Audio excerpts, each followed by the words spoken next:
ayah dan ibunda secara langsung dengan pendidikan dan nilai-nilai religius, pendidikan agama. Tamat dari SD, saya dititipkan di sekolah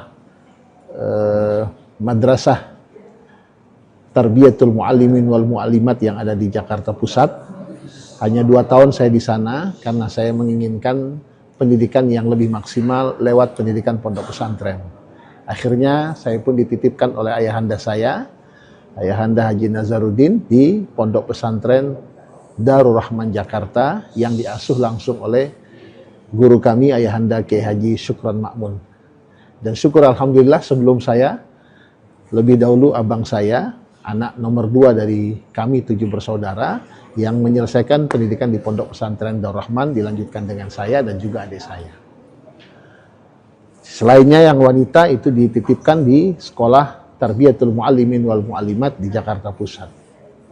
Nah, kecil dan besar di lingkungan pendidikan pondok pesantren, selesai belajar di pondok pesantren, qaddarallahu masya'a, saya mengikuti apa kata arahan guru saya Kiai Haji Syukron Ma'mun dan juga guru-guru yang lainnya ada di pesantren. Saya ditugaskan oleh guru kami mengabdi di Pekanbaru, tepatnya di pondok pesantren Darul Hikmah Pekanbaru, daerah Panam ya. Saat itu di tahun 94. Saya ingat betul, saya diminta langsung oleh salah satu pendirinya, selain Haji Abdullah ada Profesor Dr. Satria Effendi, Allahu yarham, keduanya sudah meninggal dunia, ditugaskan dan mengabdi di pondok pesantren Darul Hikmah Pekanbaru. Ya, dalam perjalanannya saya tidak hanya diminta mengisi dan membina para santri di sana, tapi juga diminta peran aktif saya untuk terjun ke masyarakat, mengisi beberapa majelis taklim yang ada di kota Pekanbaru saat itu. Dan syukur alhamdulillah saat itu juga saya dibersamai ya oleh para asatid dan asatidah, baik yang ada di IKMI saat itu juga ada di IKADI, Ikatan Dai Indonesia Wilayah Riau. Di IKADI tahun 2002-2003 itu ada program Dai Bina Desa yang membina desa-desa pelosok yang ada di Provinsi Riau ini. Secara kebetulan saya diminta juga sebagai salah satu pengurus koordinator dakwah wilayah Kabupaten Kuansing, Inhu, dan juga Indragiri Hilir. Ya. Di situ saya terasa betul bagaimana kita sebagai santri, sebagai dai itu dibutuhkan betul oleh masyarakat. Maka saya terjun bersama kawan-kawan masuk ke pelosok-pelosok desa dari tahun 2003-2004 itu di Indragiri Hulu ada lebih kurang 7 talang mama. Salah satunya yang saya masuki adalah desa Talang Mama Durian Cacar. Yang sampai hari ini, sampai detik ini alhamdulillah kita masih punya ikatan hati dengan mereka. Dalam waktu-waktu tertentu kita masih melakukan pembinaan di sana. Dan alhamdulillah pembinaan itu pun terus berlanjut. Kenapa? Karena memang saya menyadari betul dengan keterbatasan kita angkat anak asuh dari sana, anak talang di sana asli kita didik di pondok pesantren Khairul Ummah. Di mana saya sebelum di Khairul Ummah itu mengabdi di Darul Hikmah ya, dari tahun 94 sampai 2005 ya. Di 2005 sampai 2000 sampai hari ini ya, sampai tahun ini, sampai detik ini saya masih mengabdi dan mengembangkan pondok pesantren Khairul Ummah. Mendapatkan titipan untuk melanjutkan kepemimpinan almarhum ya, Allahu yarham Kiai Haji Munasir Jufri.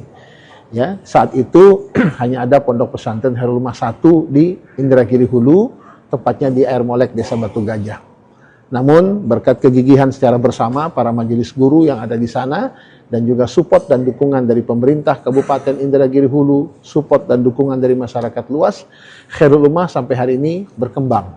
Tidak hanya ada di Inhu, ada juga yang di Pekanbaru yang kita tempati saat ini Khairul Ummah 2, khusus untuk anak putra.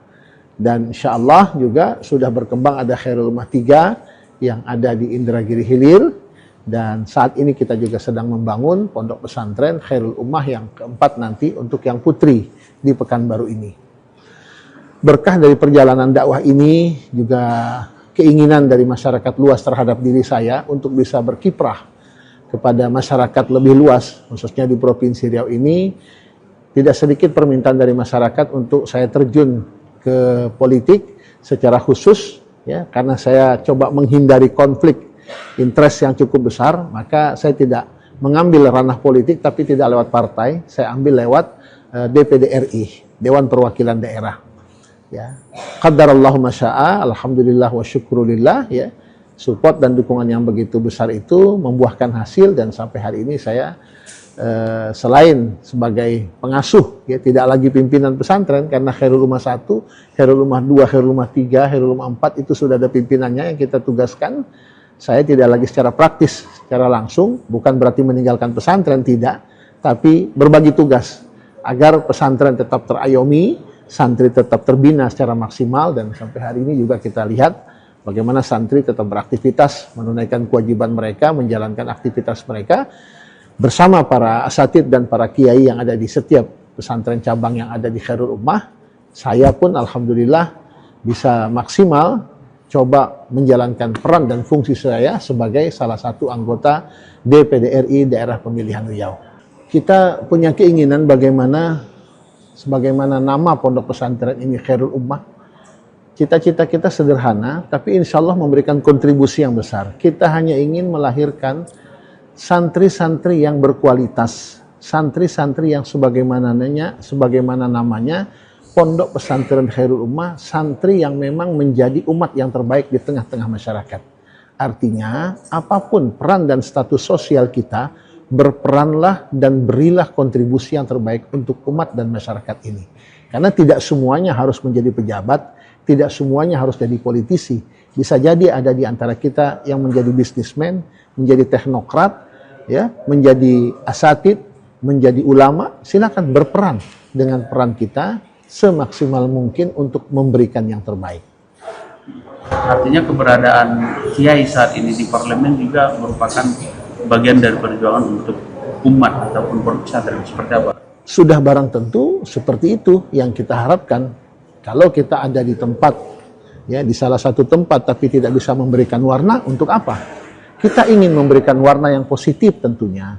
Dalam hal ini saya mendapatkan amanah dari masyarakat Riau menjadi salah satu anggota DPD RI.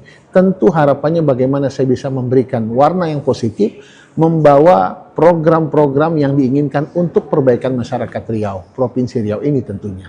Secara konkret tentunya kita berusaha berperan seperti saat ini saya berada di Komite 1 yang membidangi mitra kerja pemerintahan, baik pemerintah pusat, provinsi, dan kabupaten kota. Bagaimana saya bisa mensupport pemerintah kabupaten kota dan juga provinsi Riau ini dalam merebut, ya kan, potensi yang ada di pusat untuk kita datangkan ke daerah, tentu dengan bersinergi kepada pejabat eksekutif yang ada di provinsi Riau ini. Dan alhamdulillah kita terus bersinergi baik dengan gubernur dan juga wali kota, bupati yang ada di provinsi Riau ini. Satu lagi, Kiai kan ketua forum komunikasi pondok pesantren di provinsi Riau. Apa nih mungkin yang harus dibenahi ataupun seperti apa sih kondisi pondok pesantren saat ini di provinsi Riau? Mungkin masukan dari Kiai seperti apa? Iya, dinamika yang ada kita tidak menafikan dengan berbagai macam permasalahan yang ada di lembaga pendidikan kita di Provinsi Riau. Saya harus garis bawahi, lembaga pendidikan bukan hanya pondok pesantren saja yang ada masalah, tapi hampir di semua lini lembaga pendidikan yang ada di Provinsi Riau, apakah itu yang menjadi tanggung jawab pemerintah, juga menjadi tanggung jawab lembaga, yayasan. Nah, ada hal-hal yang memang perlu kita benahi. Secara umum tentu kualitas pendidikan kita perlu kita benahi, baik dari kualitas gurunya, pendidiknya, juga tentu bagaimana anak-anak kita. Ya. Namun hal ini tidak kalah penting tentunya support dan dukungan dari pemerintah. Karena bagaimana lembaga pendidikan itu bisa memberikan kontribusi warna yang besar kepada peserta didik kita, tentu bagaimana juga support dari pemerintah kita dan juga dari pelaksana yang ada di setiap lembaga. Ini yang kita harapkan, sehingga harapannya bukan hanya melahirkan guru-guru yang berkualitas saja, ya, tapi juga bagaimana melahirkan generasi-generasi kita yang berkualitas lebih daripada para pendidik yang ada. Mohon doa dan support dari masyarakat luas. Mudah-mudahan ini semua mendatangkan keberkahan, bukan hanya untuk pribadi, tapi untuk masyarakat Riau luas tentunya. Barakallahu lana wa lakum. Assalamualaikum warahmatullahi wabarakatuh. Tribunars, itulah tadi kisah dari Kiai Haji Muhammad Mursyid yang saat ini duduk menjadi anggota DPD RI di Senayan. Dia memperjuangkan umat melalui kursi di Senayan. Kisah perjalanan hidup beliau mulai menjadi seorang pengajar di sebuah pondok pesantren di Pekanbaru, kemudian mengabdi di daerah suku Talang Mamak di Indragiri Hulu, hingga membangun sebuah pesantren yang saat ini sudah memiliki cabang juga, beberapa cabang. Dan perjuangan beliau, niat beliau ke depannya, bagaimana umat menjadi umat yang terbaik, sebagaimana nama pesantren beliau yang saat ini sudah berdiri 3 cabang di Provinsi Riau. Perjuangan beliau terus berjalan. Mudah-mudahan kisah Kiai Haji Muhammad Mursyid menginspirasi kita semuanya dan tentunya bisa menjadi pelajaran bagi kita semuanya. Terima kasih. Assalamualaikum warahmatullahi wabarakatuh. Download Tribun X sekarang, menghadirkan lokal menjadi Indonesia.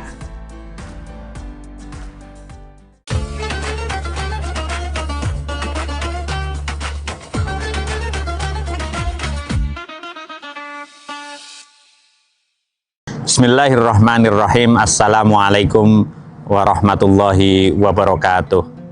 Alhamdulillahirabbil alamin. Nahmaduhu wa nasta'inuhu wa nastaghfiruh wa na'udzu billahi min sururi anfusina wa min sayyiati a'malina. May yahdihillahu fala mudhillalah wa may yudlil fala hadiyalah. Asyhadu an la ilaha illallah wa asyhadu anna Muhammadan abduhu wa rasuluh. Allahumma sholli wa sallim wa barik ala sayyidina Muhammad wa ala alihi wa ashabihi ajma'in, amma ba'd. Jamaah yang dimuliakan oleh Allah Subhanahu wa ta'ala, pertama-tama marilah kita panjatkan puji syukur kita kehadirat Allah Subhanahu wa ta'ala, sang pemilik segalanya. Pujian, kehebatan, kebesaran, kesucian semua milik Allah Subhanahu wa ta'ala.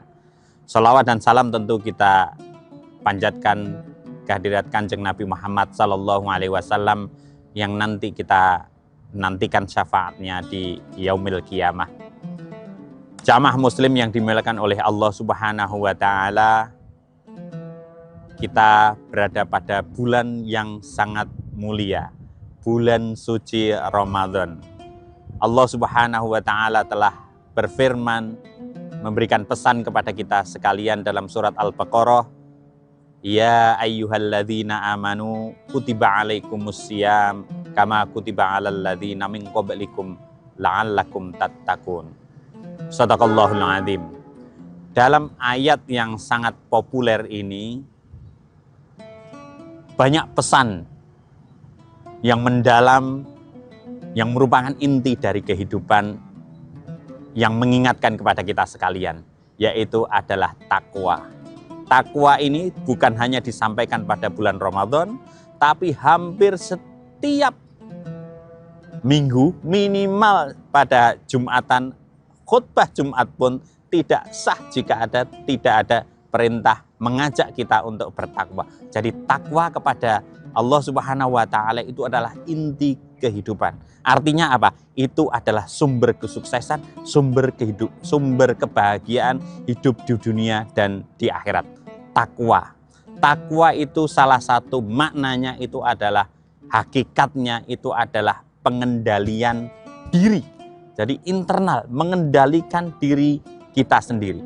Dalam surat Al-Baqarah tadi tentang perintah puasa tadi, salah satu instrumen, salah satu alat yang bisa kita gunakan untuk bisa mengendalikan diri adalah dengan berpuasa.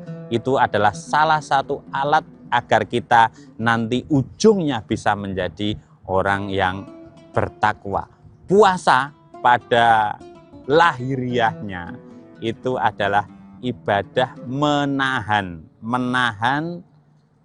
lapar, menahan makan dan minum sejak pagi hari, sejak subuh, nanti kembali makan lagi setelah maghrib. Jadi secara lahiriah yang di permukaan itu nampaknya hanya mengendalikan diri dalam bentuk makan dan minum.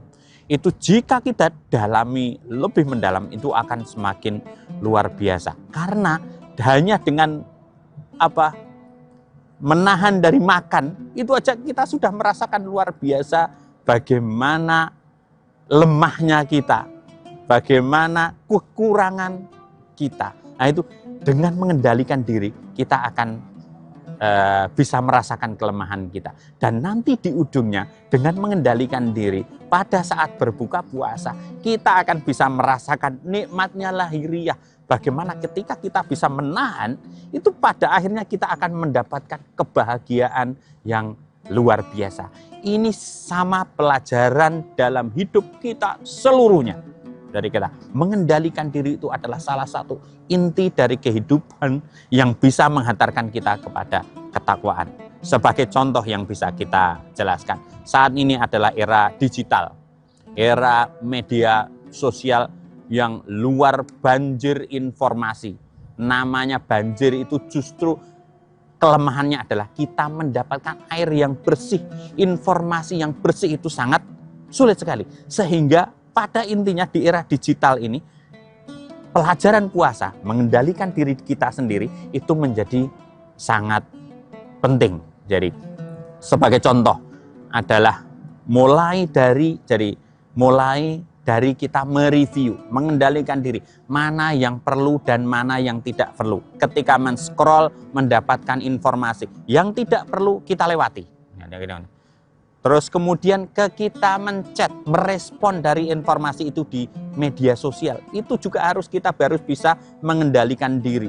Jangan asal, apalagi ini besok di bulan puasa ini, kita harus latihan, bukan makan dan minum, tapi nanti selama bulan Ramadan dan seterusnya. Ini Ramadan kita jadikan latihan untuk mengendalikan diri. Jangan sampai kita mengeluarkan hal-hal yang negatif, hal yang berdampaknya tidak baik. Semua kita mempunyai kekurangan tentu. Jadi baik pemerintah, tetangga kita, saudara kita, jika nanti ada posting apa-apa, responnya itu harus hati-hati, jangan sampai justru menambah kesemrawutan dari media sosial ini. Jadi kita jaga diri kita sehingga nanti apa yang kita keluarkan itu bersih. Semua orang punya kekurangan, pemerintah juga punya kekurangan. Tapi dengan bertakwa kita justru fokus kepada kekurangan diri kita. Nanti kalau kita sibuk memberikan komentar yang negatif atau entah dengan alasan mengkritik atau apapun, kita harus menahan. Jadi nanti biar media sosial, karena kita tahu semua algoritma di dalam media sosial. Begitu kita banyak mengeluarkan sentimen negatif, yang media yang akan datang kita itu juga setan-setan, sesuatu hal yang buruk juga, yang negatif. Oleh karena itu kita harus berhati-hati mengendalikan diri selama bulan Ramadan ini, sehingga nanti yang kita keluarkan dari diri kita selama bulan Ramadan itu adalah hal yang baik-baik. Perintah Allah dalam ayat yang lain itu ya ayyuhalladzina amanut taqullah wa qulu qaulan sadida. Jadi memang mengendalikan diri baik dalam puasa atau tadi dalam mengendalikan diri dalam berkata. Kalau sekarang media sosial kan kita dalam menulis itu memang dekat sekali dengan ketakwaan. Begitu kita bisa mengendalikan diri, makan dan minum, mengendalikan tangan kita, mulut tapi juga tangan kita, insya Allah kita akan menuju kepada ketakwaan kepada Allah Subhanahu wa taala. Janji Allah sudah jelas, wa may yattaqillah yaj'al lahu makhraja wa yarzuqhu min haitsu la yahtasib. Barang siapa yang bertakwa kepada Allah Subhanahu wa taala, kalau ada masalah apapun pasti akan diberikan solusi oleh Allah sendiri. Dan jika kita menginginkan rezeki yang banyak, wa yarzuqhu min haitsu la yahtasib, dan Allah akan memberikan rezeki yang tidak pernah kita duga-duga ataupun tidak pernah kita minta. Jadi sekali lagi bahwa bulan Ramadan ini adalah bulan yang luar biasa. Allah kalau bahasa dunia itu mendiskon, mengobral apapun semua kebaikan, kerahmatan, pahala, keindahan, barokah dari Allah Subhanahu wa taala akan diguyurkan selama bulan Ramadan. Saya kira jangan luangkan, jangan gunakan kesempatan ini yang luar biasa ini hanya habis untuk memberikan sesuatu yang tidak bermanfaat.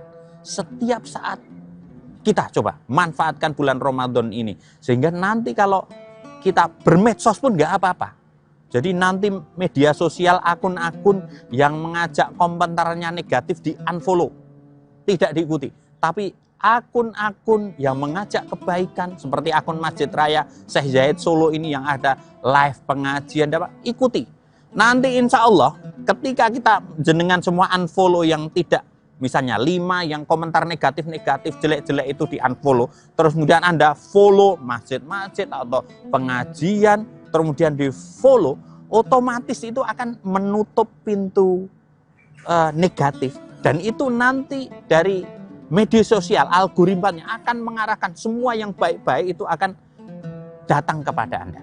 Sekali lagi, mari jamaah sekalian yang dimuliakan oleh Allah Subhanahu wa taala, kita manfaatkan Ramadan ini sebagai bulan pengendalian diri.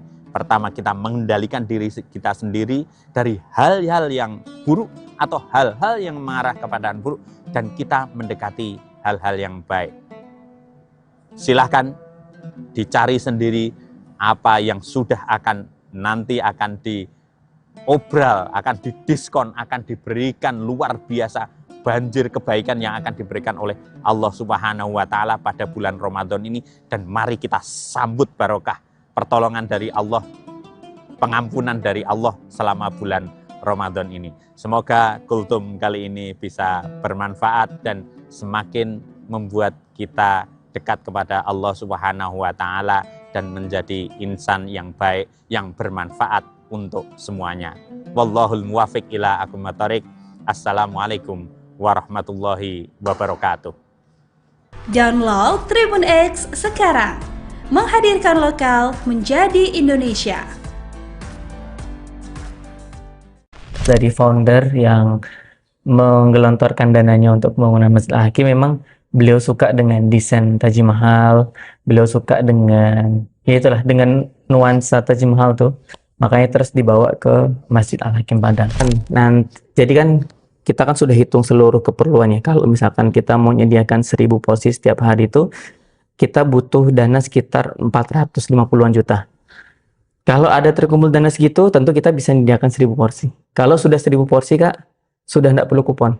Karena saya yakin semuanya insya Allah. Ya, pemandangannya indah gitu di sini kan. Di Preman juga kan banyak laut. Tapi kesannya sini lain juga kan di Preman kan. Ada masjidnya itu nyaman gitu.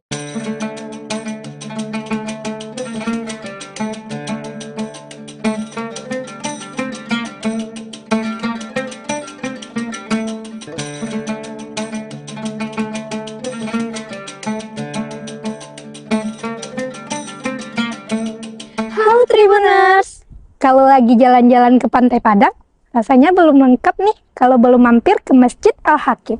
Betul banget, apalagi masjid yang satu ini memang punya daya tarik tersendiri loh Tribuners. Lokasinya yang strategis berada di pinggir Pantai Padang. Masjid Al-Hakim bakalan langsung mencuri perhatian siapa aja yang melintas di sini loh. Apalagi pemandangannya yang luar biasa indah, terutama saat matahari mulai tenggelam.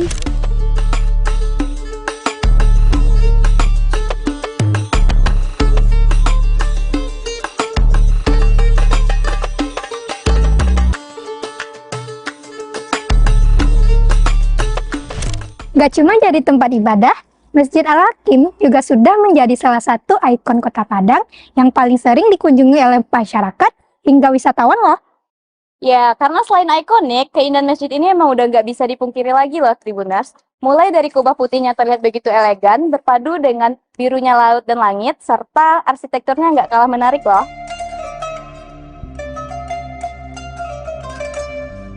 Nah, Tribuners, kali ini kita akan mengajak Tribuners untuk mengenal lebih dekat masjid ini. Mulai dari keindahannya, arsitekturnya yang unik, hingga berbagai kegiatan yang sering digelar di sini. terutama saat bulan Ramadan.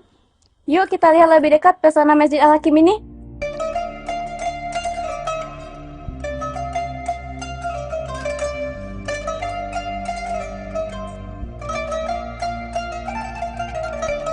Oke, jadi sejarahnya Masjid Al-Hakim mulai peletakan batu pertama itu di tahun 2017 dan mulai dipakai untuk sholat itu September 2020.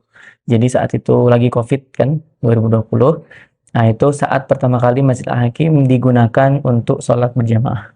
Berarti pada tahun 2020 itu masjidnya sudah bisa digunakan. Betul. Jadi dari pewakif, dari founder yang menggelontorkan dananya untuk pembangunan Masjid Al-Hakim, memang beliau suka dengan desain Taj Mahal, beliau suka dengan, ya itulah, dengan nuansa Taj Mahal tuh. Makanya terus dibawa ke Masjid Al-Hakim Padang. Kayak gitu. Oke, berarti terinspirasinya dari desain Taj Mahal yang ada di India ya Bang ya? betul. Kalau dari Masjid Al-Hakimnya sendiri mungkin kubahnya ya. Kubahnya kan ada beberapa dan itu juga jadi ciri khas dengan 4 menaranya yang itu menambah keindahan dari arsitektur Masjid Al-Hakim itu sendiri. Iya. Apalagi letaknya di tepi pantai ya itu Bang ya. dia. Pasti orang yang bakal lewat di sini langsung ke notice nih sama masjidnya. Apalagi desainnya yang terinspirasi dengan Iya. Taj Mahal ya Bang ya. Oke, keunggulan yang bikin orang datang ke masjid ya. Yang pertama tentu tadi keindahan arsitektur Masjid Al-Hakim. Kemudian yang kedua letaknya yang sangat strategis dan geografisnya mendukung gitu karena di pinggir pantai kan. Yang ketiga tentu program-programnya Kak. Kami punya banyak sekali program selama bulan Ramadan nanti. Kita ada namanya Ramah Ramadan di Masjid Al-Hakim. Itu adalah nama program selama bulan Ramadan ya. Induknya tuh Ramah Ramadan di Masjid Al-Hakim. Kegiatannya apa saja? Macam-macam Kak. Mulai dari Ramadan Halal Fest. Kita ada Ramadan Halal Fest itu nanti isinya juga macam-macam. Ada UMKM yang berjualan mungkin pasar Labukoan. Kemudian ada juga yang jualan baju-baju gamis, paket lebaran. Kemudian ada palantanya juga. Jadi kita sediakan tempat untuk nongkrong-nongkrong tapi di Masjid Al-Hakim kayak gitu kan. Kemudian kita ada program selain Ramadan Halal Fest itu tentu buka puasa. Kita buka puasa setiap hari dan kita punya doa Kak. Kita tidak bilang target tapi kita bilangnya doa. Kita bisa menyediakan 1000 porsi setiap hari Kak. Itu anggaran kita mulai dari 10.000 per porsi. Jadi mungkin ada penonton yang Tribuners ya, yang mungkin mau support, mulai 10.000 sudah bisa support 1 porsi makan, kayak gitu. Kemudian kita ada juga program kajian. Dalam sehari itu kita kajian 1 ba'da subuh, kemudian duha ada kajian, sebelum sholat duhur ada lagi, kultum sebelum berbuka ada juga, kemudian kajian sebelum sholat tarawih. Itu ada, berarti 5 kali kan. Ditambah lagi nanti ketika intikaf. Itikaf itu juga program sendiri yang isinya ada tausiah muhasabah jam 2, kemudian jam 3-nya kita ada sholat qiyamul lail dan banyak lagi Kak kegiatannya, nanti bisa ikut kegiatan di Masjid Al-Hakim.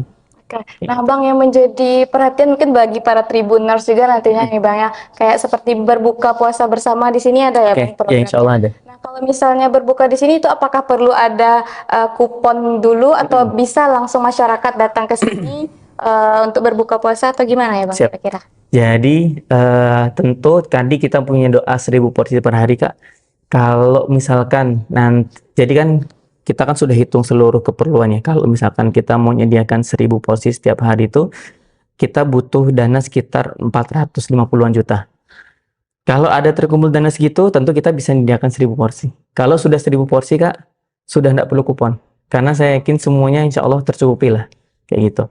Tapi kalau kita sekarang mungkin baru sediakan 300-500 porsi Kak, di kondisi Masjid Al-Hakim yang kalau penuh tuh bisa lebih dari itu. Maka tentu kita pakai kupon dan kita mengutamakan satu yang berpuasa. Yang kedua, yang sholat maghrib di Masjid Al-Hakim. Maka seperti tahun lalu kita pembagian kupon itu setelah sholat maghrib Kak. Jadi kita pastikan dia sholat maghrib dulu, baru kita bagi kupon dari soft depan memang. Nah, tentu dengan seperti itu kan jadi adil ya. Orang yang jadi kita mengutamakan orang yang benar-benar sholat. Nah, kalau masih ada lebih, nanti Ada yang belum makan, nah silahkan makan. Kayak gitu, Kak. Gitu kira-kira. Nah, berarti harus sholat dulu di sini, Betul. baru nanti dibagi kuponnya. Iya. Kalau berlebih, baru nanti Iya, untuk itu yang masyarakat masyarakat yang umum Yang- kayak gitu. Oke. Kemudian yang juga menjadi perhatian nih Bang, tuh pada malam Lailatul Qadar nanti itu kan ada iktikaf namanya ya Bang Betul. ya untuk di sini. Nah, kira-kira kalau orang-orang yang bermalam di Masjid Al-Hakim ini tuh apakah dari masyarakat setempat saja atau ada dari orang-orang di luar daerah kira-kira Bang? Yang pengalaman dari tahun-tahun sebelumnya ada juga yang dari luar daerah. Dan memang saat iktikaf itu kita sediakan space khusus untuk yang mungkin mau istirahat kayak gitu. Dan kita pisah ya laki-laki dengan perempuan demi menjaga kan seperti itu. Dan saya lihat memang banyak juga yang dari luar kayak gitu. Sebenarnya kalau dari masyarakat sekitar sendiri tidak banyak Kak, karena Masjid Al-Hakim itu sebenarnya jauh dari permukiman, ya kan? Karena memang di tempat publik di pinggir pantai kan. Dan pemukiman terdekat sebenarnya sudah ada masjid juga kayak gitu. Jadi memang yang ke Masjid Al-Hakim itu memang orang-orang yang memang pengen ke Al-Hakim lah seperti itu kan bahasanya. Nah, nanti tapi kalau saya lihat dari pengalaman sebelumnya juga sebenarnya banyak juga yang tidak bermalam di Al-Hakim. Ada yang bermalam, tapi ada juga yang tidak bermalam di Al-Hakim. Mereka datang di jam-jam 2 saat Masjid Al-Hakim memang punya kegiatan khusus di dalam iktikaf itu. Seperti tadi kan ada muhasabah, itu kan mulainya jam 2. Banyak tuh yang datangnya baru jam 2 kayak gitu. Dan itu enggak masalah sih. Gitu. Himbauan untuk para pengunjung saat di Masjid Al-Hakim, tentu yang pertama minta tolong sekali untuk sama-sama jaga kebersihan dan kenyamanan bersama ya. Jangan sampai tim Masjid Al-Hakim sudah bersusah payah untuk membersihkan, tapi kita malah merasa oh kan nanti udah ada yang bersihkan. Harusnya tidak seperti itu. Harusnya kita bisa jaga bareng-bareng. Tentu kalau kita tidak mengotori, nanti orang yang datang pun juga ikut nyaman. Tapi kalau satu orang berpikiran ya udahlah, nanti kan ada yang ngambil. Ya kalau satu orang. Kalau 100 orang berarti ada 100 sampah. Ada 1000 orang yang berpikiran seperti itu, 1000 sampah menumpuk dan bercecer. Tentu kita yang di sini juga tidak nyaman.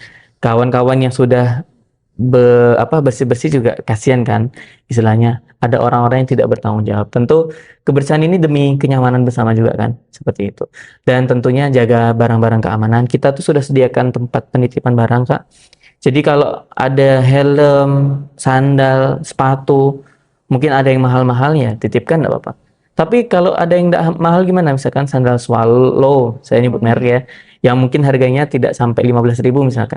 Ya titipkan pun enggak apa-apa gitu. Artinya kita sediakan tempat penitipan barang itu gratis, tidak dipungut biaya. Kalau mau infak lah. Tapi kalau enggak juga enggak apa-apa. Itu demi kenyamanan bersama kayak gitu. Jadi jangan sampai nanti oh sandal saya hilang, sepatu hilang. Ya mohon maaf, kami sudah sediakan sebenarnya tempat penitipan. Kalau hilangnya di tempat penitipan Kak, kita siap tanggung jawab. Ada buktinya dia punya kartu tadi saat menitip misalkan kayak gitu. Helm, makanya helm, sandal, sepatu, tas, barang-barang penting tuh kalau mau titip aja. Insya Allah dijaga sama yang standby nanti di area itu gitu.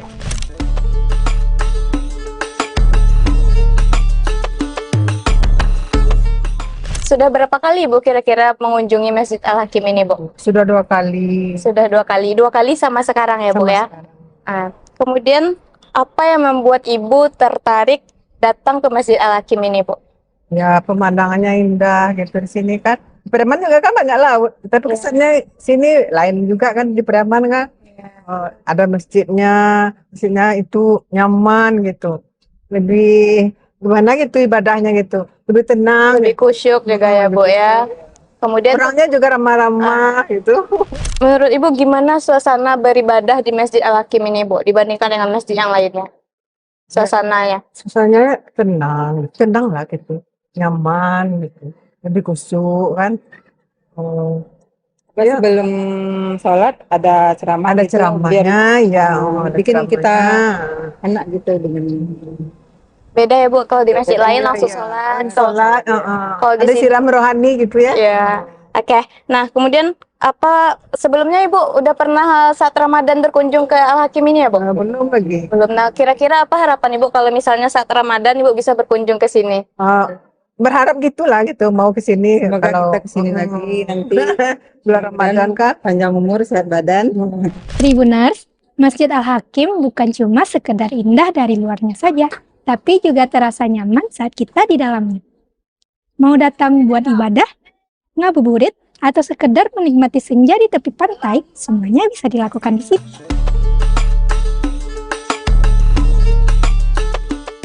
Kalau Tribuners belum pernah ke sini, ini bisa jadi pilihan tempat yang wajib Tribuners kunjungi. Oh ya, bagi Tribuners yang berkunjung ke sini, selalu jaga ketertiban dan kebersihannya ya. Saya Elda Amelia Putri. Saya Filia Hasdi. Sampai jumpa. Download Tribun X sekarang. Menghadirkan lokal menjadi Indonesia.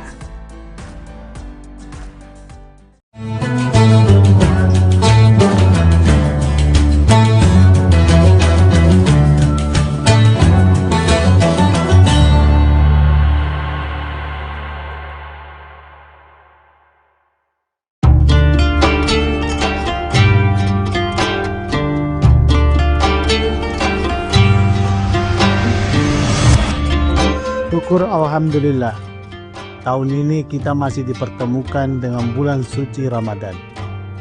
Ramadan bukan sekedar menahan lapar dan dahaga, tetapi waktu untuk memperbaiki kualitas diri, baik ibadah maupun menata akhlak.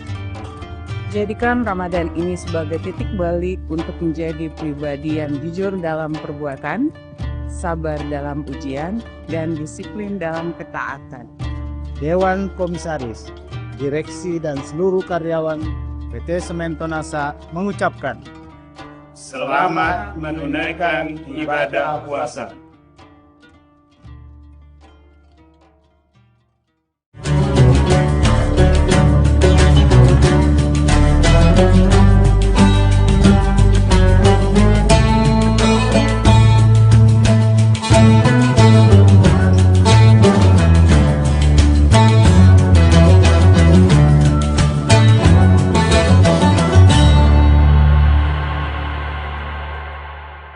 Assalamualaikum warahmatullahi wabarakatuh. Tribuners, bagaimana kabar Anda pada hari ini? Apakah puasanya masih lancar dan juga semangat? Tentunya kita kembali lagi menyapa Tribuners dalam program Syiar Ramadan bersama saya Ilu Devi Sania hanya di Tribun Timur, mata lokal menjangkau Indonesia. Seperti biasanya kita akan selalu membahas tema-tema yang menarik untuk menemani seluruh Tribuners menantikan waktu berbuka puasa hari ini. Tentunya hari ini tema kita merupakan itikaf, menepi dari hiruk pikuk dunia, yang akan dibahas secara tuntas bersama dengan Bapak Ustadz Kiai Haji Sabarudin LC bersama kita di studio pada hari ini. Assalamualaikum Pak Ustadz. Waalaikumsalam warahmatullahi wabarakatuh. Baik, kabarnya seperti apa? Alhamdulillah. Alhamdulillah, baik. Nah Pak Ustadz, tema kita pada hari ini merupakan itikaf, menepi dari hiruk pikuk dunia.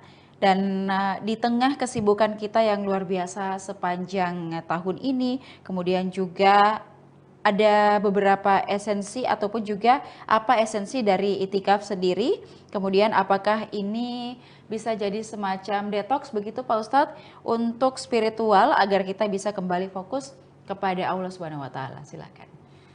Bismillahirrahmanirrahim. Hamdan wa syukranillah, salatan wa salaman ala Rasulillah, amma ba'd. Tribuners yang dimuliakan Allah. Tentunya bulan suci Ramadan menjadi wadah bagi umat manusia untuk mensucikan diri baik secara fisik maupun jiwa. Tentunya salah satu amalan khususnya di bulan suci Ramadan yang disiapkan oleh Allah Subhanahu wa taala adalah syariat atau ibadah i'tikaf. I'tikaf ini kalau kita kenal di luar, biasa kita dengar ada istilah meditasi atau yoga untuk kembali ke titik fokus. Maka di bulan suci Ramadan itu ada satu amalan yang disunnahkan oleh Rasul Shallallahu Alaihi Wasallam, dan ini menjadi amalan keluarga. Jadi bukan hanya Rasulullah, akan tetapi juga keluarga beliau itu menjadi amalan kolektif, amalan keluarga yang dilakukan. Sehingga i'tikaf ini bukan hanya dilakukan oleh kepala keluarga, akan tetapi seluruh anggota keluarga tentunya dianjurkan untuk senantiasa membiasakan diri untuk melakukan amalan i'tikaf ini khususnya di bulan suci Ramadan. Nah, apa itu i'tikaf? I'tikaf itu merupakan bahasa Arab yang diambil dari penggalan ayat suci Al-Quran. Allah Subhanahu wa Ta'ala berfirman, "Wala tubashiruhunna wa antum akifuna fil masajid." Jadi ada dua kata kunci. Yang pertama i'tikaf, yang kedua dilakukan di masjid. I'tikaf artinya fokus. Ini kita ambil dari kisah Nabi Musa alaihissalam ketika meninggalkan saudaranya yang bernama Harun untuk menerima wahyu di Gunung Sinai di Mesir. Ketika kembali, ternyata dia melihat umatnya itu sudah fokus melakukan persembahan.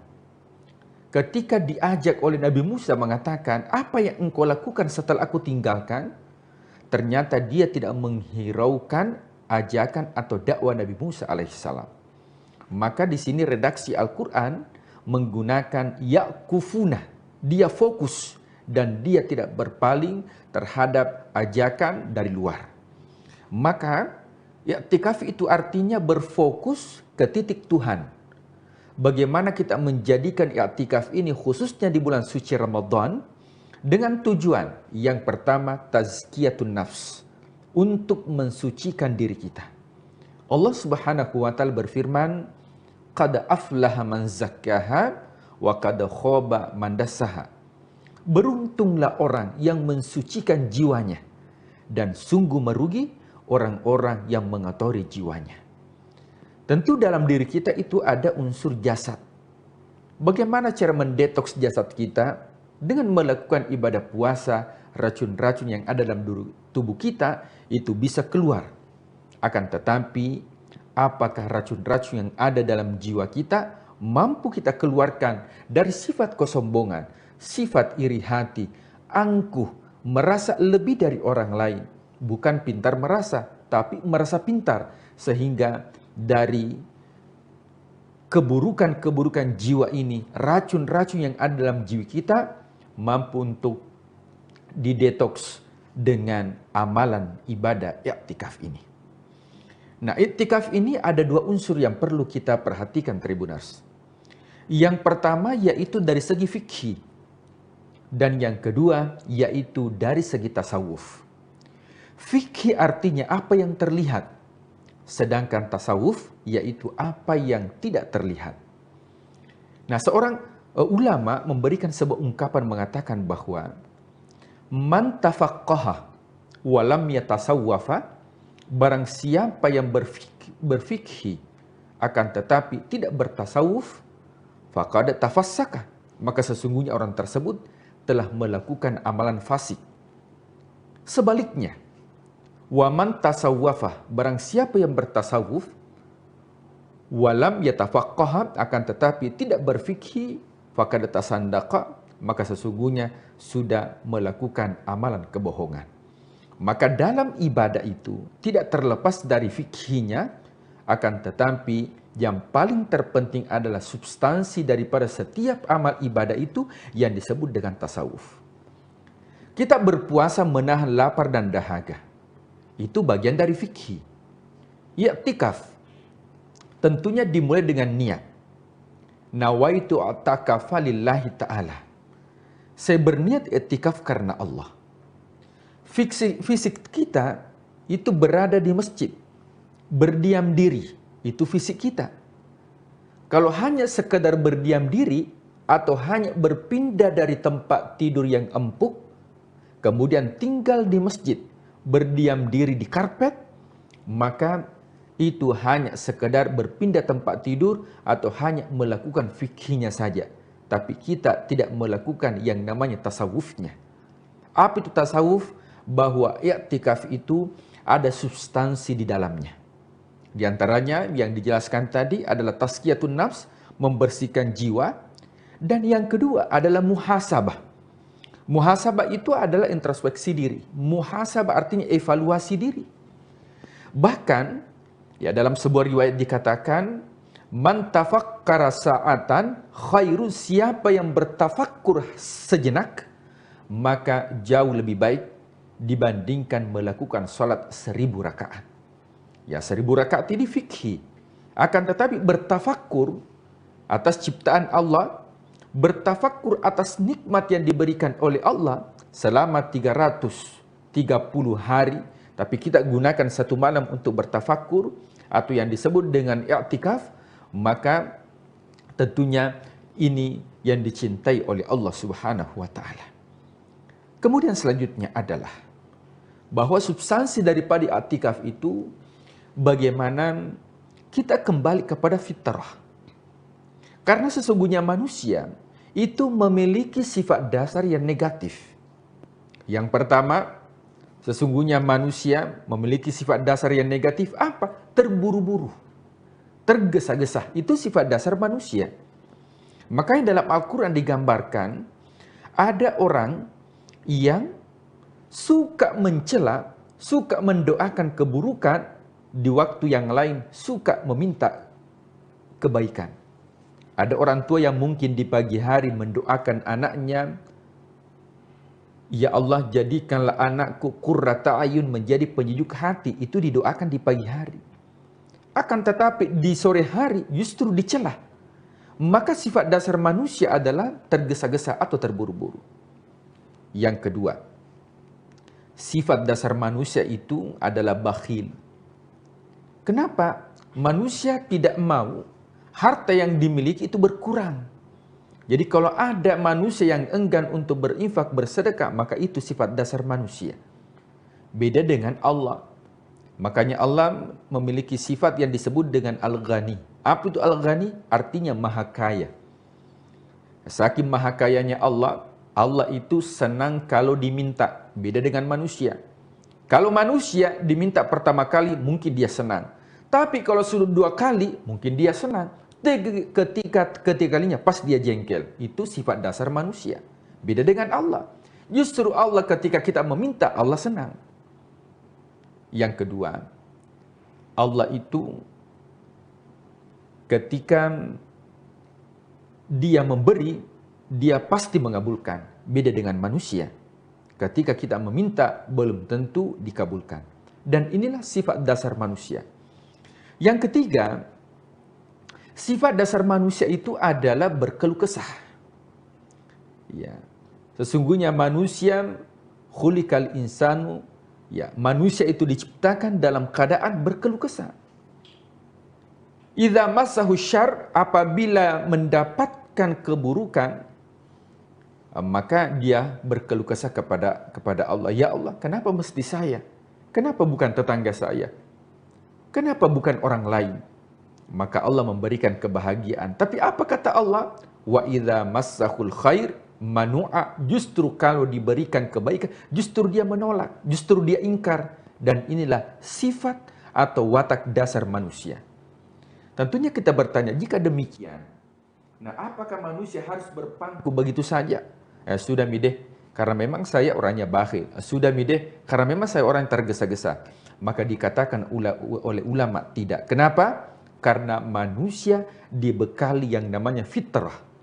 Apa itu fitrah? Manusia dibekali oleh Allah adalah karakter yang bisa kembali kepada suci atau yang disebut dengan hati nurani manusia.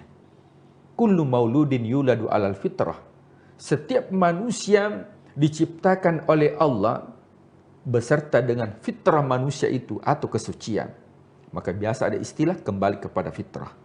Maka tujuan dari substansi daripada i'tikaf ini bukan hanya berdiam diri di masjid dengan melakukan amalan, membaca Al-Quran, berzikir, bertaklim, akan tetapi jauh daripada itu bagaimana kita mensucikan diri kita, kemudian kita muhasabah. Allah sudah memberikan nikmat 11 bulan yang lalu, maka kita bermuhasabah apakah 11 bulan itu berapa nikmat yang digunakan di jalan Allah, sehingga kita keluar dari i'tikaf ini betul-betul menjadi pribadi yang fitrah, kembali kepada fitrah, kembali kepada suci, karena manusia diciptakan oleh Allah dalam keadaan fitrah, dan akan kembali kepada Allah dalam keadaan fitrah. Apa buktinya? Kita lahir di dunia ini tanpa membawa apa-apa. Dan kita akan kembali menuju kepada Allah. Makanya orang yang meninggal dunia itu dikatakan berpulang ke rahmatullah. Yang namanya berpulang, pulang itu artinya ada tempat asalnya. Yang mana tempat asal kita adalah alam arwah. Sehingga ketika ada orang yang wafat, orang Makassar mengatakan amotere. Orang Bugis mengatakan lisu. Dalam bahasa Indonesia dikatakan berpulang ke rahmatullah karena asal kita dari sana, bukan dari sini. Maka dari sini ini adalah tanah. Yang kembali apa? Yang kembali itu, yang di sana yang kembali bukan jasad kita. Tapi yang kembali ke sana itu adalah jiwa kita. Yang kembali di sini adalah jasad. Kenapa? Karena jasad kita ini unsurnya dari sini. Dari mana? Sini itu yang dimaksud adalah tanah. Tapi yang di sana itu bukan jasad kita, tapi yang di sana itu adalah jiwa kita. Maka jiwa akan kembali ke asalnya. Kemudian yang di sini adalah jasad kita akan terkubur dan hancur. Akan tetapi yang abadi itu adalah jiwa kita. Makanya i'tikaf ini yang disucikan bukan fisik kita, akan tetapi yang disucikan adalah jiwa kita, sehingga kita dipanggil oleh Allah, ya ayyatuhan nafsul mutmainnah, wahai jiwa yang tenang, wahai jiwa yang suci.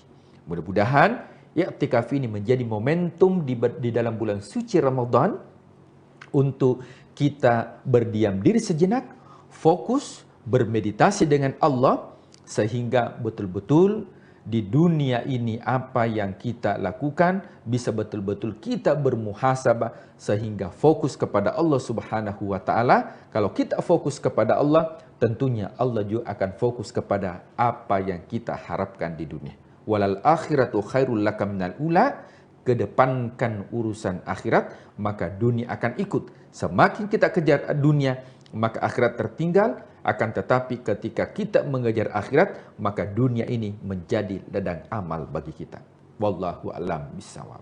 Oke, baik, itu tadi beberapa wejangan ataupun juga yang disampaikan terkait itikaf, dan mungkin Pak Ustadz kita juga perlu menggarisbawahi bahwa setelah kita beritikaf atau menepikan urusan-urusan duniawi kita, kemudian pada saat di masjid kita khusyuk, jangan sampai keluar dari masjid kita kembali lagi tidak fokus ya Pak Ustadz ya.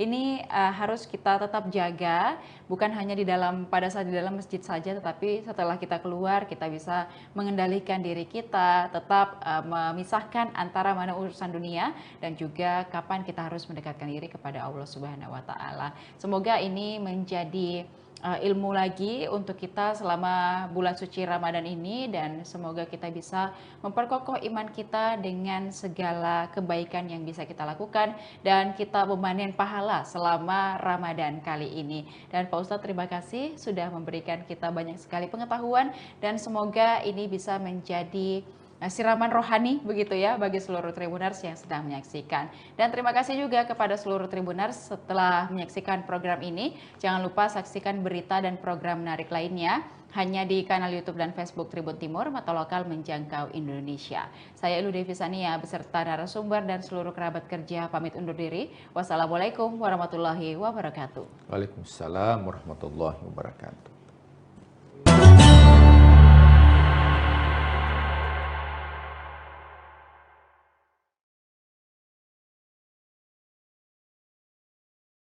ilaha illallah wa nastaghfirullah nas'aluka ridhaka wal jannah wa na'udzubika min sakhatika wan nar.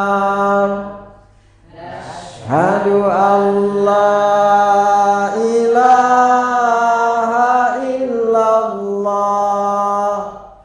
wa nastaghfirullah nas'aluka ridhaka wal jannah wa na'udzubika min sakhatika wan nar. Nashhadu an la ilaha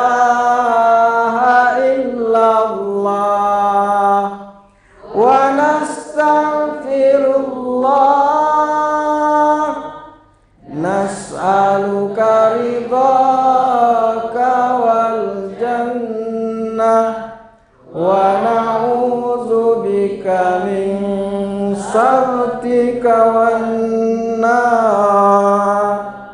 Allahumma innaka afuwun karim tuhibbul afwa fa'fu anna ya karim.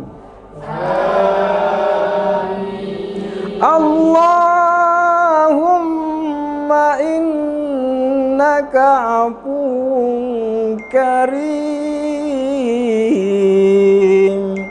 tuhibbul afwa fa'fu anna ya karim.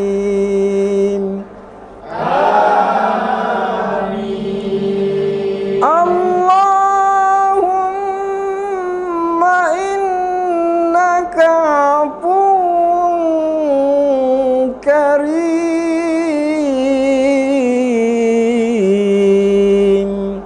tuhibbul afwa fa'fu anna ya karim.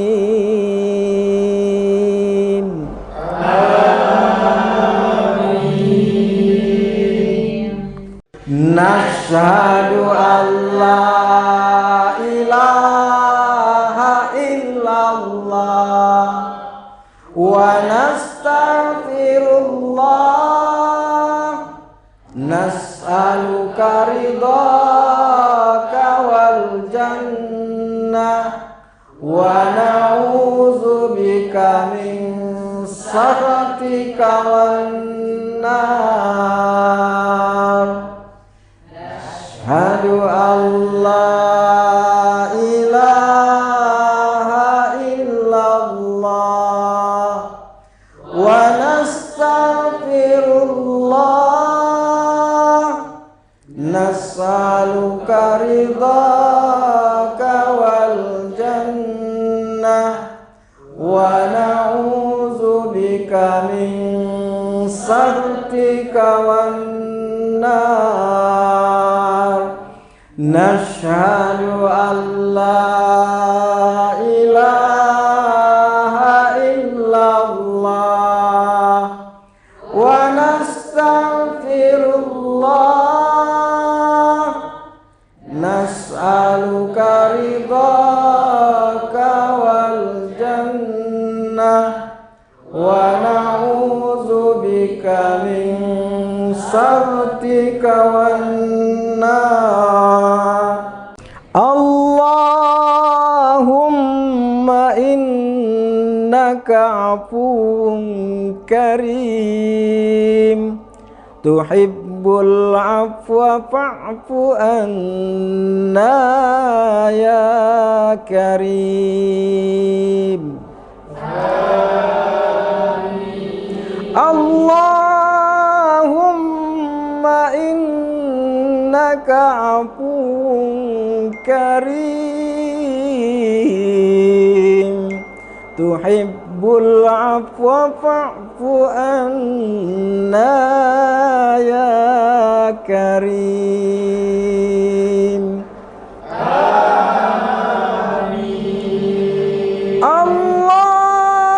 Allahumma innaka afuwun karim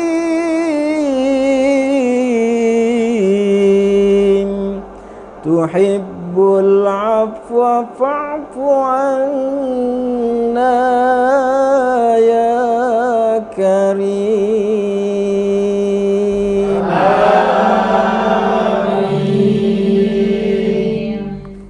Nashhadu an la ilaha illallah wa nastaghfirullah nas'aluka ridhaka wal jannah wa na'udzubika min sakhatika wan nar.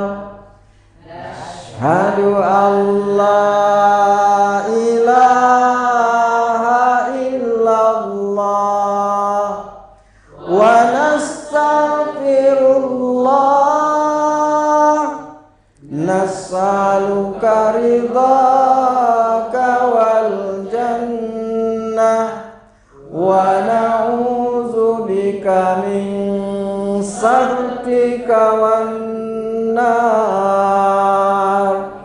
Nashhadu an la ilaha illallah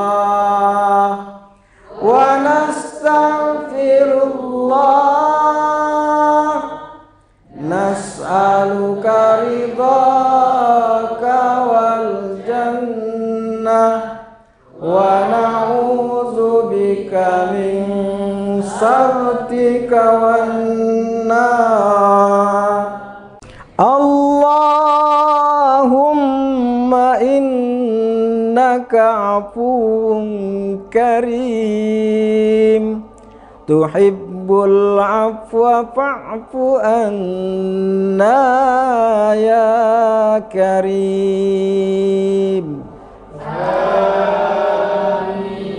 Allahumma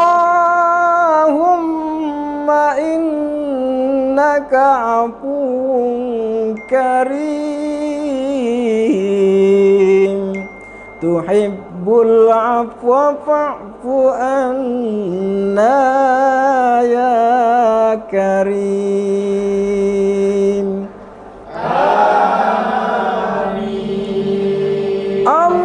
Allahumma innaka afuwun karim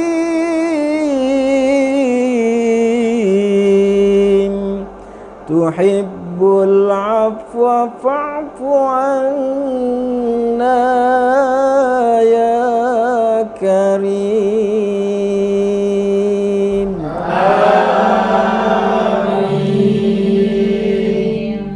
Nashhadu an la ilaha illallah wa nastaghfirullah nas'aluka ridhaka wal jannah wa na'udzubika min sakhatika wan nar.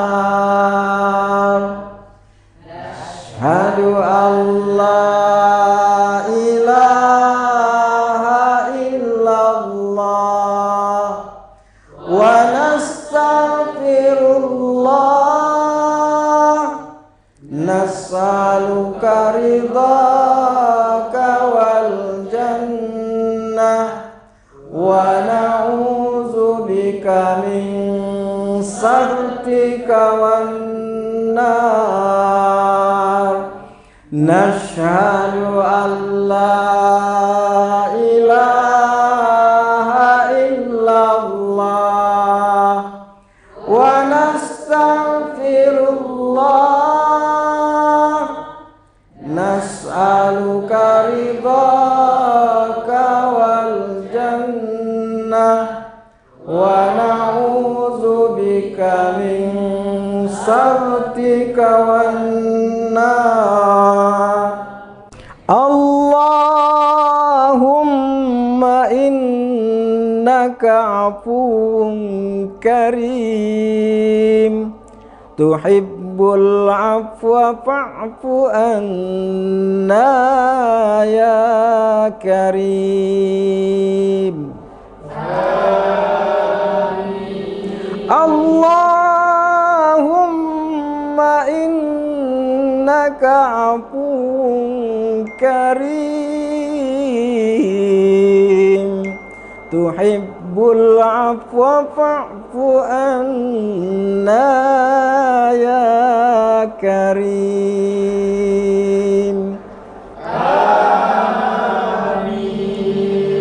Allahumma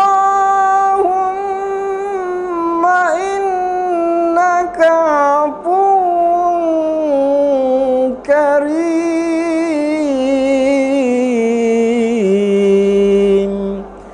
tuhibbul afwa fa'fu anna ya karim.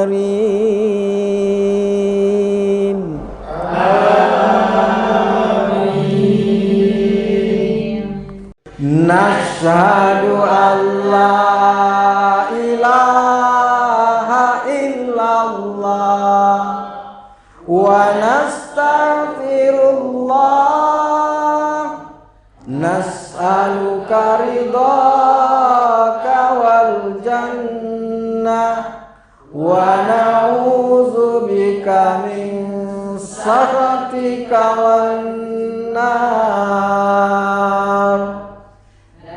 Asyhadu an la ilaha illallah wa nastaghfirullah, nas'aluka ridhaka wal jannah wa na'udzubika min sakhatika wan nar. Nashhadu an la ilaha illallah wa nastaghfirullah, nas'aluka ridhaka wal jannah wa na'udzubika min sakhatika wan nar. Allahumma innaka afuwun karim, tuhibbul afwa fa'fu anna ya karim. Allahumma innaka afuwun karim, tuhibbul afwa fa'fu anna ya karim.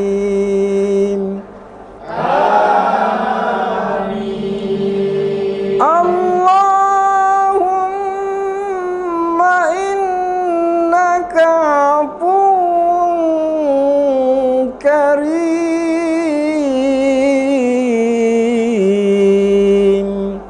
tuhibbul afwa fa'fu anna ya karim.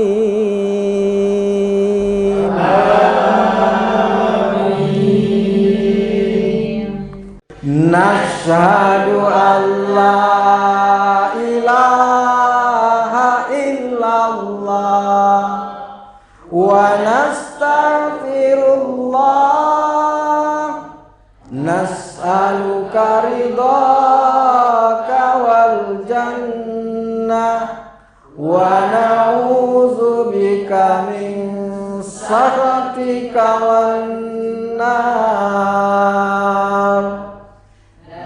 Asyhadu an la ilaha illallah wa nastaghfirullah, nas'aluka ridhaka wal jannah wa na'udzubika min sakhatika wan nar.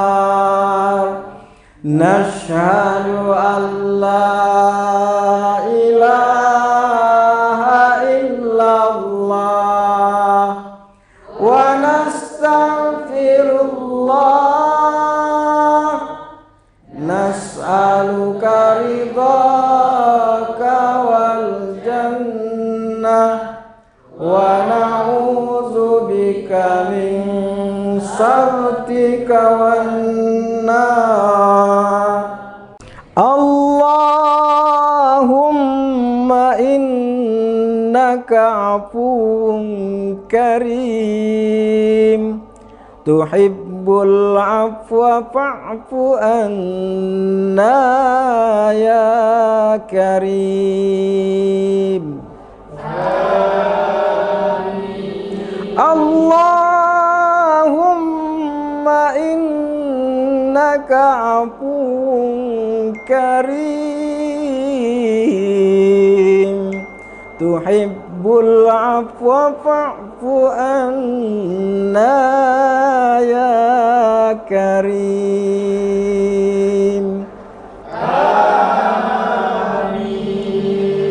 Allahumma innaka afuwun karim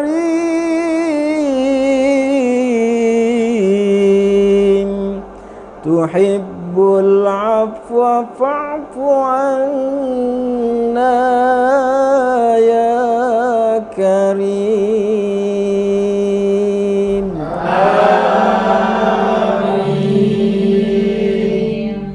Nashhadu an la ilaha illallah wa nastaghfirullah nas'aluka ridhaka wal jannah wa na'udzubika min sakhatika wan nar. Ashhadu an la ilaha illallah wa nastaghfirullah nas'aluka ridhaka wal jannah wa na'udzubika min sakhatika wan nar. Nashhadu an la ilaha illallah wa nastaghfirullah nas'aluka ridhaka wal jannah wa na'udzubika min sakhatika wan nar. Allahumma innaka afuwun karim tuhibbul afwa fa'fu anna ya karim.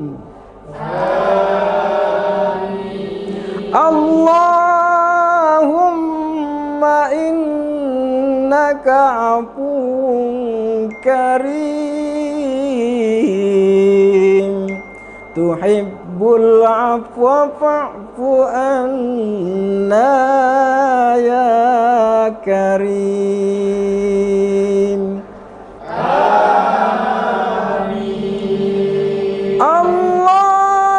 Allahumma innaka afuwun karim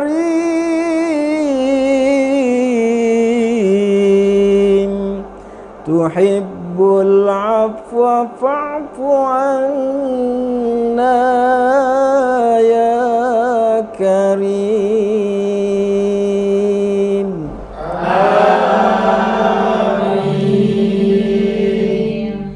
Nashhadu an la ilaha illallah wa nastaghfirullah nas'aluka ridhaka wal jannah.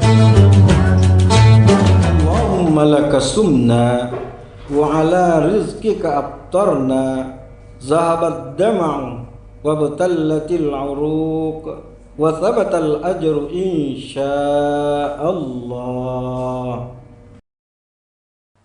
Allahu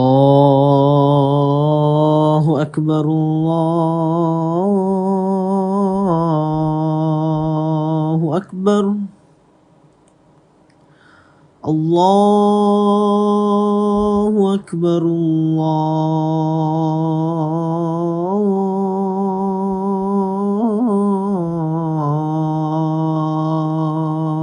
الله أكبر أشهد أن لا إله إلا الله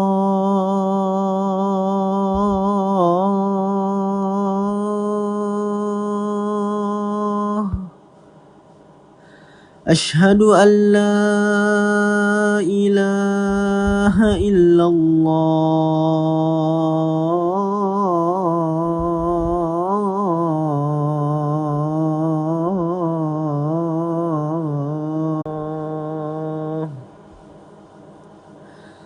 حي على الصلاة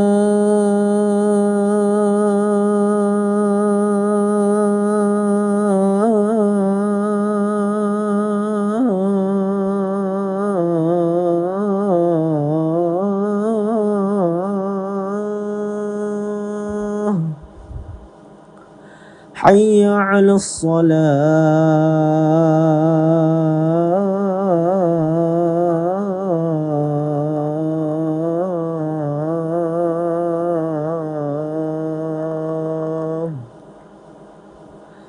حي على الفلاح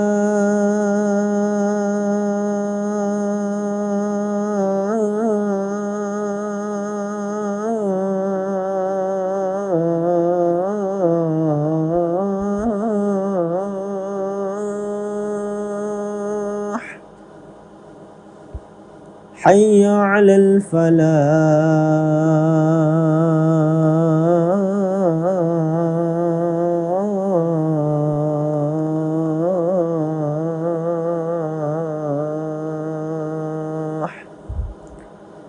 الله أكبر الله أكبر لا إله إلا الله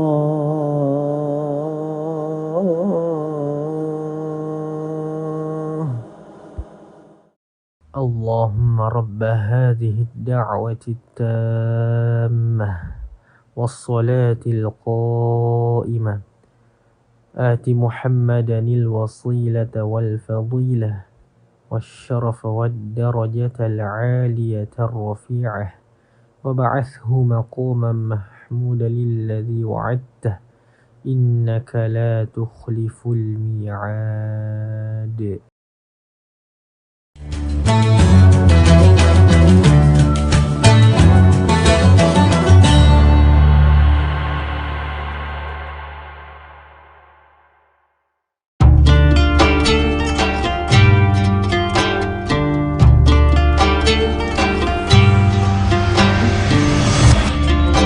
Syukur alhamdulillah, tahun ini kita masih dipertemukan dengan bulan suci Ramadan. Ramadan bukan sekedar menahan lapar dan dahaga, tetapi waktu untuk memperbaiki kualitas diri, baik ibadah maupun menata akhlak. Jadikan Ramadan ini sebagai titik balik untuk menjadi pribadi yang jujur dalam perbuatan, sabar dalam ujian, dan disiplin dalam ketaatan. Dewan Komisaris, Direksi dan seluruh karyawan PT Semen Tonasa mengucapkan selamat menunaikan ibadah puasa.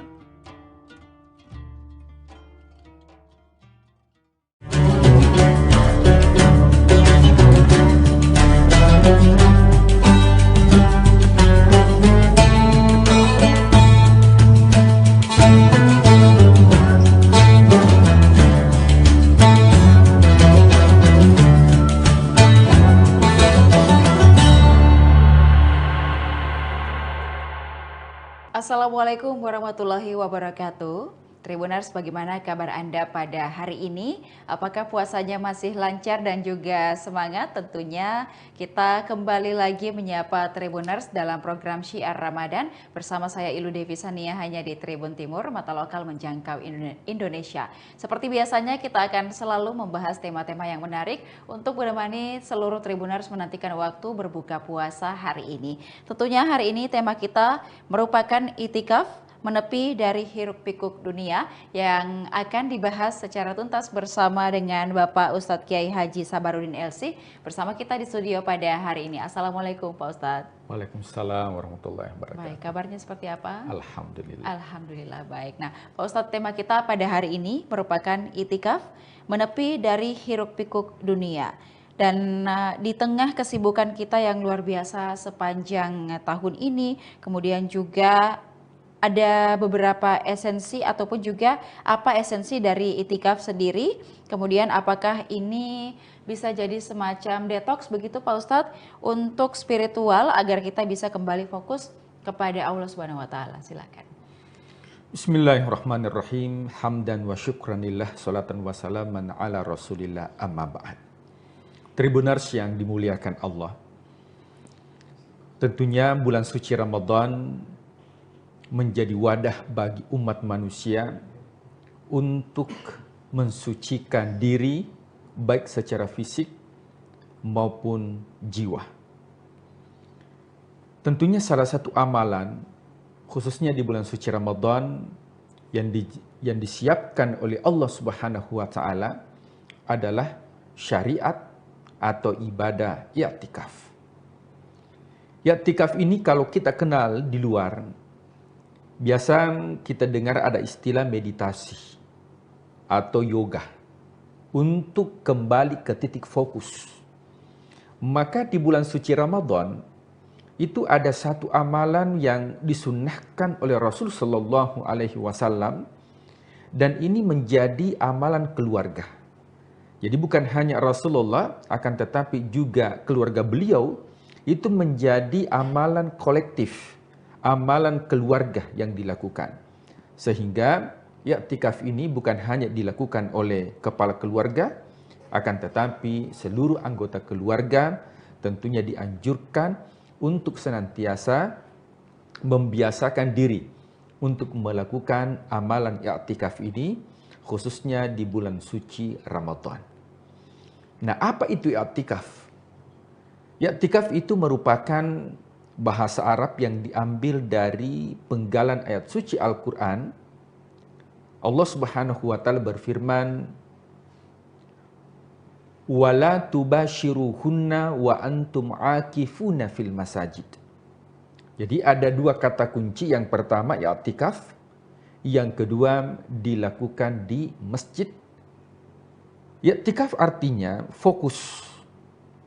Ini kita ambil dari kisah Nabi Musa alaihissalam ketika meninggalkan saudaranya yang bernama Harun untuk menerima wahyu di Gunung Sinai di Mesir. Ketika kembali, ternyata dia melihat umatnya itu sudah fokus melakukan persembahan. Ketika diajak oleh Nabi Musa mengatakan, apa yang engkau lakukan setelah aku tinggalkan? Ternyata dia tidak menghiraukan ajakan atau dakwah Nabi Musa alaihissalam. Maka di sini redaksi Al-Quran menggunakan ya'kufuna. Dia fokus dan dia tidak berpaling terhadap ajakan dari luar. Maka i'tikaf itu artinya berfokus ke titik Tuhan. Bagaimana kita menjadikan i'tikaf ini khususnya di bulan suci Ramadan dengan tujuan yang pertama tazkiyatun nafs, untuk mensucikan diri kita. Allah Subhanahu wa taala berfirman, qad aflaha man zakkaha wa qad khaba man dassaha. Beruntunglah orang yang mensucikan jiwanya dan sungguh merugi orang-orang yang mengotori jiwanya. Tentu dalam diri kita itu ada unsur jasad. Bagaimana cara mendetoks jasad kita? Dengan melakukan ibadah puasa, racun-racun yang ada dalam tubuh kita itu bisa keluar. Akan tetapi, apakah racun-racun yang ada dalam jiwa kita mampu kita keluarkan dari sifat kesombongan, sifat iri hati, angkuh, merasa lebih dari orang lain. Bukan pintar merasa, tapi merasa pintar. Sehingga dari keburukan-keburukan jiwa ini, racun-racun yang ada dalam jiwa kita mampu untuk didetoks dengan amalan ibadah i'tikaf ini. Nah, iktikaf ini ada dua unsur yang perlu kita perhatikan, Tribuners. Yang pertama yaitu dari segi fikih, dan yang kedua yaitu dari segi tasawuf. Fikih artinya apa yang terlihat, sedangkan tasawuf yaitu apa yang tidak terlihat. Nah, seorang ulama memberikan sebuah ungkapan mengatakan bahwa man tafaqqaha wa lam yatasawwafa, barang siapa yang berfikih akan tetapi tidak bertasawuf, faqad tafassaka, maka sesungguhnya orang tersebut telah melakukan amalan fasik. Sebaliknya, wa man tasawwafa, barang siapa yang bertasawuf, walam yatafaqqaha, akan tetapi tidak berfikih, faqad tasandaqa, maka sesungguhnya sudah melakukan amalan kebohongan. Maka dalam ibadah itu tidak terlepas dari fikihnya, akan tetapi yang paling terpenting adalah substansi daripada setiap amal ibadah itu yang disebut dengan tasawuf. Kita berpuasa menahan lapar dan dahaga, itu bagian dari fikih. I'tikaf tentunya dimulai dengan niat. Nawaitu i'tikafa lillahi ta'ala. Saya berniat i'tikaf karena Allah. Fisik kita itu berada di masjid, berdiam diri, itu fisik kita.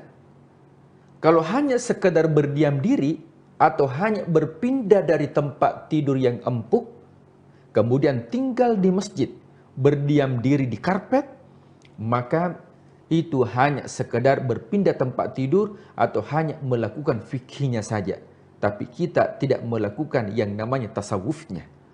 Apa itu tasawuf? Bahwa i'tikaf itu ada substansi di dalamnya. Di antaranya yang dijelaskan tadi adalah tazkiyatun nafs, membersihkan jiwa. Dan yang kedua adalah muhasabah. Muhasabah itu adalah introspeksi diri. Muhasabah artinya evaluasi diri.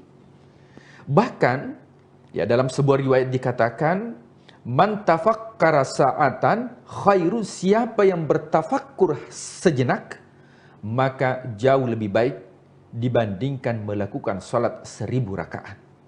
Ya, 1000 rakaat ini fikih. Akan tetapi bertafakkur atas ciptaan Allah, bertafakkur atas nikmat yang diberikan oleh Allah selama 330 hari, tapi kita gunakan satu malam untuk bertafakkur atau yang disebut dengan i'tikaf, maka tentunya ini yang dicintai oleh Allah Subhanahu wa taala. Kemudian selanjutnya adalah bahwa substansi daripada i'tikaf itu bagaimana kita kembali kepada fitrah. Karena sesungguhnya manusia itu memiliki sifat dasar yang negatif. Yang pertama, sesungguhnya manusia memiliki sifat dasar yang negatif apa? Terburu-buru, tergesa-gesa. Itu sifat dasar manusia. Makanya dalam Al-Quran digambarkan ada orang yang suka mencela, suka mendoakan keburukan, di waktu yang lain suka meminta kebaikan.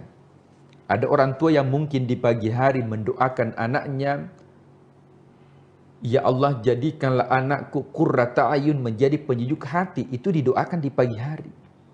Akan tetapi di sore hari justru dicela. Maka sifat dasar manusia adalah tergesa-gesa atau terburu-buru. Yang kedua, sifat dasar manusia itu adalah bakhil. Kenapa? Manusia tidak mau harta yang dimiliki itu berkurang. Jadi kalau ada manusia yang enggan untuk berinfak, bersedekah, maka itu sifat dasar manusia.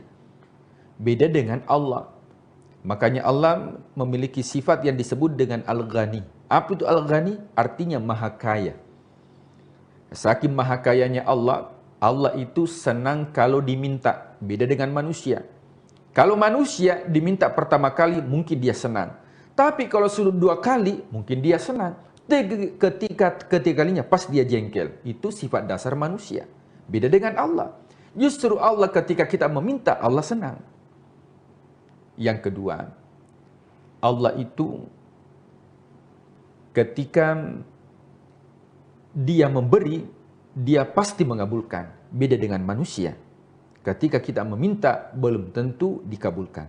Dan inilah sifat dasar manusia. Yang ketiga, sifat dasar manusia itu adalah berkeluh kesah. Ya. Sesungguhnya manusia khuliqal insanu, ya, manusia itu diciptakan dalam keadaan berkeluh kesah.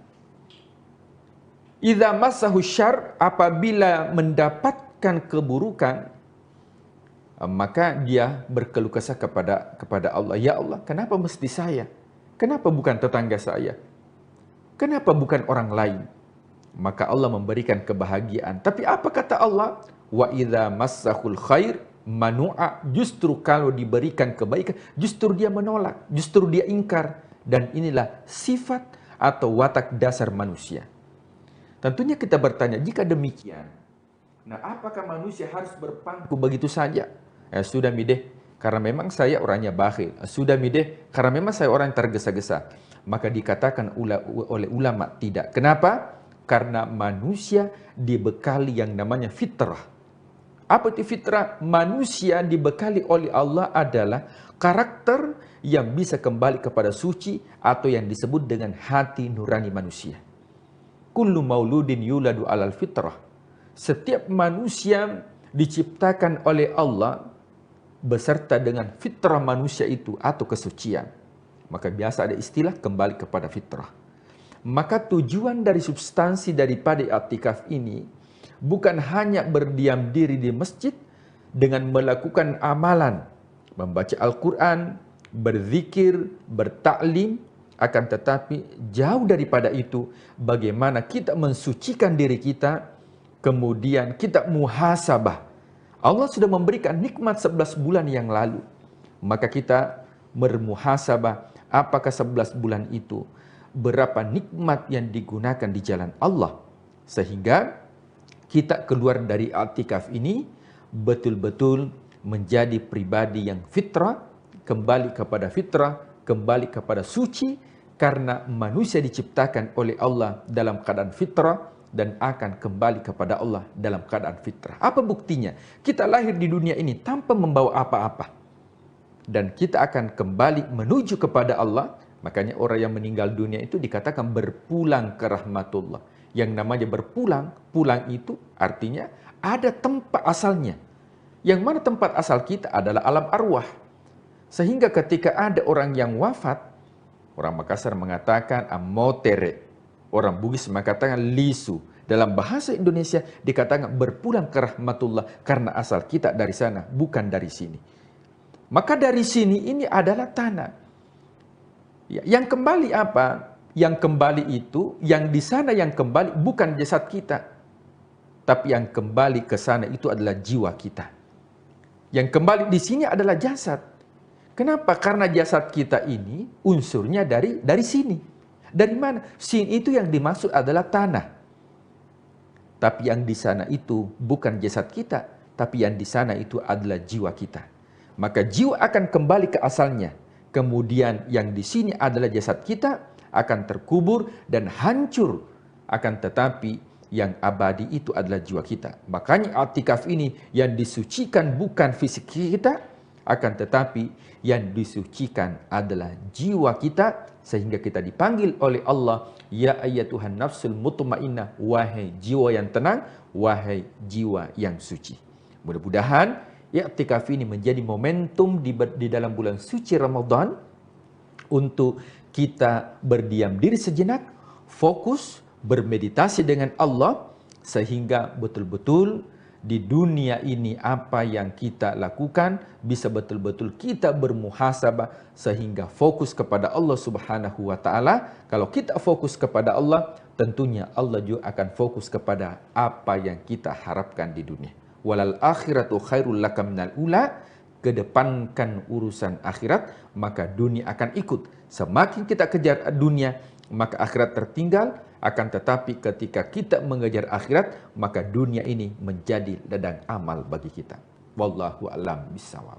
Oke, baik, itu tadi beberapa wejangan ataupun juga yang disampaikan terkait itikaf, dan mungkin Pak Ustadz kita juga perlu menggarisbawahi bahwa setelah kita beritikaf atau menepikan urusan-urusan duniawi kita, kemudian pada saat di masjid kita khusyuk, jangan sampai keluar dari masjid kita kembali lagi tidak fokus ya Pak Ustadz ya. Ini harus kita tetap jaga, bukan hanya pada saat di dalam masjid saja, tetapi setelah kita keluar kita bisa mengendalikan diri kita, tetap memisahkan antara mana urusan dunia dan juga kapan kita harus mendekatkan diri kepada Allah Subhanahu wa taala. Semoga ini menjadi ilmu lagi untuk kita selama bulan suci Ramadan ini, dan semoga kita bisa memperkokoh iman kita dengan segala kebaikan yang bisa kita lakukan dan kita memanen pahala selama Ramadan kali ini. Dan Pak Ustadz, terima kasih sudah memberikan kita banyak sekali pengetahuan, dan semoga ini bisa menjadi siraman rohani begitu ya bagi seluruh Tribuners yang sedang menyaksikan.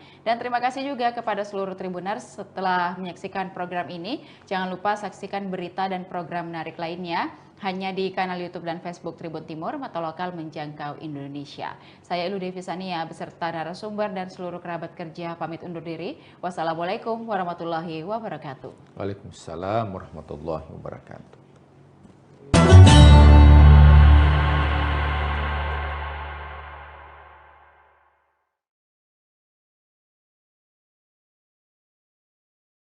Di 2005 sampai hari ini, ya, sampai tahun ini, sampai detik ini saya masih mengabdi dan mengembangkan Pondok Pesantren Khairul Ummah. Khairul Ummah sampai hari ini berkembang. Tidak hanya ada di Inhu, ada juga yang di Pekanbaru yang kita tempati saat ini, Khairul Ummah 2, khusus untuk anak putra. Dan insya Allah juga sudah berkembang ada Khairul Ummah 3 yang ada di Indragiri Hilir. Dan saat ini kita juga sedang membangun pondok pesantren Khairul Ummah yang keempat nanti untuk yang putri di Pekanbaru ini. Kita hanya ingin melahirkan santri-santri yang berkualitas, santri-santri yang sebagaimana namanya pondok pesantren Khairul Ummah, santri yang memang menjadi umat yang terbaik di tengah-tengah masyarakat. Artinya apapun peran dan status sosial kita, berperanlah dan berilah kontribusi yang terbaik untuk umat dan masyarakat ini. Karena tidak semuanya harus menjadi pejabat, tidak semuanya harus jadi politisi. Bisa jadi ada di antara kita yang menjadi bisnismen, menjadi teknokrat, ya, menjadi asatid, menjadi ulama. Silakan berperan dengan peran kita semaksimal mungkin untuk memberikan yang terbaik. Tribuners, jejak sang kiai kita kali ini adalah seorang kiai yang bernama Kiai Haji Muhammad Mursid. Beliau ini juga seorang ketua Forum Komunikasi Pondok Pesantren Provinsi Riau. Selain itu, Kiai Haji Mursid juga dikenal sebagai seorang yang dikenal di masyarakat dan terpilih menjadi Dewan Perwakilan Daerah di Senayan dari daerah pemilihan Provinsi Riau. Seperti apa perjalanan kisah hidup dari sang kiai dari Provinsi Riau ini? Ikuti saya untuk mengulik lebih dalam seperti apa kisah sang kiai ini. Bismillahirrahmanirrahim. Assalamualaikum warahmatullahi wabarakatuh. Hamdan wa syukran lillah, salatan wa salaman ala rasulillah Muhammad ibn Abdillah. Rasa syukur yang tak terhingga kehadirat Allah Subhanahu wa taala. Salawat dan salam senantiasa kita aturkan kepada khatamul anbiya wal mursalin, Nabi kita Muhammad sallallahu alaihi wasallam. Allahumma salli ala sayyidina Muhammad wa ala ali sayyidina Muhammad.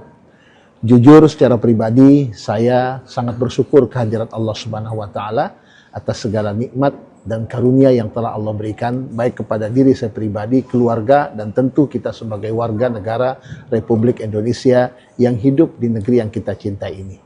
Saya Muhammad Mursid dilahirkan di Jakarta, tepatnya 4 Juli 1973, lahir di Jakarta dan alhamdulillah di lingkungan keluarga yang cukup sangat agamis. Ayah saya kelahiran dari Kalimantan Selatan, Martapura, dan ibu saya kelahiran Jakarta. Besar dididik oleh ayah dan ibunda secara langsung dengan pendidikan dan nilai-nilai religius, pendidikan agama. Tamat dari SD, saya dititipkan di sekolah Madrasah Tarbiyatul Muallimin wal Muallimat yang ada di Jakarta Pusat. Hanya 2 tahun saya di sana karena saya menginginkan pendidikan yang lebih maksimal lewat pendidikan pondok pesantren. Akhirnya saya pun dititipkan oleh ayahanda saya, Ayahanda Haji Nazaruddin, di pondok pesantren Darul Rahman Jakarta yang diasuh langsung oleh guru kami Ayahanda Kiai Haji Syukron Ma'mun. Dan syukur alhamdulillah sebelum saya, lebih dahulu abang saya, anak nomor 2 dari kami 7 bersaudara yang menyelesaikan pendidikan di pondok pesantren Darul Rahman, dilanjutkan dengan saya dan juga adik saya. Selainnya yang wanita itu dititipkan di sekolah Tarbiyatul Muallimin wal Muallimat di Jakarta Pusat. Nah, kecil dan besar di lingkungan pendidikan pondok pesantren, selesai belajar di pondok pesantren, qaddarallahu masya'a, saya mengikuti apa kata arahan guru saya Kiai Haji Syukron Ma'mun dan juga guru-guru yang lainnya ada di pesantren. Saya ditugaskan oleh guru kami mengabdi di Pekanbaru, tepatnya di pondok pesantren Darul Hikmah Pekanbaru, daerah Panam ya. Saat itu di tahun 94. Saya ingat betul saya diminta langsung oleh salah satu pendirinya, selain Haji Abdullah ada Profesor Dr. Satria Effendi, Allahu yarham, keduanya sudah meninggal dunia, ditugaskan dan mengabdi di pondok pesantren Darul Hikmah Pekanbaru. Ya, dalam perjalanannya saya tidak hanya diminta mengisi dan membina para santri di sana, tapi juga diminta peran aktif saya untuk terjun ke masyarakat, mengisi beberapa majelis taklim yang ada di kota Pekanbaru saat itu. Dan syukur alhamdulillah saat itu juga saya dibersamai ya oleh para asatid dan asatidah, baik yang ada di IKMI saat itu juga ada di IKADI, Ikatan Dai Indonesia Wilayah Riau. Di IKADI tahun 2002-2003 itu ada program Dai Bina Desa yang membina desa-desa pelosok yang ada di Provinsi Riau ini. Secara kebetulan saya diminta juga sebagai salah satu pengurus koordinator dakwah wilayah Kabupaten Kuansing, Inhu, dan juga Indragiri Hilir. Ya. Di situ saya terasa betul bagaimana kita sebagai santri, sebagai dai itu dibutuhkan betul oleh masyarakat. Maka saya terjun bersama kawan-kawan masuk ke pelosok-pelosok desa dari tahun 2003-2004 itu di Indragiri Hulu ada lebih kurang 7 talang mama. Salah satunya yang saya masuki adalah desa Talang Mama Durian Cacar. Yang sampai hari ini, sampai detik ini alhamdulillah kita masih punya ikatan hati dengan mereka. Dalam waktu-waktu tertentu kita masih melakukan pembinaan di sana. Dan alhamdulillah pembinaan itu pun terus berlanjut. Kenapa? Karena memang saya menyadari betul dengan keterbatasan kita angkat anak asuh dari sana, anak tarang di sana asli kita didik di pondok pesantren Khairul Ummah. Di mana saya sebelum di Khairul Ummah itu mengabdi di Darul Hikmah ya, dari tahun 94 sampai 2005 ya. Di 2005 sampai 2000 sampai hari ini ya, sampai tahun ini, sampai detik ini saya masih mengabdi dan mengembangkan pondok pesantren Khairul Ummah. Mendapatkan titipan untuk melanjutkan kepemimpinan almarhum ya Allahu yarham Kiai Haji Munasir Jufri. Ya, saat itu hanya ada pondok pesantren Khairul Ummah 1 di Indragiri Hulu, tepatnya di Air Molek Desa Batu Gajah. Namun berkat kegigihan secara bersama para majelis guru yang ada di sana dan juga support dan dukungan dari pemerintah Kabupaten Indragiri Hulu, support dan dukungan dari masyarakat luas, Khairul Ummah sampai hari ini berkembang. Tidak hanya ada di Inhu, ada juga yang di Pekanbaru yang kita tempati saat ini Khairul Ummah 2, khusus untuk anak putra. Dan insya Allah juga sudah berkembang ada Khairul Ummah 3 yang ada di Indragiri Hilir. Dan saat ini kita juga sedang membangun pondok pesantren Khairul Ummah yang keempat nanti untuk yang putri di Pekanbaru ini. Berkah dari perjalanan dakwah ini juga keinginan dari masyarakat luas terhadap diri saya untuk bisa berkiprah kepada masyarakat lebih luas, khususnya di Provinsi Riau ini. Tidak sedikit permintaan dari masyarakat untuk saya terjun ke politik secara khusus, ya, karena saya coba menghindari konflik interest yang cukup besar, maka saya tidak mengambil ranah politik, tapi tidak lewat partai, saya ambil lewat DPD RI, Dewan Perwakilan Daerah. Ya, qaddarallahu masya'a, alhamdulillah wa syukrulillah, ya.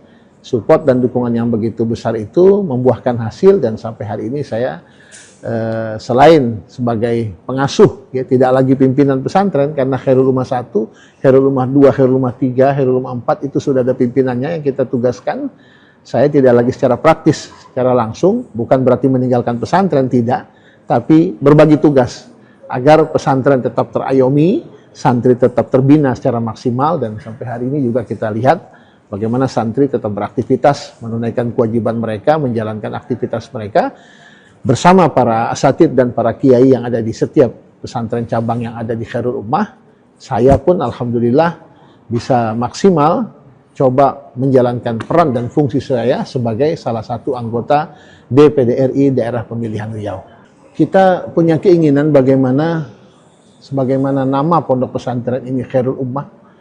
Cita-cita kita sederhana, tapi insya Allah memberikan kontribusi yang besar. Kita hanya ingin melahirkan santri-santri yang berkualitas, santri-santri yang sebagaimana namanya, pondok pesantren Khairul Ummah, santri yang memang menjadi umat yang terbaik di tengah-tengah masyarakat. Artinya, apapun peran dan status sosial kita, berperanlah dan berilah kontribusi yang terbaik untuk umat dan masyarakat ini. Karena tidak semuanya harus menjadi pejabat, tidak semuanya harus jadi politisi. Bisa jadi ada di antara kita yang menjadi bisnismen, menjadi teknokrat, ya, menjadi asatid, menjadi ulama. Silakan berperan dengan peran kita semaksimal mungkin untuk memberikan yang terbaik. Artinya keberadaan kiai saat ini di parlemen juga merupakan bagian dari perjuangan untuk umat ataupun pondok pesantren, seperti apa? Sudah barang tentu seperti itu yang kita harapkan. Kalau kita ada di tempat, ya, di salah satu tempat tapi tidak bisa memberikan warna, untuk apa? Kita ingin memberikan warna yang positif tentunya. Dalam hal ini saya mendapatkan amanah dari masyarakat Riau menjadi salah satu anggota DPD RI. Tentu harapannya bagaimana saya bisa memberikan warna yang positif, membawa program-program yang diinginkan untuk perbaikan masyarakat Riau, Provinsi Riau ini tentunya. Secara konkret tentunya kita berusaha berperan seperti saat ini saya berada di Komite 1 yang membidangi mitra kerja pemerintahan, baik pemerintah pusat, provinsi, dan kabupaten kota. Bagaimana saya bisa mensupport pemerintah kabupaten kota dan juga provinsi Riau ini dalam merebut, ya kan, potensi yang ada di pusat untuk kita datangkan ke daerah, tentu dengan bersinergi kepada pejabat eksekutif yang ada di provinsi Riau ini. Dan alhamdulillah kita terus bersinergi baik dengan gubernur dan juga wali kota, bupati yang ada di provinsi Riau ini. Satu lagi, Kiai kan Ketua Forum Komunikasi Pondok Pesantren di Provinsi Riau. Apa nih mungkin yang harus dibenahi ataupun seperti apa sih kondisi pondok pesantren saat ini di Provinsi Riau? Mungkin masukan dari Kiai seperti apa? Iya, dinamika yang ada kita tidak menafikan dengan berbagai macam permasalahan yang ada di lembaga pendidikan kita di Provinsi Riau. Saya harus garis bawahi, lembaga pendidikan bukan hanya pondok pesantren saja yang ada masalah, tapi hampir di semua lini lembaga pendidikan yang ada di Provinsi Riau, apakah itu yang menjadi tanggung jawab pemerintah, juga menjadi tanggung jawab lembaga, yayasan. Nah, ada hal-hal yang memang perlu kita benahi. Secara umum tentu kualitas pendidikan kita perlu kita benahi, baik dari kualitas gurunya, pendidiknya, juga tentu bagaimana anak-anak kita. Ya. Namun hal ini tidak kalah penting tentunya support dan dukungan dari pemerintah. Karena bagaimana lembaga pendidikan itu bisa memberikan kontribusi warna yang besar kepada peserta didik kita, tentu bagaimana juga support dari pemerintah kita dan juga dari pelaksana yang ada di setiap lembaga. Ini yang kita harapkan, sehingga harapannya bukan hanya melahirkan guru-guru yang berkualitas saja, ya, tapi juga bagaimana melahirkan generasi-generasi kita yang berkualitas lebih daripada para pendidik yang ada. Mohon doa dan support dari masyarakat luas. Mudah-mudahan ini semua mendatangkan keberkahan, bukan hanya untuk pribadi, tapi untuk masyarakat Riau luas tentunya. Barakallahu lana wa lakum. Assalamualaikum warahmatullahi wabarakatuh. Tribuners, itulah tadi kisah dari Kiai Haji Muhammad Mursyid yang saat ini duduk menjadi anggota DPD RI di Senayan. Dia memperjuangkan umat melalui kursi di Senayan. Kisah perjalanan hidup beliau mulai menjadi seorang pengajar di sebuah pondok pesantren di Pekanbaru, kemudian mengabdi di daerah suku Talang Mamak di Indragiri Hulu, hingga membangun sebuah pesantren yang saat ini sudah memiliki cabang juga, beberapa cabang. Dan perjuangan beliau, niat beliau ke depannya bagaimana umat menjadi umat yang terbaik, sebagaimana nama pesantren beliau yang saat ini sudah berdiri 3 cabang di Provinsi Riau. Perjuangan beliau terus berjalan. Mudah-mudahan kisah Kiai Haji Muhammad Mursyid menginspirasi kita semuanya dan tentunya bisa menjadi pelajaran bagi kita semuanya. Terima kasih. Assalamualaikum warahmatullahi wabarakatuh. Download Tribun X sekarang. Menghadirkan lokal menjadi Indonesia.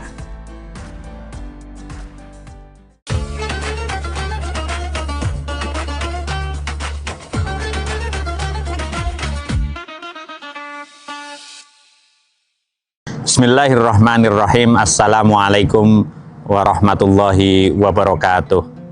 Alhamdulillahirabbil alamin. Nahmaduhu wa nasta'inuhu wa nastaghfiruh wa na'udzu billahi min sururi anfusina wa min sayyiati a'malina.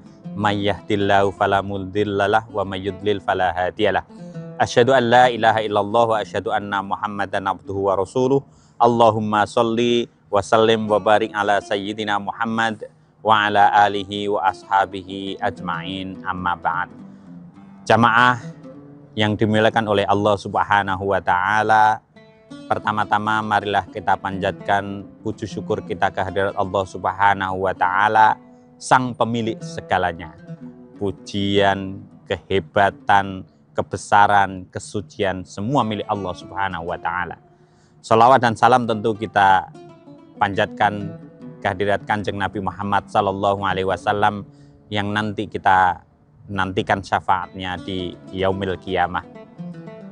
Jamaah muslim yang dimuliakan oleh Allah Subhanahu wa taala, kita berada pada bulan yang sangat mulia, bulan suci Ramadan. Allah Subhanahu wa taala telah berfirman, memberikan pesan kepada kita sekalian dalam surat Al-Baqarah, ya ayyuhalladzina amanu kutiba alaikumusiyam kama kutiba alal ladzina min qablikum la'allakum tattaqun. Shadaqallahul adzim. Dalam ayat yang sangat populer ini banyak pesan yang mendalam, yang merupakan inti dari kehidupan, yang mengingatkan kepada kita sekalian, yaitu adalah takwa. Takwa ini bukan hanya disampaikan pada bulan Ramadan, tapi hampir setiap minggu, minimal pada Jumatan, khutbah Jumat pun tidak sah jika tidak ada perintah mengajak kita untuk bertakwa. Jadi takwa kepada Allah Subhanahu wa taala itu adalah inti kehidupan. Artinya apa? Itu adalah sumber kesuksesan, sumber kebahagiaan hidup di dunia dan di akhirat. Takwa. Takwa itu salah satu maknanya itu adalah, hakikatnya itu adalah pengendalian diri. Jadi internal, mengendalikan diri kita sendiri. Dalam surat Al-Baqarah tadi tentang perintah puasa tadi, salah satu instrumen, salah satu alat yang bisa kita gunakan untuk bisa mengendalikan diri adalah dengan berpuasa. Itu adalah salah satu alat agar kita nanti ujungnya bisa menjadi orang yang bertakwa. Puasa pada lahiriahnya itu adalah ibadah menahan lapar, menahan makan dan minum sejak pagi hari, sejak subuh, nanti kembali makan lagi setelah maghrib. Jadi secara lahiriah yang di permukaan itu nampaknya hanya mengendalikan diri dalam bentuk makan dan minum. Itu jika kita dalami lebih mendalam itu akan semakin luar biasa. Karena hanya dengan menahan dari makan, itu aja kita sudah merasakan luar biasa bagaimana lemahnya kita, bagaimana kekurangan kita. Nah itu dengan mengendalikan diri kita akan bisa merasakan kelemahan kita. Dan nanti di ujungnya dengan mengendalikan diri pada saat berbuka puasa kita akan bisa merasakan nikmatnya lahiriah. Bagaimana ketika kita bisa menahan itu pada akhirnya kita akan mendapatkan kebahagiaan yang luar biasa. Ini sama pelajaran dalam hidup kita seluruhnya. Dari kita mengendalikan diri itu adalah salah satu inti dari kehidupan yang bisa menghantarkan kita kepada ketakwaan. Sebagai contoh yang bisa kita jelaskan, saat ini adalah era digital, era media sosial yang luar banjir informasi. Namanya banjir itu justru kelemahannya adalah kita mendapatkan air yang bersih, informasi yang bersih itu sangat sulit sekali. Sehingga pada intinya di era digital ini, pelajaran puasa, mengendalikan diri kita sendiri itu menjadi sangat penting. Jadi sebagai contoh adalah mulai dari kita mereview, mengendalikan diri, mana yang perlu dan mana yang tidak perlu. Ketika men-scroll mendapatkan informasi yang tidak perlu kita lewati. Terus kemudian kita menchat, merespon dari informasi itu di media sosial. Itu juga kita harus bisa mengendalikan diri. Jangan asal, apalagi ini besok di bulan puasa ini, kita harus latihan, bukan makan dan minum, tapi nanti selama bulan Ramadan dan seterusnya. Ini Ramadan kita jadikan latihan untuk mengendalikan diri. Jangan sampai kita mengeluarkan hal-hal yang negatif, hal yang berdampaknya tidak baik. Semua kita mempunyai kekurangan tentu. Jadi baik pemerintah, tetangga kita, saudara kita, jika nanti ada posting apa-apa, responnya itu harus hati-hati, jangan sampai justru menambah kesemrawutan dari media sosial ini. Jadi kita jaga diri kita sehingga nanti apa yang kita keluarkan itu bersih. Semua orang punya kekurangan, pemerintah juga punya kekurangan. Tapi dengan bertakwa kita justru fokus kepada kekurangan diri kita. Nanti kalau kita sibuk memberikan komentar yang negatif atau entah dengan alasan mengkritik atau apapun, kita harus menahan. Jadi nanti biar media sosial, karena kita tahu semua algoritma di dalam media sosial. Begitu kita banyak mengeluarkan sentimen negatif, yang media yang akan datang kita itu juga setan-setan, sesuatu hal yang buruk juga, yang negatif. Oleh karena itu kita harus berhati-hati mengendalikan diri selama bulan Ramadan ini, sehingga nanti yang kita keluarkan dari diri kita selama bulan Ramadan itu adalah hal yang baik-baik. Perintah Allah dalam dalam ayat yang lain itu ya ayyuhalladzina amanut taqullah wa qulu qaulan sadida. Jadi memang mengendalikan diri baik dalam puasa atau tadi dalam mengendalikan diri dalam berkata. Kalau sekarang media sosial kan kita dalam menulis itu memang dekat sekali dengan ketakwaan. Begitu kita bisa mengendalikan diri, makan dan minum, mengendalikan tangan kita, mulut tapi juga tangan kita, insya Allah kita akan mendekati menuju kepada ketakwaan kepada Allah Subhanahu wa taala. Janji Allah sudah jelas, wa may yattaqillah yaj'al lahu makhraja wa yarzuqhu min haitsu la yahtasib. Barang siapa yang bertakwa kepada Allah Subhanahu wa taala, kalau ada masalah apapun pasti akan diberikan solusi oleh Allah sendiri. Dan jika kita menginginkan rezeki yang banyak, wa yarzuqhu min haitsu la yahtasib, dan Allah akan memberikan rezeki yang tidak pernah kita duga-duga ataupun tidak pernah kita minta. Jadi sekali lagi bahwa bulan Ramadan ini adalah bulan yang luar biasa. Allah, kalau bahasa dunia itu mendiskon, mengobral apapun semua kebaikan, kerahmatan, pahala, keindahan, barokah dari Allah Subhanahu wa taala akan diguyurkan selama bulan Ramadan. Sehingga jangan luangkan, jangan gunakan kesempatan ini yang luar biasa ini hanya habis untuk memberikan sesuatu yang tidak bermanfaat. Setiap saat Kita coba manfaatkan bulan Ramadan ini. Sehingga nanti kalau kita bermedsos pun nggak apa-apa. Jadi nanti media sosial, akun-akun yang mengajak komentarnya negatif di-unfollow. Tidak diikuti. Tapi akun-akun yang mengajak kebaikan, seperti akun Masjid Raya Syekh Zayed Solo ini yang ada live pengajian, dapat ikuti.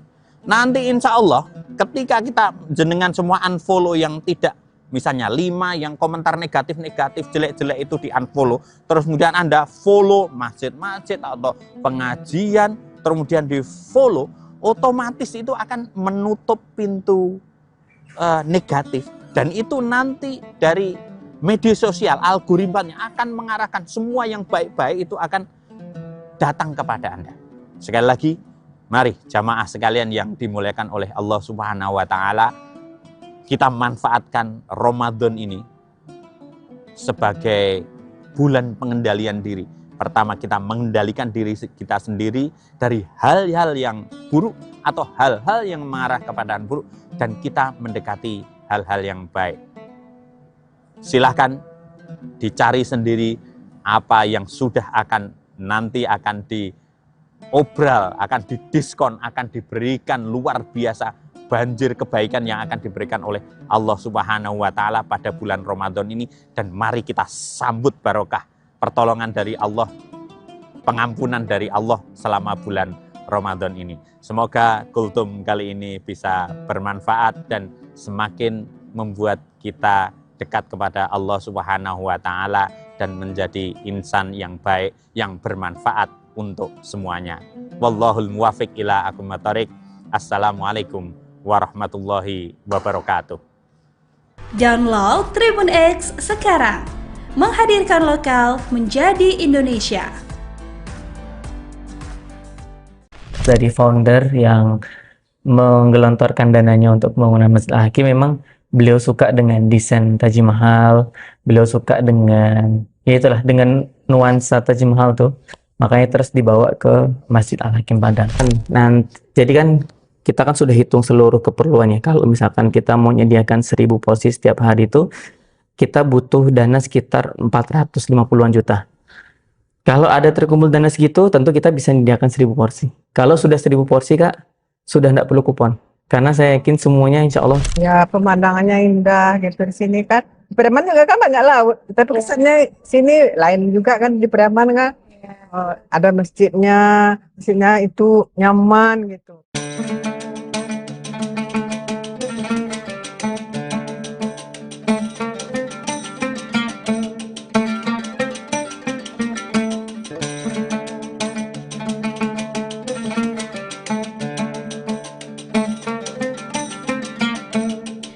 Tribuners, kalau lagi jalan-jalan ke Pantai Padang, rasanya belum lengkap nih kalau belum mampir ke Masjid Al-Hakim.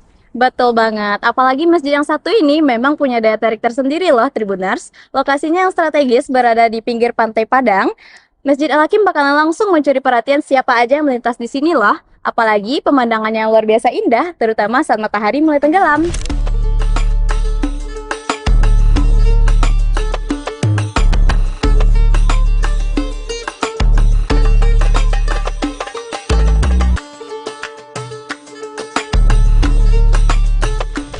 Gak cuma jadi tempat ibadah, Masjid Al-Hakim juga sudah menjadi salah satu ikon kota Padang yang paling sering dikunjungi oleh masyarakat hingga wisatawan loh. Ya, karena selain ikonik, keindahan masjid ini emang udah nggak bisa dipungkiri lagi loh Tribuners. Mulai dari kubah putihnya terlihat begitu elegan, berpadu dengan birunya laut dan langit, serta arsitekturnya nggak kalah menarik loh.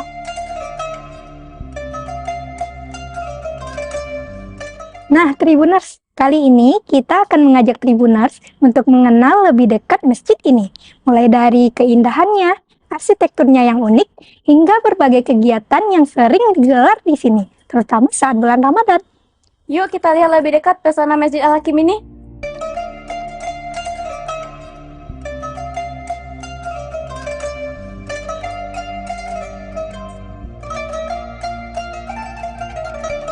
Oke, jadi sejarahnya Masjid Al-Hakim mulai peletakan batu pertama itu di tahun 2017 dan mulai dipakai untuk sholat itu September 2020. Jadi saat itu lagi COVID kan, 2020. Nah, itu saat pertama kali Masjid Al-Hakim digunakan untuk sholat berjamaah. Berarti pada tahun 2020 itu masjidnya sudah bisa digunakan. Betul. Jadi dari pewakif, dari founder yang menggelontorkan dananya untuk pembangunan Masjid Al-Hakim, memang beliau suka dengan desain Taj Mahal, beliau suka dengan, ya itulah, dengan nuansa Taj Mahal tuh. Makanya terus dibawa ke Masjid Al-Hakim Padang. Kayak gitu. Oke, berarti terinspirasinya dari desain Taj Mahal yang ada di India ya Bang ya? betul. Kalau dari Masjid Al-Hakimnya sendiri, mungkin kubahnya ya. Kubahnya kan ada beberapa dan itu juga jadi ciri khas dengan 4 menaranya yang itu menambah keindahan dari arsitektur Masjid Al-Hakim itu sendiri. Iya. Apalagi letaknya di tepi pantai ya itu Bang ya. Pasti orang yang bakal lewat di sini langsung ke notice nih sama masjidnya. Apalagi desainnya yang terinspirasi dengan Taj Mahal ya Bang ya. Oke, keunggulan yang bikin orang datang ke masjid ya. Yang pertama tentu tadi keindahan arsitektur Masjid Al-Hakim. Kemudian yang kedua letaknya yang sangat strategis dan geografisnya mendukung gitu karena di pinggir pantai kan. Yang ketiga tentu program-programnya Kak. Kami punya banyak sekali program selama bulan Ramadan nanti. Kita ada namanya Ramah Ramadan di Masjid Al-Hakim. Itu adalah nama program selama bulan Ramadan ya. Induknya itu Ramah Ramadan di Masjid Al-Hakim. Kegiatannya apa saja? Macam-macam Kak. Mulai dari Ramadan Halal Fest. Kita ada Ramadan Halal Fest itu nanti isinya juga macam-macam. Ada UMKM yang berjualan mungkin pasar Labukoan. Kemudian ada juga yang jualan baju-baju gamis paket lebaran. Kemudian ada palantanya juga. Jadi kita sediakan tempat untuk nongkrong-nongkrong tapi di Masjid Al-Hakim kayak gitu kan. Kemudian kita ada program selain Ramadan Halal Fest itu tentu buka puasa. Kita buka puasa setiap hari dan kita punya doa Kak.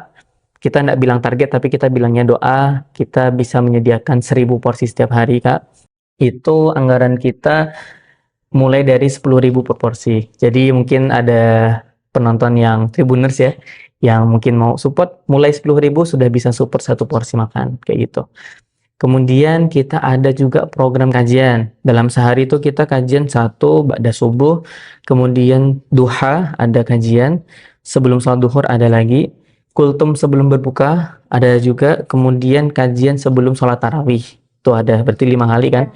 Ditambah lagi nanti ketika intikaf. Intikaf itu juga program sendiri yang isinya ada tausiah muhasabah jam 2, kemudian jam 3-nya kita ada sholat qiyamul lail dan banyak lagi Kak kegiatannya, nanti bisa ikut kegiatan di Masjid Al-Hakim. Oke. Nah Bang, yang menjadi perhatian mungkin bagi para Tribuners juga nantinya nih Bang ya, kayak seperti berbuka puasa bersama di sini ada ya Bang program? Ya insya Allah ada. Nah kalau misalnya berbuka di sini itu apakah perlu ada kupon dulu atau bisa langsung masyarakat datang ke sini untuk berbuka puasa atau gimana ya Bang kira-kira? Jadi tentu tadi kita punya doa 1000 porsi per hari Kak. Kalau misalkan nanti, jadi kan kita kan sudah hitung seluruh keperluannya. Kalau misalkan kita mau menyediakan 1000 porsi setiap hari itu, kita butuh dana sekitar 450-an juta. Kalau ada terkumpul dana segitu, tentu kita bisa menyediakan 1000 porsi. Kalau sudah 1000 porsi Kak, sudah tidak perlu kupon. Karena saya yakin semuanya insya Allah tercukupi lah. Kayak gitu. Tapi kalau kita sekarang mungkin baru sediakan 300-500 porsi Kak, di kondisi Masjid Al-Hakim yang kalau penuh tuh bisa lebih dari itu. Maka tentu kita pakai kupon dan kita mengutamakan satu yang berpuasa.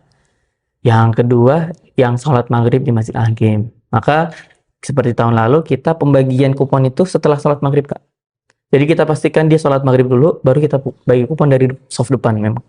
Nah tentu dengan seperti itu kan jadi adil ya, orang yang tentu, jadi kita mengutamakan orang yang benar-benar sholat. Nah kalau masih ada lebih, nanti ada yang belum makan, nah silahkan makan, kayak gitu Kak. Gitu kira-kira. Berarti harus sholat dulu di sini, baru nanti dibagi kuponnya. Kalau berlebih baru nanti untuk itu yang masyarakat yang umum kayak gitu. Oke. Kemudian yang juga menjadi perhatian nih Bang, untuk pada malam Lailatul Qadar nanti itu kan ada iktikaf namanya ya Bang ya, untuk di sini. Nah kira-kira kalau orang-orang yang bermalam di Masjid Al-Hakim ini itu apakah dari masyarakat setempat saja atau ada dari orang-orang di luar daerah kira-kira Bang? Yang pengalaman dari tahun-tahun sebelumnya ada juga yang dari luar daerah. Dan memang saat iktikaf itu kita sediakan space khusus untuk yang mungkin mau istirahat kayak gitu. Dan kita pisah ya laki-laki dengan perempuan demi menjaga kan seperti itu. Dan saya lihat memang banyak juga yang dari luar kayak gitu. Sebenarnya kalau dari masyarakat sekitar sendiri tidak banyak Kak, karena Masjid Al-Hakim itu sebenarnya jauh dari permukiman, ya kan? Karena memang di tempat publik di pinggir pantai kan. Dan pemukiman terdekat sebenarnya sudah ada masjid juga kayak gitu. Jadi memang yang ke Masjid Al-Hakim itu memang orang-orang yang memang pengen ke Al-Hakim lah seperti itu kan bahasanya. Nah nanti tapi kalau saya lihat dari pengalaman sebelumnya juga sebenarnya banyak juga yang tidak bermalam di Al-Hakim. Ada yang bermalam tapi ada juga yang tidak bermalam di Al-Hakim. Mereka datang di jam-jam 2 saat Masjid Al-Hakim memang punya kegiatan khusus di dalam iktikaf itu. Seperti tadi kan ada muhasabah itu kan mulainya jam 2. Banyak tuh yang datangnya baru jam 2 kayak gitu. Dan itu enggak masalah sih gitu. Himbauan untuk para pengunjung di saat di Masjid Al-Hakim tentu yang pertama minta tolong sekali untuk sama-sama jaga kebersihan dan kenyamanan bersama ya. Jangan sampai tim Masjid Al-Hakim sudah bersusah payah untuk membersihkan tapi kita malah merasa oh kan nanti udah ada yang bersihkan. Harusnya tidak seperti itu. Harusnya kita bisa jaga bareng-bareng. Tentu kalau kita tidak mengotori nanti orang yang datang pun juga ikut nyaman. Tapi kalau satu orang berpikiran ya udahlah nanti kan ada yang ngambil ya kalau satu orang, kalau 100 orang berarti ada 100 sampah, ada 1000 orang yang berpikiran seperti itu, 1000 sampah menumpuk dan bercecer. Tentu kita yang di sini juga tidak nyaman, kawan-kawan yang sudah bersih-bersih juga kasihan kan istilahnya, ada orang-orang yang tidak bertanggung jawab. Tentu kebersihan ini demi kenyamanan bersama juga kan seperti itu. Dan tentunya jaga barang-barang keamanan. Kita tuh sudah sediakan tempat penitipan barang Kak. Jadi kalau ada helm, sandal, sepatu, mungkin ada yang mahal-mahalnya, titipkan enggak apa-apa. Tapi kalau ada yang enggak mahal gimana? Misalkan sandal Swallow, saya nyebut merek ya, yang mungkin harganya tidak sampai 15.000 misalkan. Ya titipkan pun enggak apa-apa gitu. Artinya kita sediakan tempat penitipan barang itu gratis, tidak dipungut biaya. Kalau mau infak lah. Tapi kalau enggak juga enggak apa-apa. Itu demi kenyamanan bersama kayak gitu. Jadi jangan sampai nanti, oh sandal saya hilang, sepatu hilang. Ya mohon maaf, kami sudah sediakan sebenarnya tempat penitipan. Kalau hilangnya di tempat penitipan Kak, kita siap tanggung jawab. Ada buktinya dia punya kartu tadi saat menitip misalkan kayak gitu. Helm, makanya helm, sandal, sepatu, tas, barang-barang penting tuh kalau mau titip aja. Insya Allah dijaga sama yang standby nanti di area itu gitu.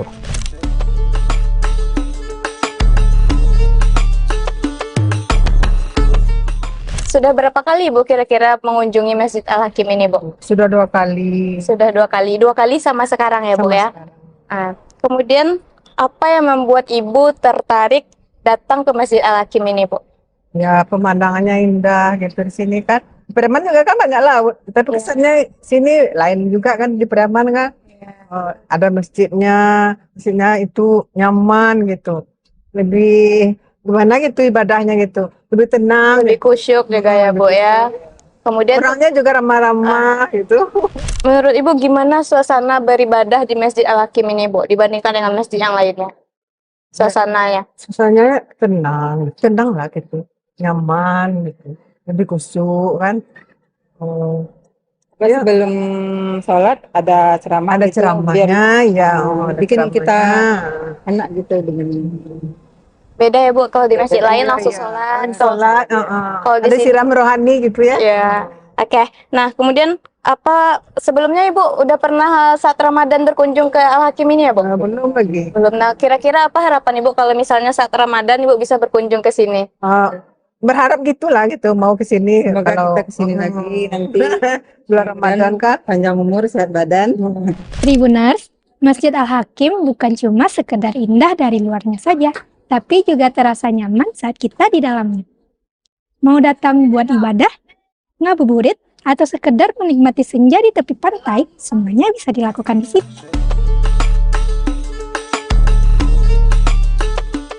Kalau Tribuners belum pernah ke sini, ini bisa jadi pilihan tempat yang wajib Tribuners kunjungi.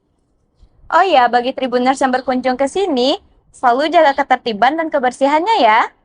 Saya Alda Amelia Putri. Saya Filia Hasdi. Sampai jumpa.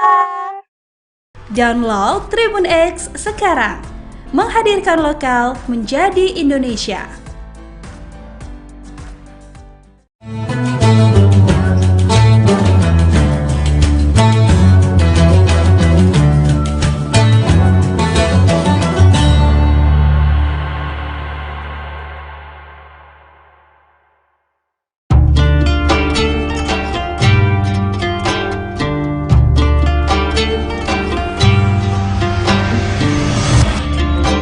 Syukur Alhamdulillah, tahun ini kita masih dipertemukan dengan bulan suci Ramadan. Ramadan bukan sekedar menahan lapar dan dahaga, tetapi waktu untuk memperbaiki kualitas diri, baik ibadah maupun menata akhlak. Jadikan Ramadan ini sebagai titik balik untuk menjadi pribadi yang jujur dalam perbuatan, sabar dalam ujian, dan disiplin dalam ketaatan. Dewan Komisaris, Direksi dan seluruh karyawan PT Semen Tonasa mengucapkan Selamat menunaikan ibadah puasa.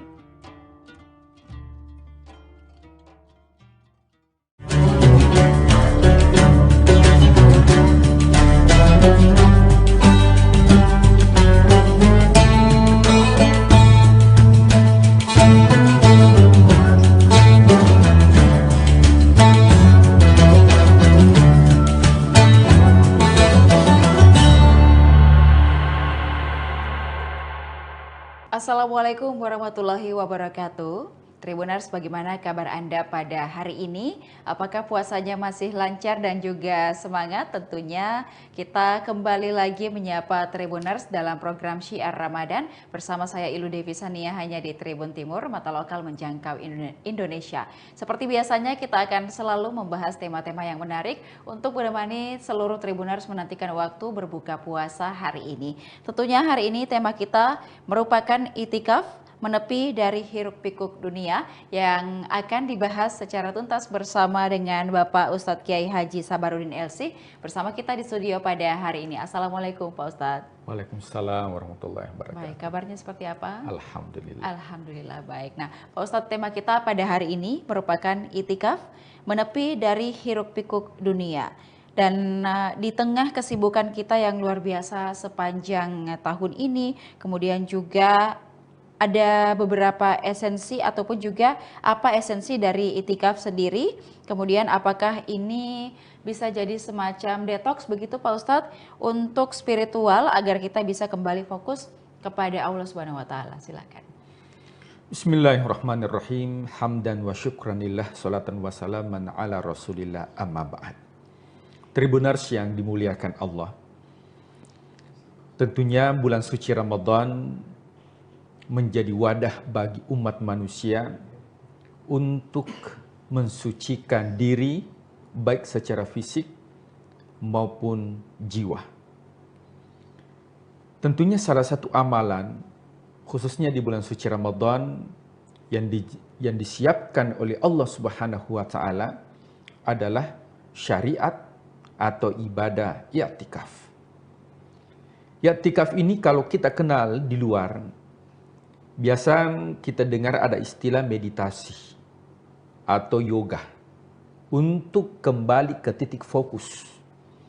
Maka di bulan suci Ramadan itu ada satu amalan yang disunnahkan oleh Rasul Shallallahu Alaihi Wasallam, dan ini menjadi amalan keluarga. Jadi bukan hanya Rasulullah, akan tetapi juga keluarga beliau itu menjadi amalan kolektif, amalan keluarga yang dilakukan.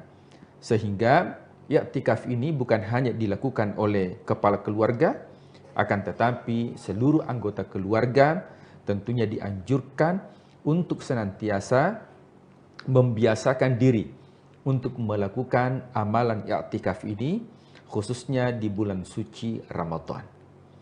Nah, apa itu i'tikaf? I'tikaf itu merupakan bahasa Arab yang diambil dari penggalan ayat suci Al-Quran. Allah Subhanahu wa taala berfirman, "Wala tubashiruhunna wa antum aakifuna fil masajid." Jadi ada dua kata kunci, yang pertama i'tikaf, yang kedua dilakukan di masjid.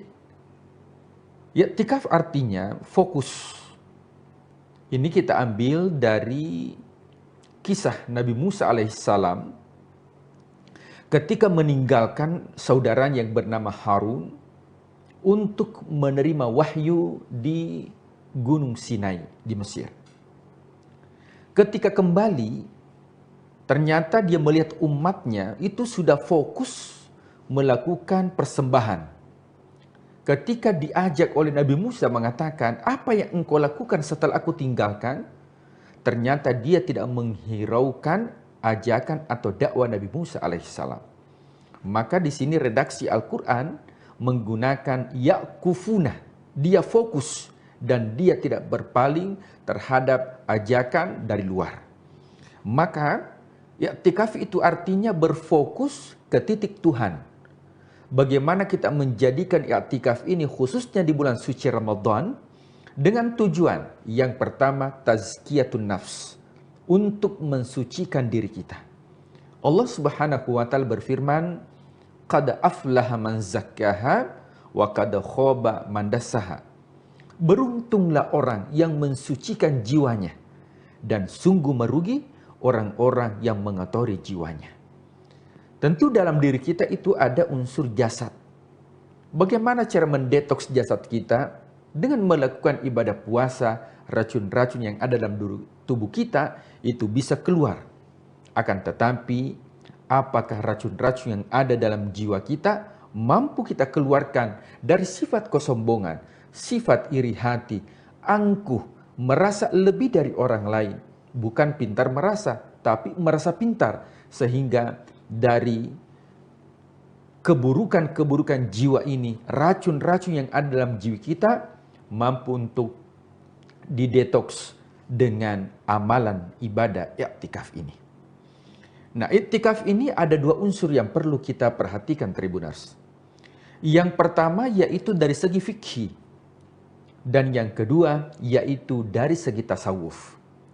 Fikih artinya apa yang terlihat, sedangkan tasawuf yaitu apa yang tidak terlihat. Nah, seorang ulama memberikan sebuah ungkapan mengatakan bahwa man tafaqqaha wa lam yatasawwafa, barang siapa yang berfikih akan tetapi tidak bertasawuf, faqad tafassaka, maka sesungguhnya orang tersebut telah melakukan amalan fasik. Sebaliknya, wa man tasawwafa, barang siapa yang bertasawuf, walam yatafaqqaha, akan tetapi tidak berfikih, faqad tasandaqa, maka sesungguhnya sudah melakukan amalan kebohongan. Maka dalam ibadah itu tidak terlepas dari fikihnya, akan tetapi yang paling terpenting adalah substansi daripada setiap amal ibadah itu yang disebut dengan tasawuf. Kita berpuasa menahan lapar dan dahaga, itu bagian dari fikih. I'tikaf tentunya dimulai dengan niat. Nawaitu atakafa lillahi ta'ala. Saya berniat i'tikaf karena Allah. Fisik kita itu berada di masjid, berdiam diri, itu fisik kita. Kalau hanya sekedar berdiam diri atau hanya berpindah dari tempat tidur yang empuk, kemudian tinggal di masjid, berdiam diri di karpet, maka itu hanya sekedar berpindah tempat tidur atau hanya melakukan fikihnya saja. Tapi kita tidak melakukan yang namanya tasawufnya. Apa itu tasawuf? Bahwa i'tikaf itu ada substansi di dalamnya. Di antaranya yang dijelaskan tadi adalah tazkiyatun nafs, membersihkan jiwa. Dan yang kedua adalah muhasabah. Muhasabah itu adalah introspeksi diri. Muhasabah artinya evaluasi diri. Bahkan ya dalam sebuah riwayat dikatakan, man tafakkara sa'atan khairu, siapa yang bertafakkur sejenak maka jauh lebih baik dibandingkan melakukan salat 1000 rakaat. Ya, 1000 rakaat ini fikih. Akan tetapi bertafakkur atas ciptaan Allah, bertafakkur atas nikmat yang diberikan oleh Allah selama 330 hari, tapi kita gunakan satu malam untuk bertafakkur atau yang disebut dengan i'tikaf, maka tentunya ini yang dicintai oleh Allah Subhanahu wa taala. Kemudian selanjutnya adalah bahwa substansi daripada i'tikaf itu bagaimana kita kembali kepada fitrah. Karena sesungguhnya manusia itu memiliki sifat dasar yang negatif. Yang pertama, sesungguhnya manusia memiliki sifat dasar yang negatif apa? Terburu-buru, tergesa-gesa. Itu sifat dasar manusia. Makanya dalam Al-Quran digambarkan ada orang yang suka mencela, suka mendoakan keburukan, di waktu yang lain suka meminta kebaikan. Ada orang tua yang mungkin di pagi hari mendoakan anaknya, ya Allah jadikanlah anakku qurrata ayun, menjadi penyejuk hati. Itu didoakan di pagi hari. Akan tetapi di sore hari justru dicela. Maka sifat dasar manusia adalah tergesa-gesa atau terburu-buru. Yang kedua, sifat dasar manusia itu adalah bakhil. Kenapa? Manusia tidak mau harta yang dimiliki itu berkurang. Jadi kalau ada manusia yang enggan untuk berinfak, bersedekah, maka itu sifat dasar manusia. Beda dengan Allah. Makanya Allah memiliki sifat yang disebut dengan Al-Ghani. Apa itu Al-Ghani? Artinya maha kaya. Saking maha kayanya Allah, Allah itu senang kalau diminta. Beda dengan manusia. Kalau manusia diminta pertama kali, mungkin dia senang. Tapi kalau sudah 2 kali, mungkin dia senang. Ketiga kalinya pas dia jengkel. Itu sifat dasar manusia. Beda dengan Allah. Justru Allah ketika kita meminta, Allah senang. Yang kedua, Allah itu ketika dia memberi, dia pasti mengabulkan. Beda dengan manusia. Ketika kita meminta, belum tentu dikabulkan. Dan inilah sifat dasar manusia. Yang ketiga, sifat dasar manusia itu adalah berkeluh kesah. Ya. Sesungguhnya manusia khuliqal insanu, ya, manusia itu diciptakan dalam keadaan berkeluh kesah. Idza massahu syarr, apabila mendapatkan keburukan, maka dia berkeluh kesah kepada Allah. Ya Allah, kenapa mesti saya? Kenapa bukan tetangga saya? Kenapa bukan orang lain? Maka Allah memberikan kebahagiaan. Tapi apa kata Allah? Wa idza massahul khair manu'a, justru kalau diberikan kebaikan, justru dia menolak, justru dia ingkar. Dan inilah sifat atau watak dasar manusia. Tentunya kita bertanya, jika demikian, nah apakah manusia harus berpangku begitu saja? Sudah mideh, karena memang saya orangnya bakhil. Sudah mideh, karena memang saya orang tergesa-gesa. Maka dikatakan oleh ulama tidak. Kenapa? Karena manusia dibekali yang namanya fitrah. Apa itu fitrah? Manusia dibekali oleh Allah adalah karakter yang bisa kembali kepada suci atau yang disebut dengan hati nurani manusia. Kullu mauludin yuladu alal fitrah. Setiap manusia diciptakan oleh Allah beserta dengan fitrah manusia itu atau kesucian. Maka biasa ada istilah kembali kepada fitrah. Maka tujuan dari substansi daripada i'tikaf ini bukan hanya berdiam diri di masjid dengan melakukan amalan, membaca Al-Quran, berzikir, bertaklim, akan tetapi jauh daripada itu bagaimana kita mensucikan diri kita, kemudian kita muhasabah. Allah sudah memberikan nikmat 11 bulan yang lalu, maka kita bermuhasabah apakah 11 bulan itu berapa nikmat yang digunakan di jalan Allah, sehingga kita keluar dari i'tikaf ini betul-betul menjadi pribadi yang fitrah, kembali kepada fitrah, kembali kepada suci, karena manusia diciptakan oleh Allah dalam keadaan fitrah dan akan kembali kepada Allah dalam keadaan fitrah. Apa buktinya? Kita lahir di dunia ini tanpa membawa apa-apa. Dan kita akan kembali menuju kepada Allah. Makanya orang yang meninggal dunia itu dikatakan berpulang ke rahmatullah. Yang namanya berpulang, pulang itu artinya ada tempat asalnya. Yang mana tempat asal kita adalah alam arwah. Sehingga ketika ada orang yang wafat, orang Makassar mengatakan amotere. Orang Bugis mengatakan lisu. Dalam bahasa Indonesia dikatakan berpulang ke rahmatullah karena asal kita dari sana, bukan dari sini. Maka dari sini ini adalah tanah. Ya, yang kembali apa? Yang kembali itu, yang di sana yang kembali bukan jasad kita. Tapi yang kembali ke sana itu adalah jiwa kita. Yang kembali di sini adalah jasad. Kenapa? Karena jasad kita ini unsurnya dari sini. Dari mana? Sini itu yang dimaksud adalah tanah. Tapi yang di sana itu bukan jasad kita, tapi yang di sana itu adalah jiwa kita. Maka jiwa akan kembali ke asalnya. Kemudian yang di sini adalah jasad kita akan terkubur dan hancur.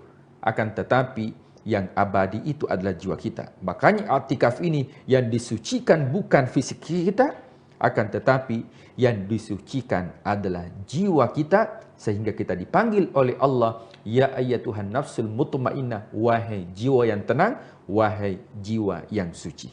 Mudah-mudahan i'tikaf ini menjadi momentum di dalam bulan suci Ramadan untuk kita berdiam diri sejenak, fokus, bermeditasi dengan Allah, sehingga betul-betul di dunia ini apa yang kita lakukan bisa betul-betul kita bermuhasabah sehingga fokus kepada Allah Subhanahu wa taala. Kalau kita fokus kepada Allah, tentunya Allah juga akan fokus kepada apa yang kita harapkan di dunia. Walal akhiratu khairul laka minal ula, kedepankan urusan akhirat, maka dunia akan ikut. Semakin kita kejar dunia, maka akhirat tertinggal. Akan tetapi ketika kita mengejar akhirat, maka dunia ini menjadi ladang amal bagi kita. Wallahu a'lam bishawab. Oke, baik, itu tadi beberapa wejangan ataupun juga yang disampaikan terkait itikaf, dan mungkin Pak Ustadz kita juga perlu menggarisbawahi bahwa setelah kita beritikaf atau menepikan urusan-urusan duniawi kita, kemudian pada saat di masjid kita khusyuk, jangan sampai keluar dari masjid kita kembali lagi tidak fokus ya Pak Ustadz ya. Ini harus kita tetap jaga, bukan hanya pada saat di dalam masjid saja, tetapi setelah kita keluar kita bisa mengendalikan diri kita, tetap memisahkan antara mana urusan dunia dan juga kapan kita harus mendekatkan diri kepada Allah Subhanahu wa taala. Semoga ini menjadi ilmu lagi untuk kita selama bulan suci Ramadan ini, dan semoga kita bisa memperkokoh iman kita dengan segala kebaikan yang bisa kita lakukan dan kita memanen pahala selama Ramadan kali ini. Dan Pak Ustadz terima kasih sudah memberikan kita banyak sekali pengetahuan, dan semoga ini bisa menjadi siraman rohani begitu ya bagi seluruh Tribuners yang sedang menyaksikan. Dan terima kasih juga kepada seluruh Tribuners setelah menyaksikan program ini. Jangan lupa saksikan berita dan program menarik lainnya hanya di kanal YouTube dan Facebook Tribun Timur, mata lokal menjangkau Indonesia. Saya Elu Devi Sania beserta narasumber dan seluruh kerabat kerja pamit undur diri. Wassalamualaikum warahmatullahi wabarakatuh. Waalaikumsalam warahmatullahi wabarakatuh.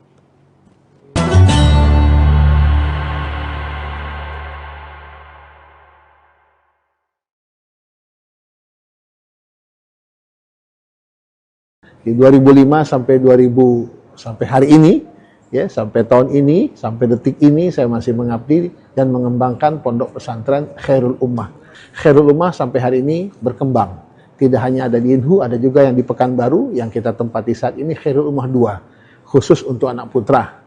Dan insya Allah juga sudah berkembang ada Khairul Ummah 3 yang ada di Indragiri Hilir. Dan saat ini kita juga sedang membangun Pondok Pesantren Khairul Ummah yang keempat nanti untuk yang putri di Pekanbaru ini. Kita hanya ingin melahirkan santri-santri yang berkualitas, santri-santri yang sebagaimana namanya Pondok Pesantren Khairul Ummah, santri yang memang menjadi umat yang terbaik di tengah-tengah masyarakat. Artinya, apapun peran dan status sosial kita, berperanlah dan berilah kontribusi yang terbaik untuk umat dan masyarakat ini. Karena tidak semuanya harus menjadi pejabat, tidak semuanya harus jadi politisi. Bisa jadi ada di antara kita yang menjadi bisnismen, menjadi teknokrat, ya, menjadi asatid, menjadi ulama. Silakan berperan dengan peran kita semaksimal mungkin untuk memberikan yang terbaik. Tribuners, jejak sang kiai kita kali ini adalah seorang kiai yang bernama Kiai Haji Muhammad Mursid. Beliau ini juga seorang ketua Forum Komunikasi Pondok Pesantren Provinsi Riau. Selain itu, Kiai Haji Mursyid juga dikenal sebagai seorang yang dikenal di masyarakat dan terpilih menjadi Dewan Perwakilan Daerah di Senayan dari daerah pemilihan Provinsi Riau. Seperti apa perjalanan kisah hidup dari sang kiai dari Provinsi Riau ini? Ikuti saya untuk mengulik lebih dalam seperti apa kisah sang kiai ini. Bismillahirrahmanirrahim. Assalamualaikum warahmatullahi wabarakatuh. Hamdan wa syukran lillah, salatan wa salaman ala rasulillah Muhammad ibn Abdillah. Rasa syukur yang tak terhingga kehadirat Allah subhanahu wa ta'ala. Salawat dan salam senantiasa kita aturkan kepada khatamul anbiya wal mursalin, Nabi kita Muhammad sallallahu alaihi wasallam. Allahumma salli ala sayyidina Muhammad wa ala ali sayyidina Muhammad. Jujur secara pribadi, saya sangat bersyukur kehadirat Allah subhanahu wa ta'ala atas segala nikmat dan karunia yang telah Allah berikan, baik kepada diri saya pribadi, keluarga, dan tentu kita sebagai warga negara Republik Indonesia yang hidup di negeri yang kita cintai ini. Saya Muhammad Mursyid, dilahirkan di Jakarta, tepatnya 4 Juli 1973, lahir di Jakarta, dan alhamdulillah di lingkungan keluarga yang cukup sangat agamis. Ayah saya kelahiran dari Kalimantan Selatan, Martapura, dan ibu saya kelahiran Jakarta. Besar dididik oleh ayah dan ibunda secara langsung dengan pendidikan dan nilai-nilai religius, pendidikan agama. Tamat dari SD, saya dititipkan di sekolah madrasah Tarbiyatul Muallimin wal Muallimat yang ada di Jakarta Pusat. Hanya 2 tahun saya di sana karena saya menginginkan pendidikan yang lebih maksimal lewat pendidikan pondok pesantren. Akhirnya saya pun dititipkan oleh ayahanda saya, Ayahanda Haji Nazaruddin, di pondok pesantren Darul Rahman Jakarta yang diasuh langsung oleh guru kami Ayahanda Kiai Haji Syukran Ma'mun. Dan syukur alhamdulillah sebelum saya, lebih dahulu abang saya, anak nomor 2 dari kami 7 bersaudara, yang menyelesaikan pendidikan di pondok pesantren Darul Rahman, dilanjutkan dengan saya dan juga adik saya. Selainnya yang wanita itu dititipkan di sekolah Tarbiyatul Muallimin wal Muallimat di Jakarta Pusat. Nah, kecil dan besar di lingkungan pendidikan pondok pesantren. Selesai belajar di pondok pesantren, qaddarallahu masya'a, saya mengikuti apa kata arahan guru saya Kiai Haji Syukran Ma'mun dan juga guru-guru yang lainnya ada di pesantren. Saya ditugaskan oleh guru kami mengabdi di Pekanbaru, tepatnya di pondok pesantren Darul Hikmah Pekanbaru, daerah Panam ya. Saat itu di tahun 94, saya ingat betul saya diminta langsung oleh salah satu pendirinya, selain Haji Abdullah ada Profesor Dr. Satria Effendi, Allahu yarham, keduanya sudah meninggal dunia. Ditugaskan dan mengabdi di pondok pesantren Darul Hikmah Pekanbaru. Ya, dalam perjalanannya saya tidak hanya diminta mengisi dan membina para santri di sana, tapi juga diminta peran aktif saya untuk terjun ke masyarakat, mengisi beberapa majelis taklim yang ada di kota Pekanbaru saat itu. Dan syukur alhamdulillah saat itu juga saya dibersamai ya oleh para asatid dan asatidah, baik yang ada di IKMI saat itu juga ada di IKADI, Ikatan Dai Indonesia Wilayah Riau. Di IKADI tahun 2002-2003 itu ada program Dai Bina Desa yang membina desa-desa pelosok yang ada di Provinsi Riau ini.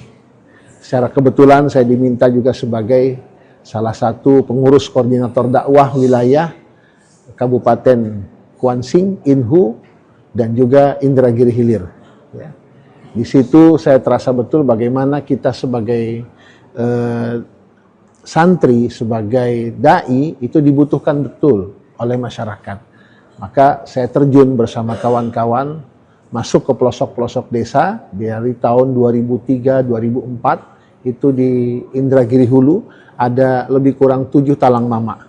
Salah satunya yang saya masuki adalah desa Talang Mama Durian Cacar. Yang sampai hari ini, sampai detik ini alhamdulillah kita masih punya ikatan hati dengan mereka. Dalam waktu-waktu tertentu kita masih melakukan pembinaan di sana. Dan alhamdulillah pembinaan itu pun terus berlanjut. Kenapa? Karena memang saya menyadari betul dengan keterbatasan kita angkat anak asuh dari sana, anak talang di sana asli kita didik di pondok pesantren Khairul Ummah.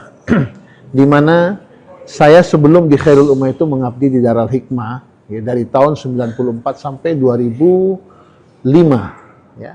Di 2005 sampai 2000 sampai hari ini ya, sampai tahun ini, sampai detik ini saya masih mengabdi dan mengembangkan pondok pesantren Khairul Ummah. Mendapatkan titipan untuk melanjutkan kepemimpinan almarhum ya, Allahu yarham Kiai Haji Munasir Jufri. Ya, saat itu hanya ada pondok pesantren Khairul Ummah 1 di Indragiri Hulu, tepatnya di Air Molek, Desa Batu Gajah. Namun berkat kegigihan secara bersama para majelis guru yang ada di sana dan juga support dan dukungan dari pemerintah Kabupaten Indragiri Hulu, support dan dukungan dari masyarakat luas, Khairul Ummah sampai hari ini berkembang. Tidak hanya ada di Inhu, ada juga yang di Pekanbaru yang kita tempati saat ini Khairul Ummah 2, khusus untuk anak putra. Dan insya Allah juga sudah berkembang ada Khairul Ummah 3 yang ada di Indragiri Hilir. Dan saat ini kita juga sedang membangun pondok pesantren Khairul Ummah yang keempat nanti untuk yang putri di Pekanbaru ini. Berkah dari perjalanan dakwah ini juga keinginan dari masyarakat luas terhadap diri saya untuk bisa berkiprah kepada masyarakat lebih luas, khususnya di Provinsi Riau ini. Tidak sedikit permintaan dari masyarakat untuk saya terjun ke politik secara khusus ya, karena saya coba menghindari konflik interest yang cukup besar, maka saya tidak mengambil ranah politik tapi tidak lewat partai, saya ambil lewat DPD RI, Dewan Perwakilan Daerah. Ya, qadarallahu masya'a, alhamdulillah wa syukrulillah ya. Support dan dukungan yang begitu besar itu membuahkan hasil dan sampai hari ini saya selain sebagai pengasuh ya, tidak lagi pimpinan pesantren karena Khairul Ummah 1, Khairul Ummah 2, Khairul Ummah 3, Khairul Ummah 4 itu sudah ada pimpinannya yang kita tugaskan. Saya tidak lagi secara praktis, secara langsung, bukan berarti meninggalkan pesantren, tidak, tapi berbagi tugas agar pesantren tetap terayomi, santri tetap terbina secara maksimal, dan sampai hari ini juga kita lihat bagaimana santri tetap beraktivitas, menunaikan kewajiban mereka, menjalankan aktivitas mereka bersama para asatid dan para kiai yang ada di setiap pesantren cabang yang ada di Khairul Ummah.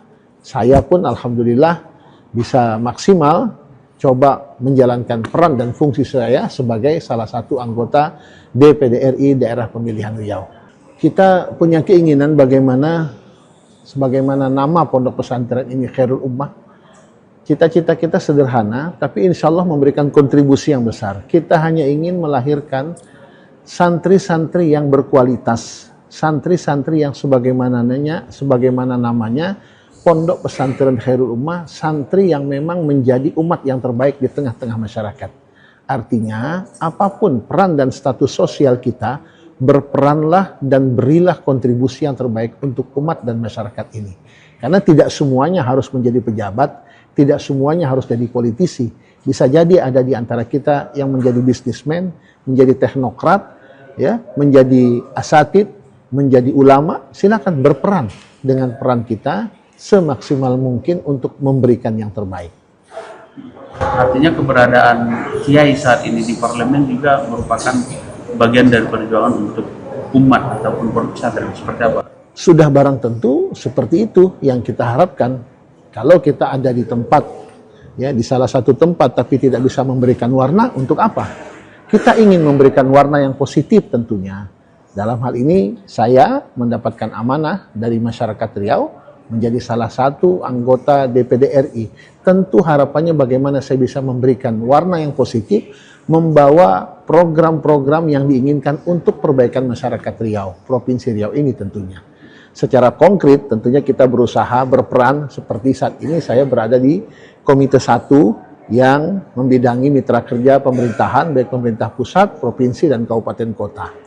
Bagaimana saya bisa mensupport pemerintah kabupaten kota dan juga provinsi Riau ini dalam merebut, ya kan, potensi yang ada di pusat untuk kita datangkan ke daerah, tentu dengan bersinergi kepada pejabat eksekutif yang ada di provinsi Riau ini. Dan alhamdulillah kita terus bersinergi baik dengan gubernur dan juga wali kota, bupati yang ada di provinsi Riau ini. Satu lagi, Kiai kan Ketua Forum Komunikasi Pondok Pesantren di Provinsi Riau. Apa nih mungkin yang harus dibenahi ataupun seperti apa sih kondisi pondok pesantren saat ini di Provinsi Riau? Mungkin masukan dari Kiai seperti apa? Iya, dinamika yang ada kita tidak menafikan dengan berbagai macam permasalahan yang ada di lembaga pendidikan kita di Provinsi Riau. Saya harus garis bawahi, lembaga pendidikan bukan hanya pondok pesantren saja yang ada masalah, tapi hampir di semua lini lembaga pendidikan yang ada di Provinsi Riau, apakah itu yang menjadi tanggung jawab pemerintah, juga menjadi tanggung jawab lembaga, yayasan. Nah, ada hal-hal yang memang perlu kita benahi. Secara umum tentu kualitas pendidikan kita perlu kita benahi, baik dari kualitas gurunya, pendidiknya, juga tentu bagaimana anak-anak kita. Ya. Namun hal ini tidak kalah penting tentunya support dan dukungan dari pemerintah. Karena bagaimana lembaga pendidikan itu bisa memberikan kontribusi warna yang besar kepada peserta didik kita, tentu bagaimana juga support dari pemerintah kita dan juga dari pelaksana yang ada di setiap lembaga. Ini yang kita harapkan, sehingga harapannya bukan hanya melahirkan guru-guru yang berkualitas saja, ya, tapi juga bagaimana melahirkan generasi-generasi kita yang berkualitas lebih daripada para pendidik yang ada. Mohon doa dan support dari masyarakat luas. Mudah-mudahan ini semua mendatangkan keberkahan, bukan hanya untuk pribadi, tapi untuk masyarakat Riau luas tentunya. Barakallahu lana wa lakum. Assalamualaikum warahmatullahi wabarakatuh. Tribuners, itulah tadi kisah dari Kiai Haji Muhammad Mursyid yang saat ini duduk menjadi anggota DPD RI di Senayan. Dia memperjuangkan umat melalui kursi di Senayan. Kisah perjalanan hidup beliau mulai menjadi seorang pengajar di sebuah pondok pesantren di Pekanbaru, kemudian mengabdi di daerah suku Talang Mamak di Indragiri Hulu, hingga membangun sebuah pesantren yang saat ini sudah memiliki cabang juga, beberapa cabang. Dan perjuangan beliau, niat beliau ke depannya bagaimana umat menjadi umat yang terbaik, sebagaimana nama pesantren beliau yang saat ini sudah berdiri 3 cabang di Provinsi Riau. Perjuangan beliau terus berjalan. Mudah-mudahan kisah Kiai Haji Muhammad Mursyid menginspirasi kita semuanya dan tentunya bisa menjadi pelajaran bagi kita semuanya. Terima kasih. Assalamualaikum warahmatullahi wabarakatuh. Download Tribun X sekarang. Menghadirkan lokal menjadi Indonesia.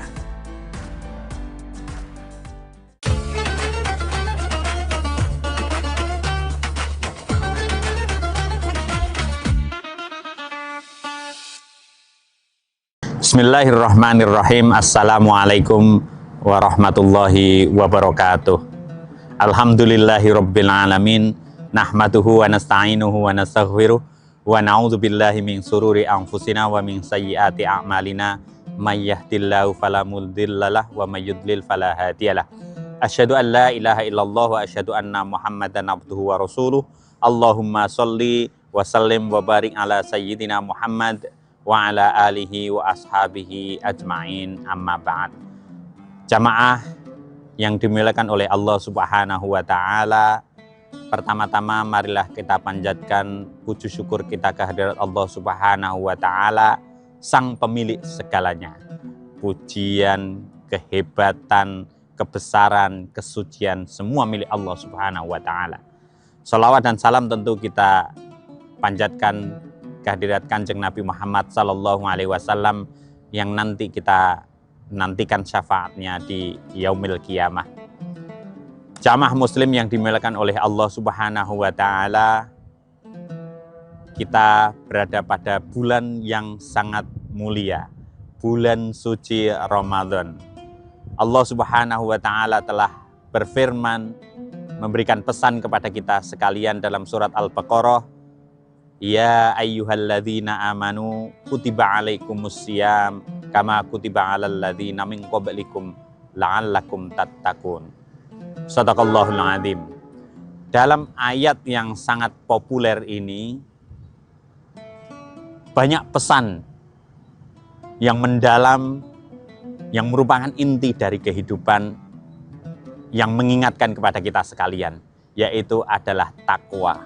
Takwa ini bukan hanya disampaikan pada bulan Ramadan, tapi hampir setiap minggu, minimal pada Jumatan, khutbah Jumat pun tidak sah jika tidak ada perintah mengajak kita untuk bertakwa. Jadi takwa kepada Allah Subhanahu wa Ta'ala itu adalah inti kehidupan. Artinya apa? Itu adalah sumber kesuksesan, sumber kebahagiaan hidup di dunia dan di akhirat. Takwa. Takwa itu salah satu maknanya itu adalah, hakikatnya itu adalah pengendalian diri. Jadi internal, mengendalikan diri kita sendiri. Dalam surat Al-Baqarah tadi tentang perintah puasa tadi, salah satu instrumen, salah satu alat yang bisa kita gunakan untuk bisa mengendalikan diri adalah dengan berpuasa. Itu adalah salah satu alat agar kita nanti ujungnya bisa menjadi orang yang bertakwa. Puasa pada lahiriahnya itu adalah ibadah menahan lapar, menahan makan dan minum sejak pagi hari, sejak subuh, nanti kembali makan lagi setelah maghrib. Jadi secara lahiriah yang di permukaan itu nampaknya hanya mengendalikan diri dalam bentuk makan dan minum. Itu jika kita dalami lebih mendalam itu akan semakin luar biasa. Karena hanya dengan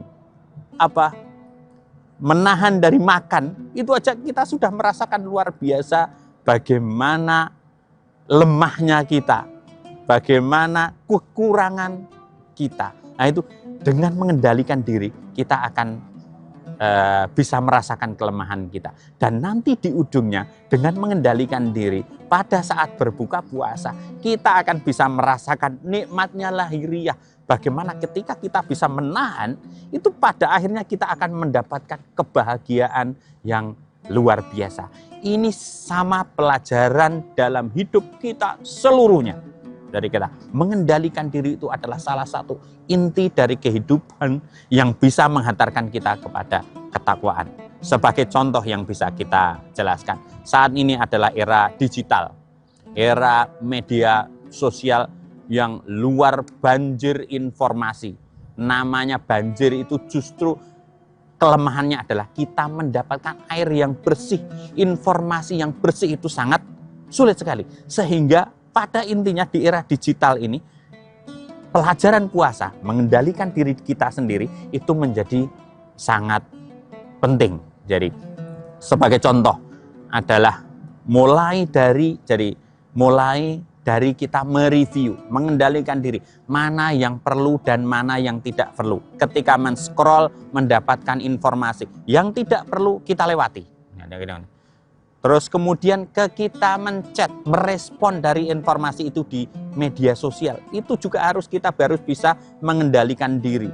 Jangan asal, apalagi ini besok di bulan puasa ini, kita harus latihan, bukan makan dan minum, tapi nanti selama bulan Ramadan dan seterusnya. Ini Ramadan kita jadikan latihan untuk mengendalikan diri. Jangan sampai kita mengeluarkan hal-hal yang negatif, hal yang berdampaknya tidak baik.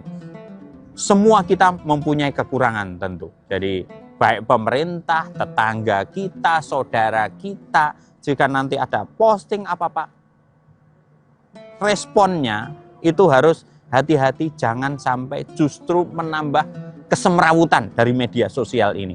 Jadi kita jaga diri kita sehingga nanti apa yang kita keluarkan itu bersih. Semua orang punya kekurangan, pemerintah juga punya kekurangan. Tapi dengan bertakwa kita justru fokus kepada kekurangan diri kita.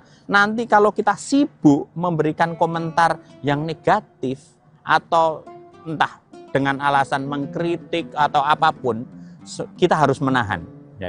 Jadi nanti biar media sosial, karena kita tahu semua algoritma di dalam media sosial, begitu kita banyak mengeluarkan sentimen negatif, yang media yang akan datang kita itu juga setan-setan. sesuatu hal yang buruk juga, yang negatif. Oleh karena itu kita harus berhati-hati mengendalikan diri selama bulan Ramadan ini, sehingga nanti yang kita keluarkan dari diri kita selama bulan Ramadan itu adalah hal yang baik-baik. Perintah Allah dalam dalam ayat yang lain itu, ya ayyuhalladzina amanut taqullah wa qulu qaulan sadida. Jadi memang mengendalikan diri baik dalam puasa atau tadi dalam mengendalikan diri dalam berkata. Kalau sekarang media sosial kan kita dalam menulis itu memang dekat sekali dengan ketakwaan. Begitu kita bisa mengendalikan diri, makan dan minum, mengendalikan tangan kita, mulut tapi juga tangan kita, insya Allah kita akan mendekati menuju kepada ketakwaan kepada Allah Subhanahu wa taala. Janji Allah sudah jelas, wa may yattaqillah yaj'al lahu makhraja wa yarzuqhu min haitsu la yahtasib. Barang siapa yang bertakwa kepada Allah Subhanahu wa taala, kalau ada masalah apapun pasti akan diberikan solusi oleh Allah sendiri. Dan jika kita menginginkan rezeki yang banyak, wa yarzuqhu min haitsu la yahtasib, dan Allah akan memberikan rezeki yang tidak pernah kita duga-duga ataupun tidak pernah kita minta. Jadi sekali lagi bahwa bulan Ramadan ini adalah bulan yang luar biasa. Allah, kalau bahasa dunia itu, mendiskon, mengobral apapun semua kebaikan, kerahmatan, pahala, keindahan, barokah dari Allah Subhanahu wa taala akan diguyurkan selama bulan Ramadan. Saya kira jangan luangkan, jangan gunakan kesempatan ini yang luar biasa ini hanya habis untuk memberikan sesuatu yang tidak bermanfaat. Setiap saat kita coba manfaatkan bulan Ramadan ini, sehingga nanti kalau kita bermedsos pun nggak apa-apa. Jadi nanti media sosial, akun-akun yang mengajak komentarnya negatif di-unfollow, tidak diikuti. Tapi akun-akun yang mengajak kebaikan seperti akun Masjid Raya Syekh Zayed Solo ini yang ada live pengajian, ikuti. Nanti insya Allah ketika kita jenengan semua unfollow yang tidak, misalnya 5 yang komentar negatif-negatif, jelek-jelek itu di-unfollow, terus kemudian Anda follow masjid-masjid atau pengajian, kemudian di-follow, otomatis itu akan menutup pintu negatif. Dan itu nanti dari media sosial, algoritmanya akan mengarahkan semua yang baik-baik itu akan datang kepada Anda. Sekali lagi, mari jamaah sekalian yang dimuliakan oleh Allah Subhanahu wa taala, kita manfaatkan Ramadan ini sebagai bulan pengendalian diri. Pertama, kita mengendalikan diri kita sendiri dari hal-hal yang buruk atau hal-hal yang mengarah kepada buruk, dan kita mendekati hal-hal yang baik. Silahkan dicari sendiri apa yang sudah nanti akan diobral, akan didiskon, akan diberikan luar biasa banjir kebaikan yang akan diberikan oleh Allah Subhanahu wa taala pada bulan Ramadan ini. Dan mari kita sambut barokah pertolongan dari Allah, pengampunan dari Allah selama bulan Ramadan ini. Semoga kultum kali ini bisa bermanfaat dan semakin membuat kita dekat kepada Allah Subhanahu wa taala dan menjadi insan yang baik, yang bermanfaat untuk semuanya. Wallahul muwafiq ila aqwamit thoriq. Assalamualaikum warahmatullahi wabarakatuh. Download Tribun X sekarang. Menghadirkan lokal menjadi Indonesia. Dari founder yang menggelontorkan dananya untuk pembangunan Masjid Al-Hakim, memang beliau suka dengan desain Taj Mahal, beliau suka dengan, ya itulah, dengan nuansa Taj Mahal tuh, makanya terus dibawa ke Masjid Al-Hakim Padang. Nah, jadi kan kita kan sudah hitung seluruh keperluannya. Kalau misalkan kita mau menyediakan 1000 porsi setiap hari itu, kita butuh dana sekitar 450-an juta. Kalau ada terkumpul dana segitu, tentu kita bisa menyediakan 1000 porsi. Kalau sudah 1000 porsi, Kak, sudah tidak perlu kupon. Karena saya yakin semuanya insya Allah. Ya, pemandangannya indah gitu di sini kan. Di Preman juga kan banyak laut. Tapi kesannya sini lain juga kan, di Preman kan. Ada masjidnya, masjidnya itu nyaman gitu.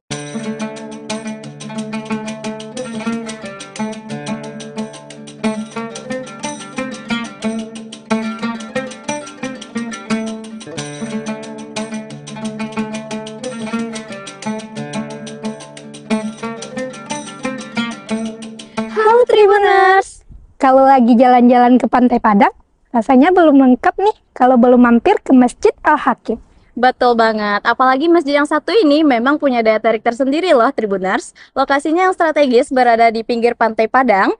Masjid Al-Hakim bakalan langsung mencuri perhatian siapa aja yang melintas di sini loh. Apalagi pemandangannya yang luar biasa indah, terutama saat matahari mulai tenggelam.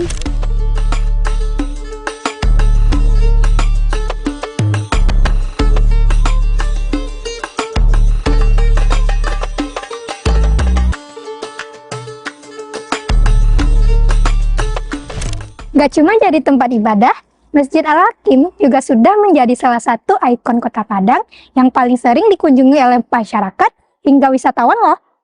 Ya, karena selain ikonik, keindahan masjid ini emang udah nggak bisa dipungkiri lagi loh Tribuners. Mulai dari kubah putihnya terlihat begitu elegan, berpadu dengan birunya laut dan langit, serta arsitekturnya nggak kalah menarik loh.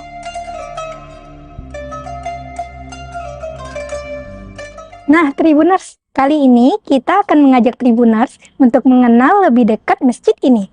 Mulai dari keindahannya, arsitekturnya yang unik, hingga berbagai kegiatan yang sering digelar di sini, terutama saat bulan Ramadan. Yuk kita lihat lebih dekat pesona Masjid Al-Hakim ini.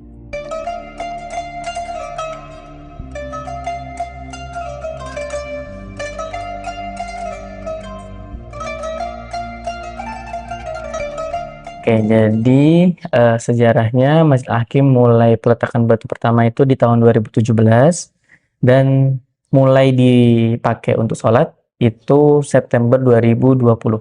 Jadi saat itu lagi COVID kan, 2020. Nah, itu saat pertama kali Masjid Al-Hakim digunakan untuk sholat berjamaah. Berarti pada tahun 2020 itu masjidnya sudah bisa digunakan.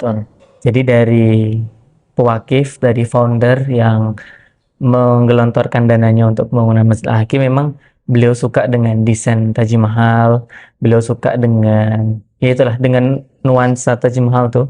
Makanya terus dibawa ke Masjid Al-Hakim Padang. Kayak gitu. Oke, berarti terinspirasinya dari desain Taj Mahal yang ada di India ya Bang ya? Kalau dari Masjid Al-Hakimnya sendiri mungkin kubahnya ya. Kubahnya kan ada beberapa dan itu juga jadi ciri khas dengan 4 menaranya yang itu menambah keindahan dari arsitektur Masjid Al-Hakim itu sendiri. Iya. Apalagi letaknya di tepi pantai ya Bang ya. Pasti orang yang bakal lewat di sini langsung ke notice nih sama masjidnya. Apalagi desainnya yang terinspirasi dengan Taj Mahal ya Bang ya. Oke, keunggulan yang bikin orang datang ke masjid ya. Yang pertama tentu tadi keindahan arsitektur Masjid Al-Hakim. Kemudian yang kedua letaknya yang sangat strategis dan geografisnya mendukung gitu karena di pinggir pantai kan. Yang ketiga tentu program-programnya Kak. Kami punya banyak sekali program selama bulan Ramadan nanti. Kita ada namanya Ramah Ramadan di Masjid Al-Hakim. Itu adalah nama program selama bulan Ramadan ya.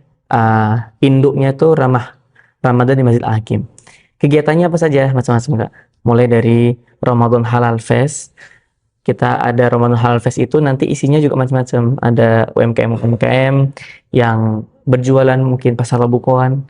Kemudian ada juga yang jualan baju-baju gamis, paket lebaran. Kemudian ada palantanya juga. Jadi kita sediakan tempat untuk nongkrong-nongkrong tapi di Masjid Al-Hakim kayak gitu kan.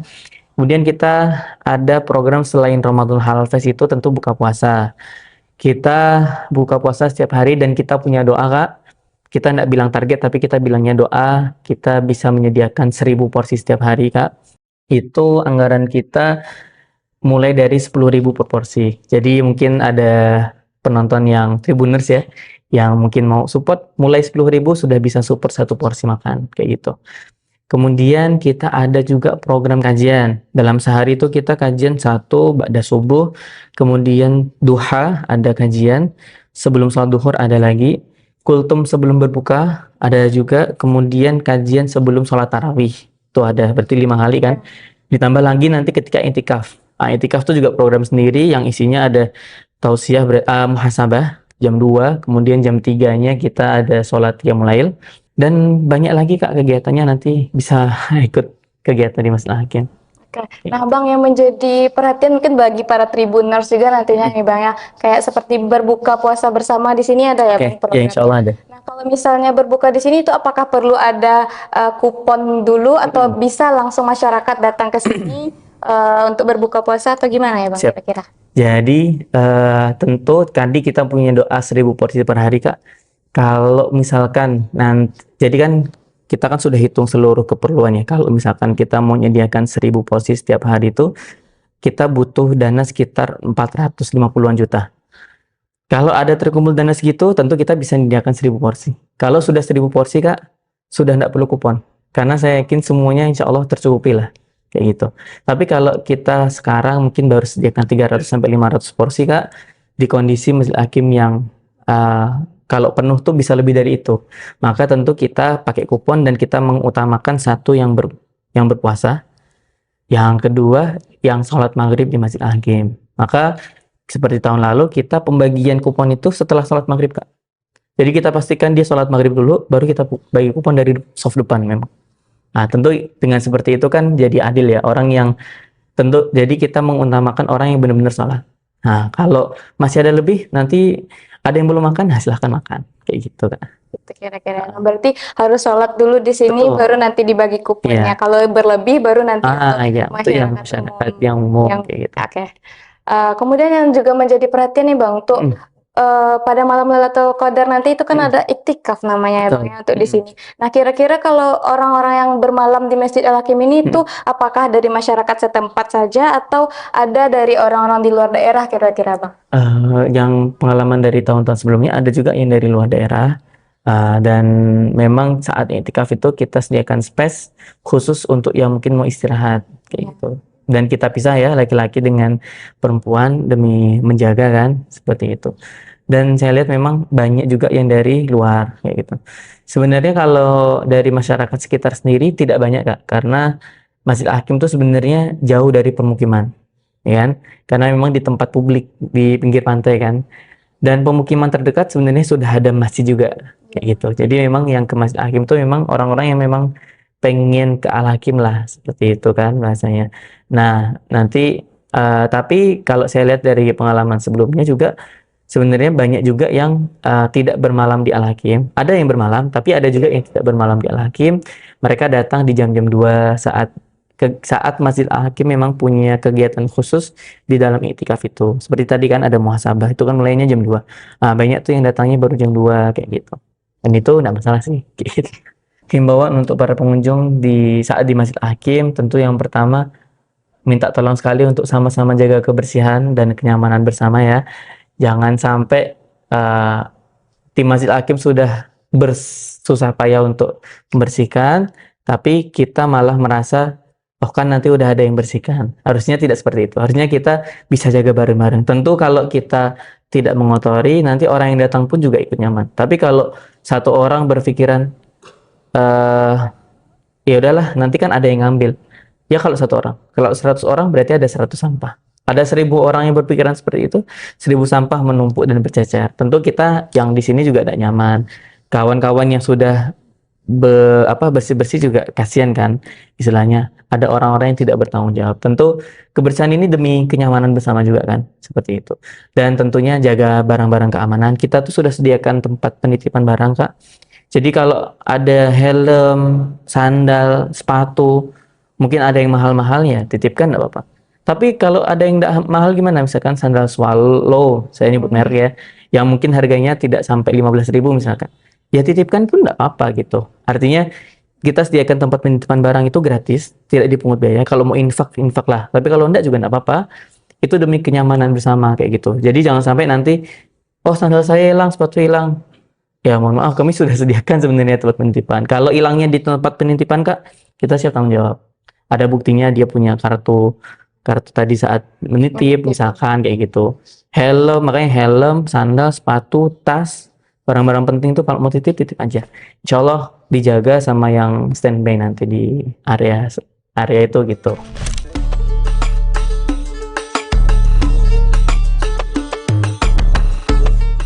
Sudah berapa kali Ibu kira-kira mengunjungi Masjid Al-Hakim ini Bu? Sudah 2 kali. Sudah 2 kali. 2 kali sama sekarang ya Bu ya?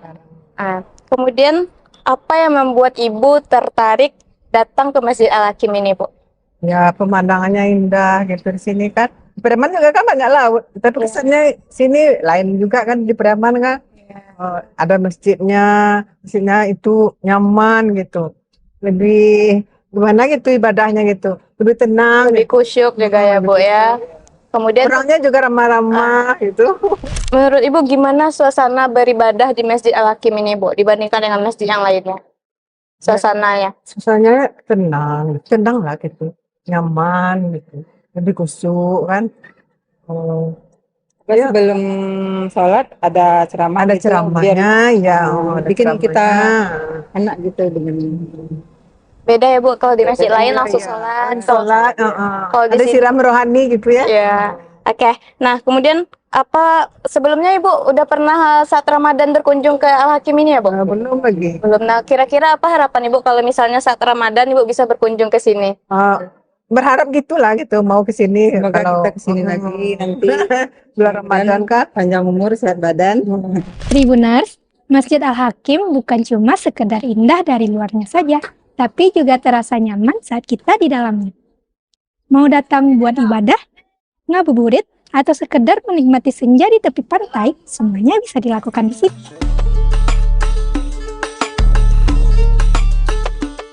Kalau Tribuners belum pernah ke sini, ini bisa jadi pilihan tempat yang wajib Tribuners kunjungi.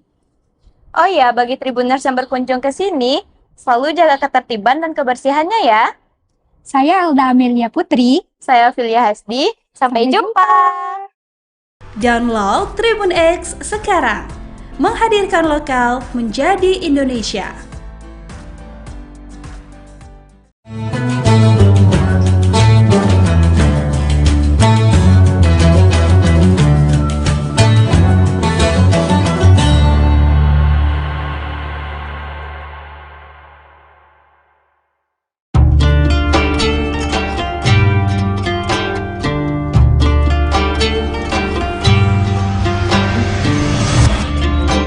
Syukur Alhamdulillah, tahun ini kita masih dipertemukan dengan bulan suci Ramadan.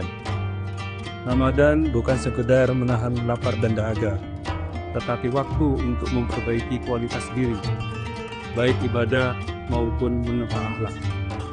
Jadikan Ramadan ini sebagai titik balik untuk menjadi pribadi yang jujur dalam perbuatan, sabar dalam ujian, dan disiplin dalam ketaatan. Dewan Komisaris, Direksi dan seluruh karyawan PT Semen Tonasa mengucapkan Selamat menunaikan ibadah puasa.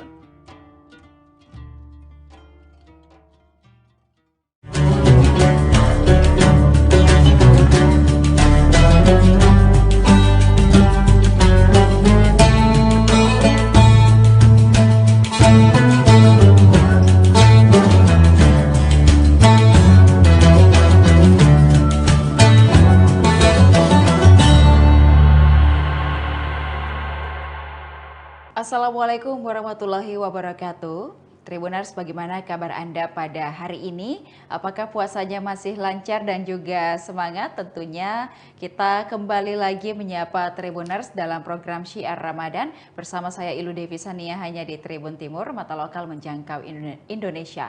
Seperti biasanya kita akan selalu membahas tema-tema yang menarik untuk menemani seluruh Tribuners menantikan waktu berbuka puasa hari ini. Tentunya hari ini tema kita merupakan itikaf, menepi dari hiruk pikuk dunia, yang akan dibahas secara tuntas bersama dengan Bapak Ustadz Kiai Haji Sabarudin LC bersama kita di studio pada hari ini. Assalamualaikum Pak Ustadz. Waalaikumsalam warahmatullahi wabarakatuh. Baik, kabarnya seperti apa? Alhamdulillah. Alhamdulillah, baik. Nah Pak Ustadz, tema kita pada hari ini merupakan itikaf, menepi dari hiruk pikuk dunia.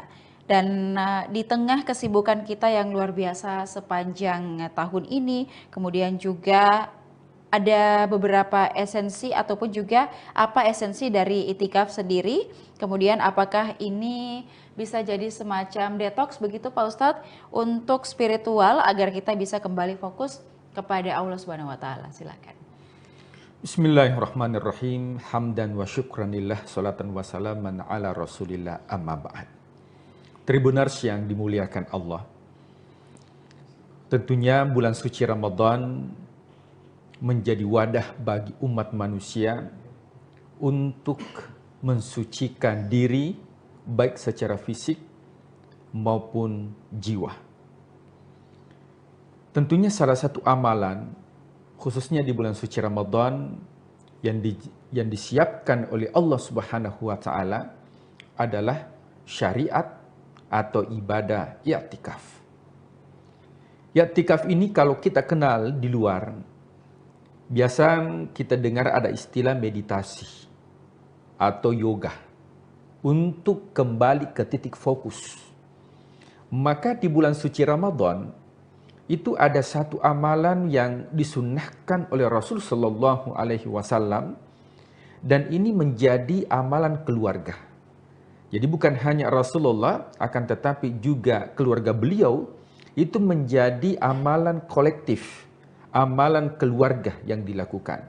Sehingga i'tikaf ini bukan hanya dilakukan oleh kepala keluarga, akan tetapi seluruh anggota keluarga tentunya dianjurkan untuk senantiasa membiasakan diri untuk melakukan amalan i'tikaf ini, khususnya di bulan suci Ramadan. Nah, apa itu i'tikaf? I'tikaf itu merupakan bahasa Arab yang diambil dari penggalan ayat suci Al-Quran. Allah Subhanahu wa Ta'ala berfirman,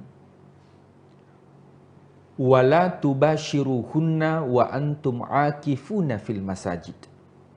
Jadi ada dua kata kunci, yang pertama i'tikaf, yang kedua dilakukan di masjid. I'tikaf artinya fokus. Ini kita ambil dari kisah Nabi Musa alaihissalam ketika meninggalkan saudaranya yang bernama Harun untuk menerima wahyu di Gunung Sinai di Mesir. Ketika kembali, ternyata dia melihat umatnya itu sudah fokus melakukan persembahan. Ketika diajak oleh Nabi Musa mengatakan, "Apa yang engkau lakukan setelah aku tinggalkan?" Ternyata dia tidak menghiraukan ajakan atau dakwah Nabi Musa alaihissalam. Maka di sini redaksi Al-Quran menggunakan ya'kufuna. Dia fokus dan dia tidak berpaling terhadap ajakan dari luar. Maka i'tikaf itu artinya berfokus ke titik Tuhan. Bagaimana kita menjadikan i'tikaf ini khususnya di bulan suci Ramadan dengan tujuan yang pertama tazkiyatun nafs, untuk mensucikan diri kita.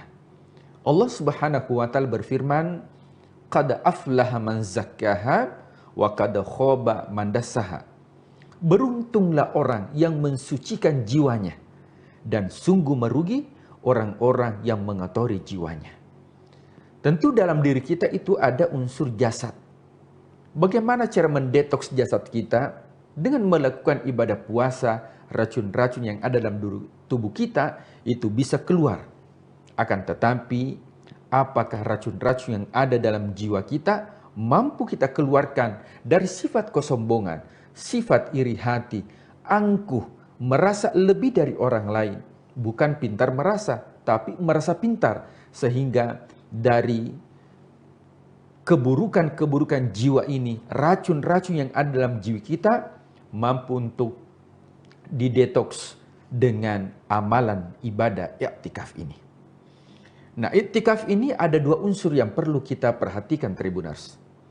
Yang pertama yaitu dari segi fikih, dan yang kedua yaitu dari segi tasawuf.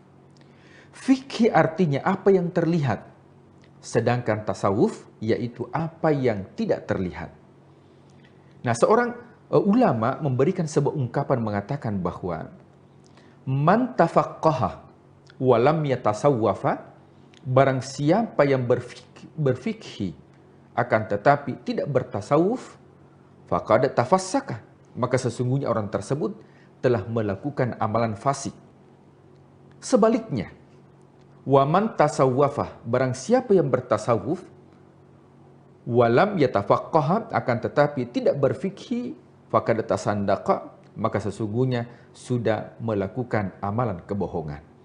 Maka dalam ibadah itu tidak terlepas dari fikihnya, akan tetapi yang paling terpenting adalah substansi daripada setiap amal ibadah itu yang disebut dengan tasawuf. Kita berpuasa menahan lapar dan dahaga. Itu bagian dari fikih. I'tikaf tentunya dimulai dengan niat. Nawaitu i'tikafa lillahi ta'ala.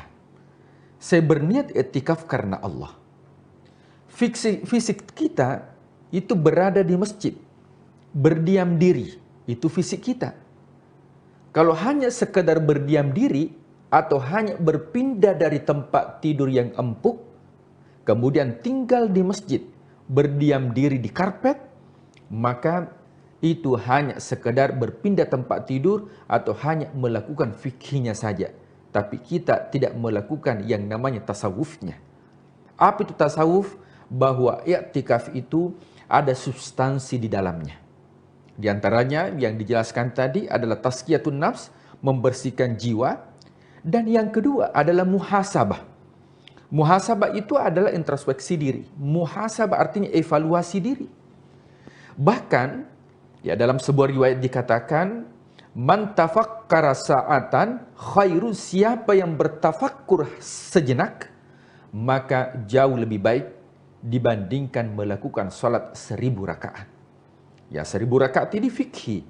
Akan tetapi bertafakkur atas ciptaan Allah, bertafakkur atas nikmat yang diberikan oleh Allah selama 330 hari, tapi kita gunakan satu malam untuk bertafakkur atau yang disebut dengan i'tikaf, maka tentunya ini yang dicintai oleh Allah Subhanahu wa taala.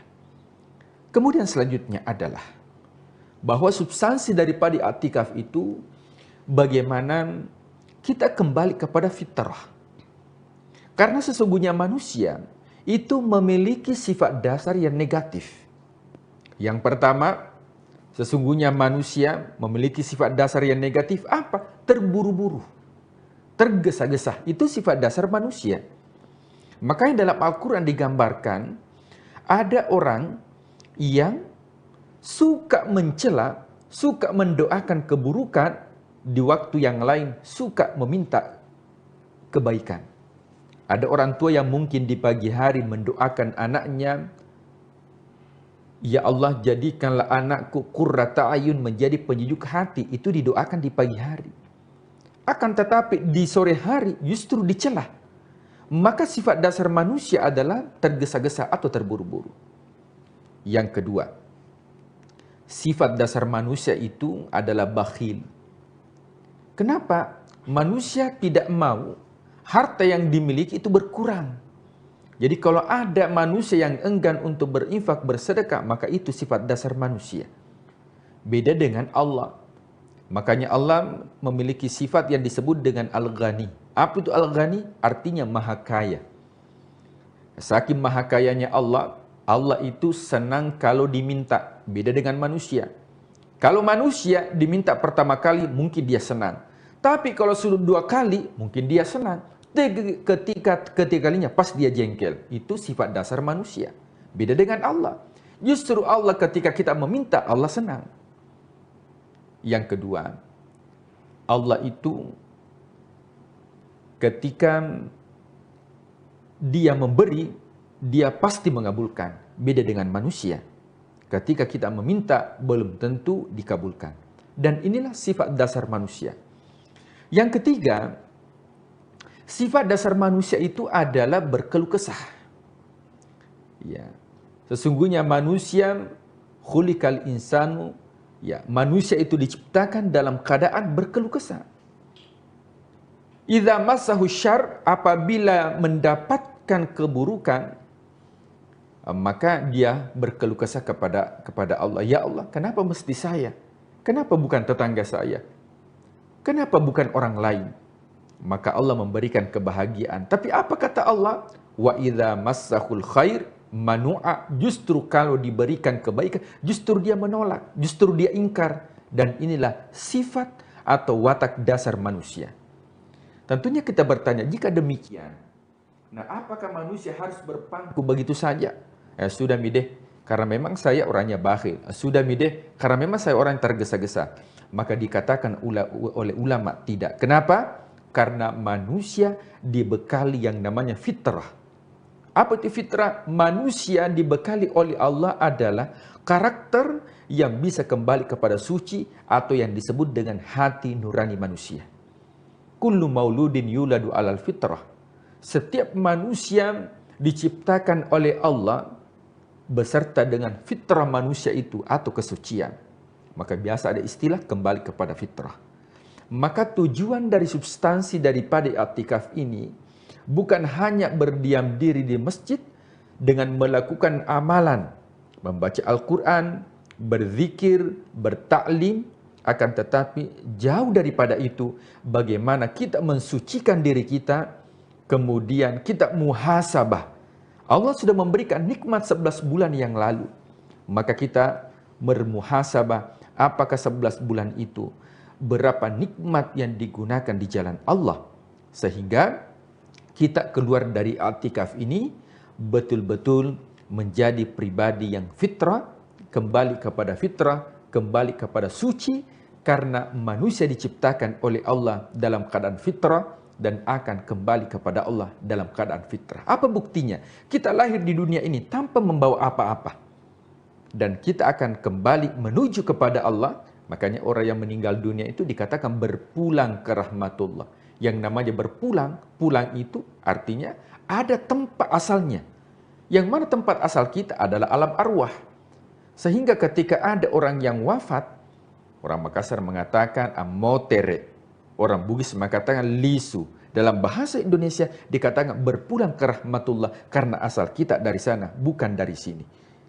Maka dari sini ini adalah tanah. Yang kembali apa? Yang kembali itu, yang di sana yang kembali bukan jasad kita, tapi yang kembali ke sana itu adalah jiwa kita. Yang kembali di sini adalah jasad. Kenapa? Karena jasad kita ini unsurnya dari sini. Dari mana? Sini itu yang dimaksud adalah tanah. Tapi yang di sana itu bukan jasad kita, tapi yang di sana itu adalah jiwa kita. Maka jiwa akan kembali ke asalnya. Kemudian yang di sini adalah jasad kita akan terkubur dan hancur. Akan tetapi yang abadi itu adalah jiwa kita. Makanya i'tikaf ini yang disucikan bukan fisik kita, akan tetapi yang disucikan adalah jiwa kita, sehingga kita dipanggil oleh Allah, ya ayyatuhan nafsul mutmainnah, wahai jiwa yang tenang, wahai jiwa yang suci. Mudah-mudahan i'tikaf ini menjadi momentum di dalam bulan suci Ramadan untuk kita berdiam diri sejenak, fokus, bermeditasi dengan Allah, sehingga betul-betul di dunia ini apa yang kita lakukan bisa betul-betul kita bermuhasabah sehingga fokus kepada Allah Subhanahu wa taala. Kalau kita fokus kepada Allah, tentunya Allah juga akan fokus kepada apa yang kita harapkan di dunia. Walal akhiratu khairul laka minal ula, kedepankan urusan akhirat, maka dunia akan ikut. Semakin kita kejar dunia, maka akhirat tertinggal. Akan tetapi ketika kita mengejar akhirat, maka dunia ini menjadi ladang amal bagi kita. Wallahu a'lam bishawab. Oke, baik, itu tadi beberapa wejangan ataupun juga yang disampaikan terkait itikaf, dan mungkin Pak Ustadz kita juga perlu menggarisbawahi bahwa setelah kita beritikaf atau menepikan urusan-urusan duniawi kita, kemudian pada saat di masjid kita khusyuk, jangan sampai keluar dari masjid kita kembali lagi tidak fokus ya Pak Ustadz ya. Ini harus kita tetap jaga, bukan hanya pada saat di dalam masjid saja, tetapi setelah kita keluar kita bisa mengendalikan diri kita, tetap memisahkan antara mana urusan dunia dan juga kapan kita harus mendekatkan diri kepada Allah Subhanahu wa taala. Semoga ini menjadi ilmu lagi untuk kita selama bulan suci Ramadan ini, dan semoga kita bisa memperkokoh iman kita dengan segala kebaikan yang bisa kita lakukan dan kita memanen pahala selama Ramadan kali ini. Dan Pak Ustadz terima kasih sudah memberikan kita banyak sekali pengetahuan, dan semoga ini bisa menjadi siraman rohani begitu ya bagi seluruh Tribuners yang sedang menyaksikan. Dan terima kasih juga kepada seluruh Tribuners setelah menyaksikan program ini. Jangan lupa saksikan berita dan program menarik lainnya hanya di kanal YouTube dan Facebook Tribun Timur, Mata Lokal Menjangkau Indonesia. Saya Elu Devi Sania beserta narasumber dan seluruh kerabat kerja pamit undur diri. Wassalamualaikum warahmatullahi wabarakatuh. Waalaikumsalam warahmatullahi wabarakatuh.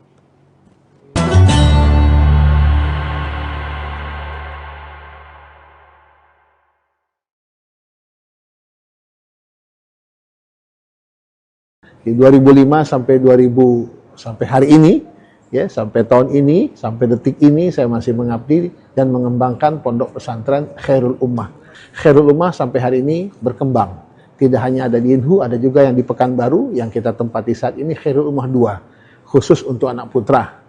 Dan insya Allah juga sudah berkembang ada Khairul Ummah 3 yang ada di Indragiri Hilir.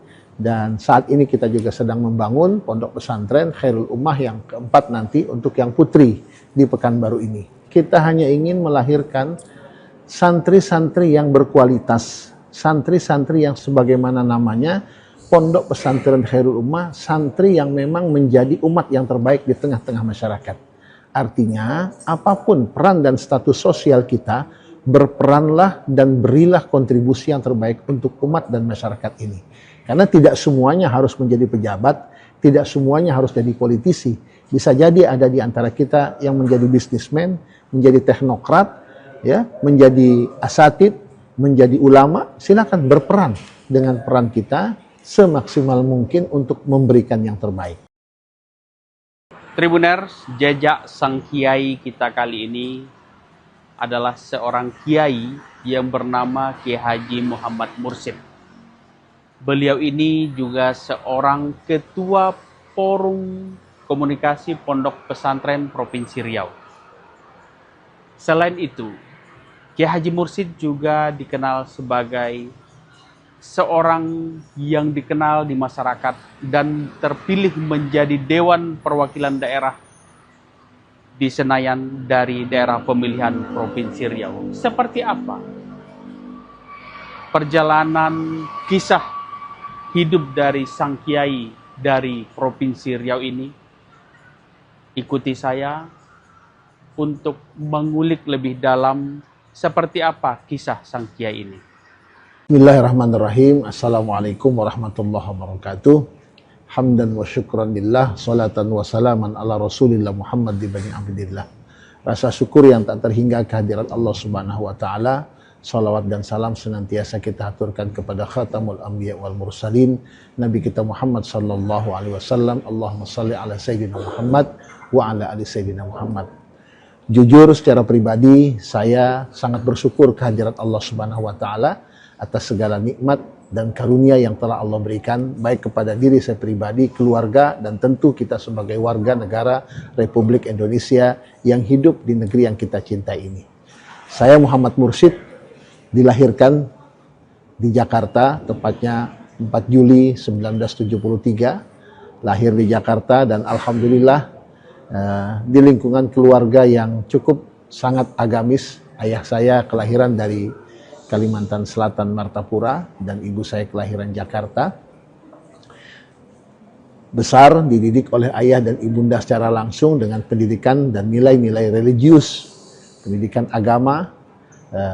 Tamat dari SD, saya dititipkan di sekolah Madrasah Tarbiyatul Muallimin wal Muallimat yang ada di Jakarta Pusat. Hanya 2 tahun saya di sana karena saya menginginkan pendidikan yang lebih maksimal lewat pendidikan pondok pesantren.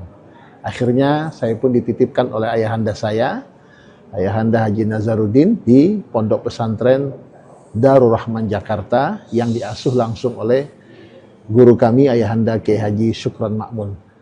Dan syukur alhamdulillah sebelum saya, lebih dahulu abang saya, anak nomor 2 dari kami 7 bersaudara, yang menyelesaikan pendidikan di pondok pesantren Darul Rahman, dilanjutkan dengan saya dan juga adik saya. Selainnya yang wanita itu dititipkan di sekolah Tarbiyatul Muallimin wal Muallimat di Jakarta Pusat.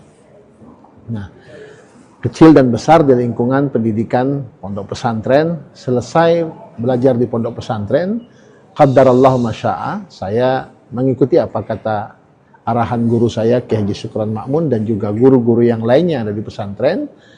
Saya ditugaskan oleh guru kami mengabdi di Pekanbaru, tepatnya di Pondok Pesantren Darul Hikmah, Pekanbaru, daerah Panam ya. Saat itu di tahun 94. Saya ingat betul, saya diminta langsung oleh salah satu pendirinya, selain Haji Abdullah, ada Profesor Dr. Satria Effendi, Allahu yarham, keduanya sudah meninggal dunia, ditugaskan dan mengabdi di Pondok Pesantren Darul Hikmah, Pekanbaru. Ya, dalam perjalanannya saya tidak hanya diminta mengisi dan membina para santri di sana, tapi juga diminta peran aktif saya untuk terjun ke masyarakat, mengisi beberapa majelis taklim yang ada di kota Pekanbaru saat itu. Dan syukur alhamdulillah saat itu juga saya dibersamai ya oleh para asatid dan asatidah, baik yang ada di IKMI saat itu juga ada di IKADI, Ikatan Dai Indonesia Wilayah Riau. Di IKADI tahun 2002-2003 itu ada program Dai Bina Desa yang membina desa-desa pelosok yang ada di Provinsi Riau ini. Secara kebetulan saya diminta juga sebagai salah satu pengurus koordinator dakwah wilayah Kabupaten Kuansing, Inhu, dan juga Indragiri Hilir. Ya.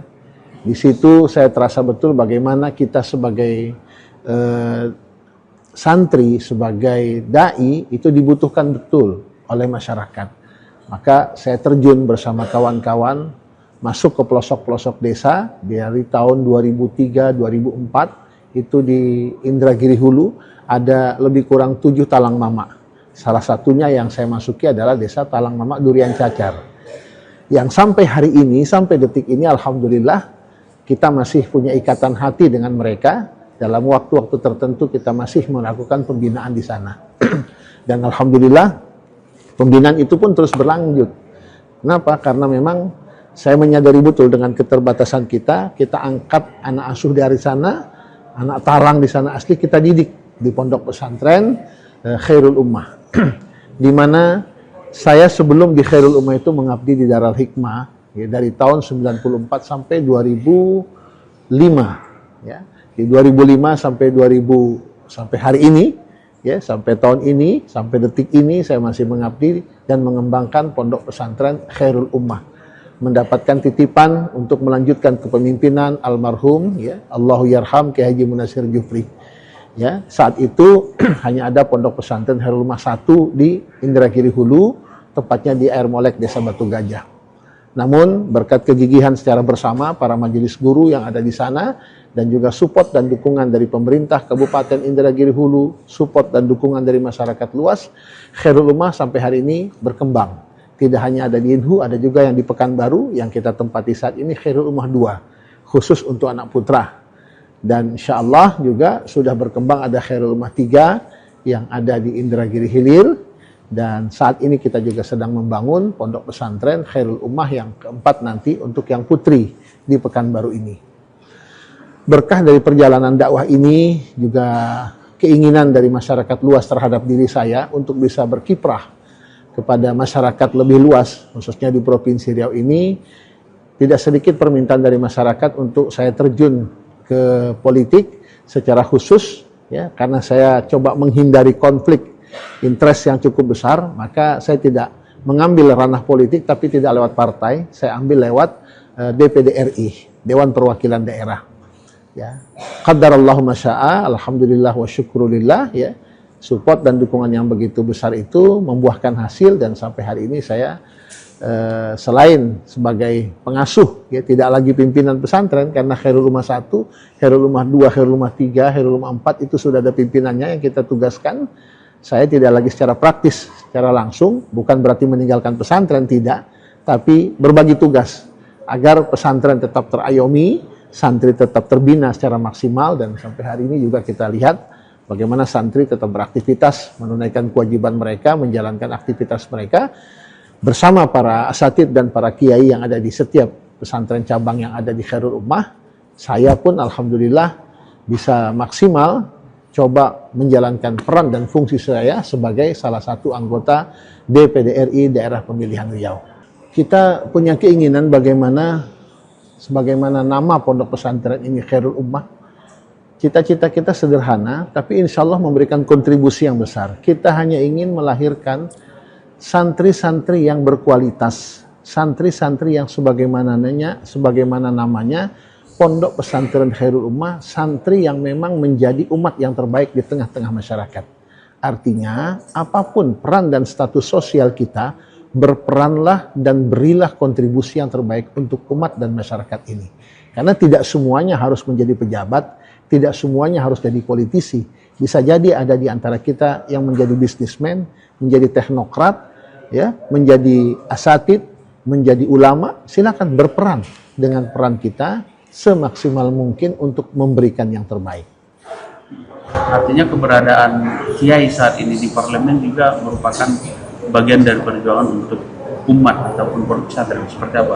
Sudah barang tentu seperti itu yang kita harapkan. Kalau kita ada di tempat, ya, di salah satu tempat tapi tidak bisa memberikan warna, untuk apa? Kita ingin memberikan warna yang positif tentunya. Dalam hal ini saya mendapatkan amanah dari masyarakat Riau menjadi salah satu anggota DPD RI. Tentu harapannya bagaimana saya bisa memberikan warna yang positif, membawa program-program yang diinginkan untuk perbaikan masyarakat Riau, Provinsi Riau ini tentunya.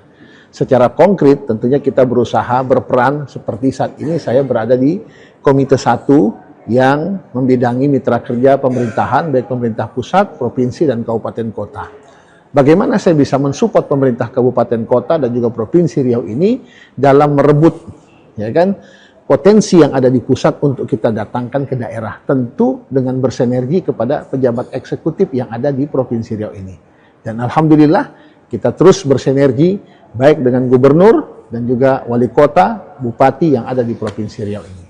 Satu lagi, Kiai kan Ketua Forum Komunikasi Pondok Pesantren di Provinsi Riau. Apa nih mungkin yang harus dibenahi ataupun seperti apa sih kondisi pondok pesantren saat ini di Provinsi Riau? Mungkin masukan dari Kiai seperti apa? Iya, dinamika yang ada kita tidak menafikan dengan berbagai macam permasalahan yang ada di lembaga pendidikan kita di Provinsi Riau. Saya harus garis bawahi, lembaga pendidikan bukan hanya pondok pesantren saja yang ada masalah, tapi hampir di semua lini lembaga pendidikan yang ada di Provinsi Riau, apakah itu yang menjadi tanggung jawab pemerintah, juga menjadi tanggung jawab lembaga, yayasan. Nah, ada hal-hal yang memang perlu kita benahi. Secara umum tentu kualitas pendidikan kita perlu kita benahi, baik dari kualitas gurunya, pendidiknya, juga tentu bagaimana anak-anak kita. Ya. Namun hal ini tidak kalah penting tentunya support dan dukungan dari pemerintah. Karena bagaimana lembaga pendidikan itu bisa memberikan kontribusi warna yang besar kepada peserta didik kita, tentu bagaimana juga support dari pemerintah kita dan juga dari pelaksana yang ada di setiap lembaga. Ini yang kita harapkan, sehingga harapannya bukan hanya melahirkan guru-guru yang berkualitas saja, ya, tapi juga bagaimana melahirkan generasi-generasi kita yang berkualitas lebih daripada para pendidik yang ada. Mohon doa dan support dari masyarakat luas. Mudah-mudahan ini semua mendatangkan keberkahan, bukan hanya untuk pribadi, tapi untuk masyarakat Riau luas tentunya. Barakallahu lana wa lakum. Assalamualaikum warahmatullahi wabarakatuh. Tribuners, itulah tadi kisah dari Kiai Haji Muhammad Mursyid yang saat ini duduk menjadi anggota DPD RI di Senayan. Dia memperjuangkan umat melalui kursi di Senayan. Kisah perjalanan hidup beliau mulai menjadi seorang pengajar di sebuah pondok pesantren di Pekanbaru, kemudian mengabdi di daerah suku Talang Mamak di Indragiri Hulu, hingga membangun sebuah pesantren yang saat ini sudah memiliki cabang juga, beberapa cabang. Dan perjuangan beliau, niat beliau ke depannya bagaimana umat menjadi umat yang terbaik, sebagaimana nama pesantren beliau yang saat ini sudah berdiri 3 cabang di Provinsi Riau. Perjuangan beliau terus berjalan. Mudah-mudahan kisah Kiai Haji Muhammad Mursyid menginspirasi kita semuanya dan tentunya bisa menjadi pelajaran bagi kita semuanya. Terima kasih. Assalamualaikum warahmatullahi wabarakatuh. Download Tribun X sekarang, menghadirkan lokal menjadi Indonesia.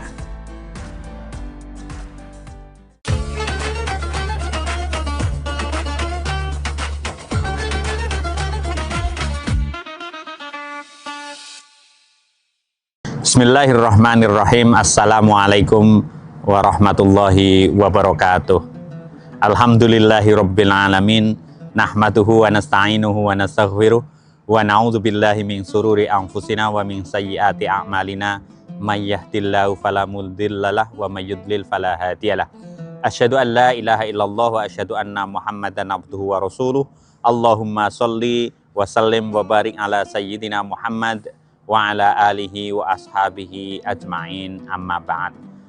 Jamaah yang dimuliakan oleh Allah Subhanahu wa ta'ala, pertama-tama marilah kita panjatkan puji syukur kita kehadirat Allah Subhanahu wa ta'ala, sang pemilik segalanya. Pujian, kehebatan, kebesaran, kesucian semua milik Allah Subhanahu wa ta'ala. Salawat dan salam tentu kita panjatkan kehadirat Kanjeng Nabi Muhammad Sallallahu Alaihi Wasallam yang nanti kita nantikan syafaatnya di Yaumil Qiyamah. Jamaah muslim yang dimuliakan oleh Allah Subhanahu wa ta'ala, kita berada pada bulan yang sangat mulia, bulan suci Ramadan.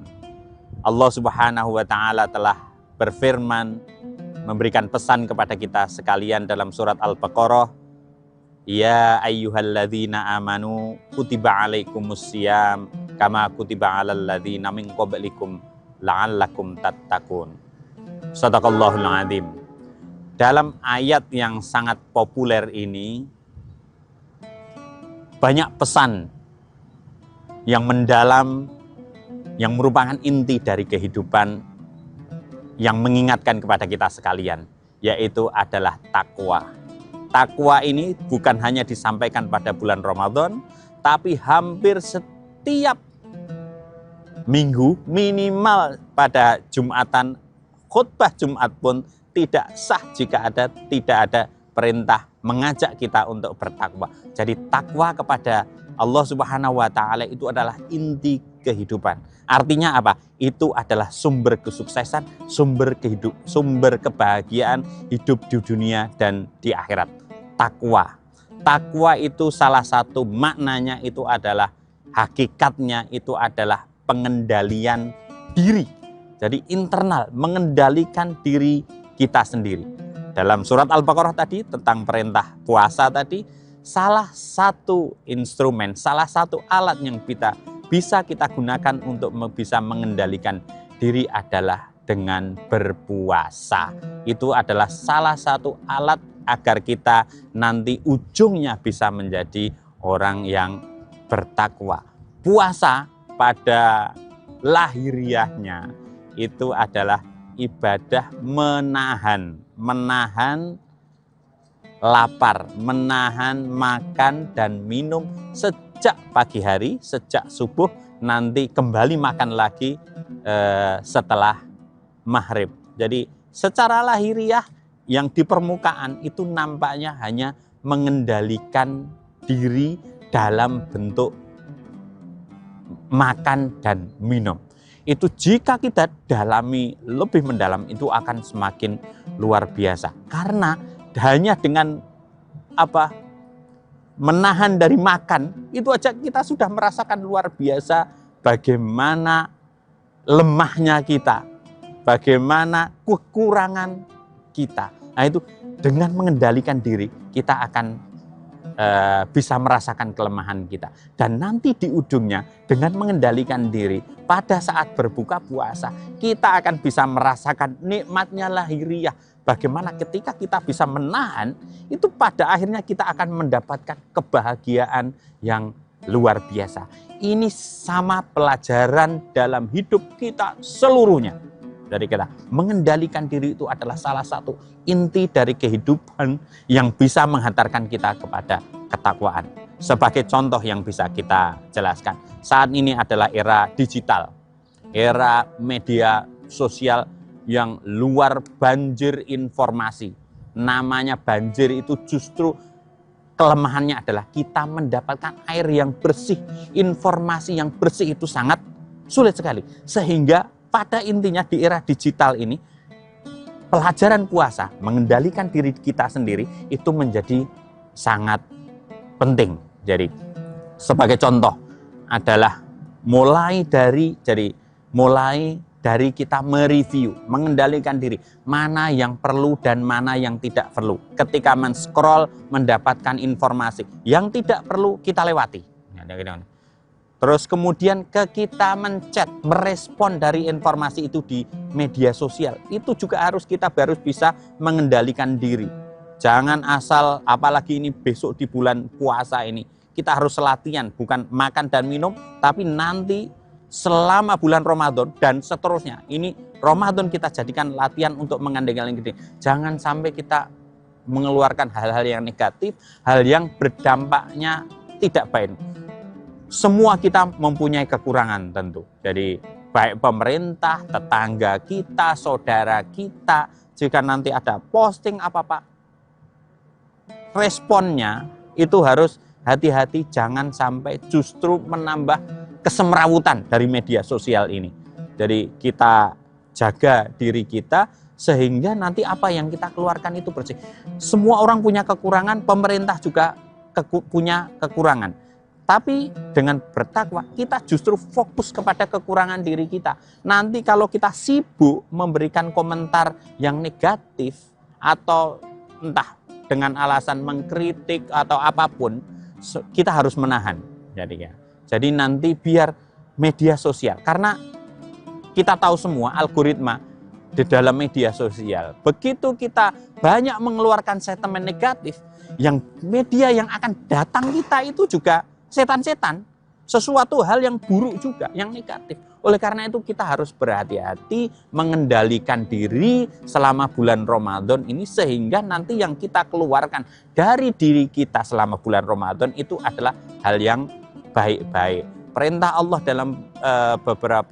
dalam ayat yang lain itu, ya ayyuhalladzina amanut taqullah wa qulu qaulan sadida. Jadi memang mengendalikan diri baik dalam puasa atau tadi dalam mengendalikan diri dalam berkata. Kalau sekarang media sosial kan kita dalam menulis, itu memang dekat sekali dengan ketakwaan. Begitu kita bisa mengendalikan diri, makan dan minum, mengendalikan tangan kita, mulut, tapi juga tangan kita, insya Allah kita akan mendekati menuju kepada ketakwaan kepada Allah Subhanahu wa Ta'ala. Janji Allah sudah jelas, wa may yattaqillah yaj'al lahu makhraja wa yarzuqhu min haitsu la yahtasib.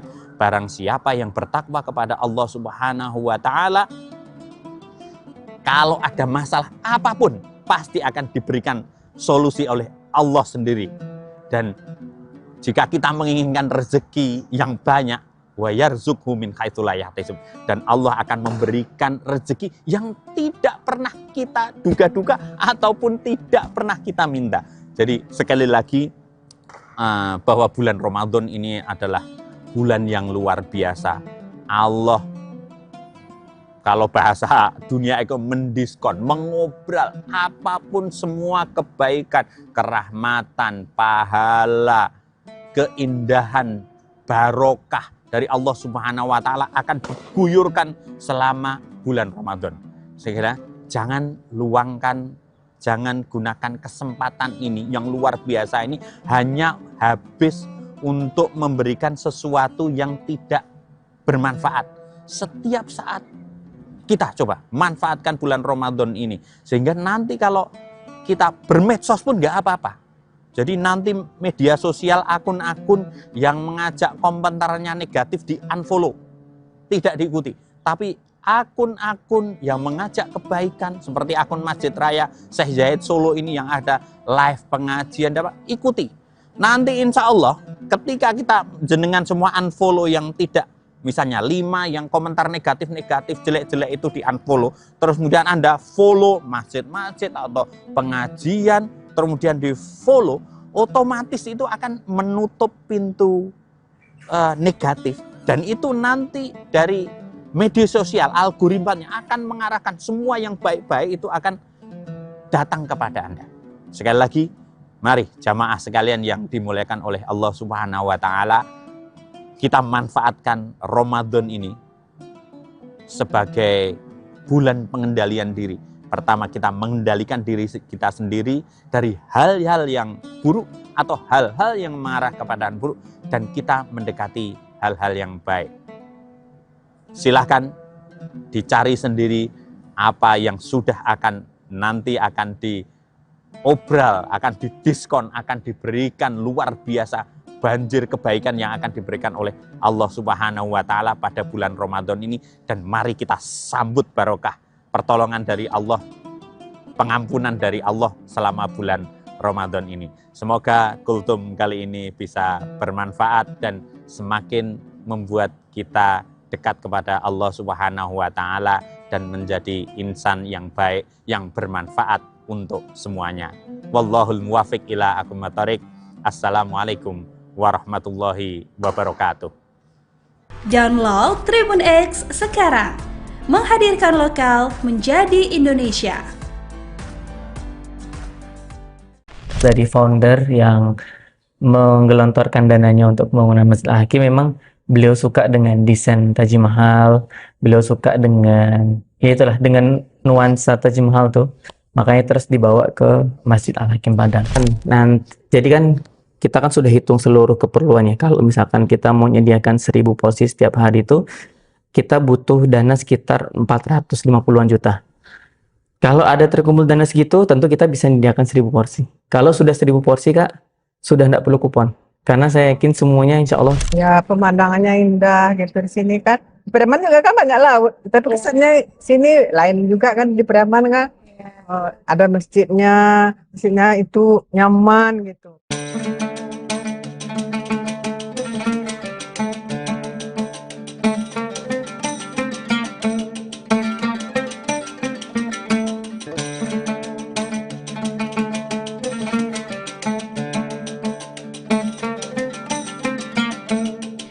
Tribuners, kalau lagi jalan-jalan ke Pantai Padang, rasanya belum lengkap nih kalau belum mampir ke Masjid Al-Hakim. Betul banget, apalagi masjid yang satu ini memang punya daya tarik tersendiri loh Tribuners. Lokasinya yang strategis berada di pinggir Pantai Padang. Masjid Al-Hakim bakalan langsung mencuri perhatian siapa aja yang melintas di sini loh. Apalagi pemandangannya yang luar biasa indah, terutama saat matahari mulai tenggelam.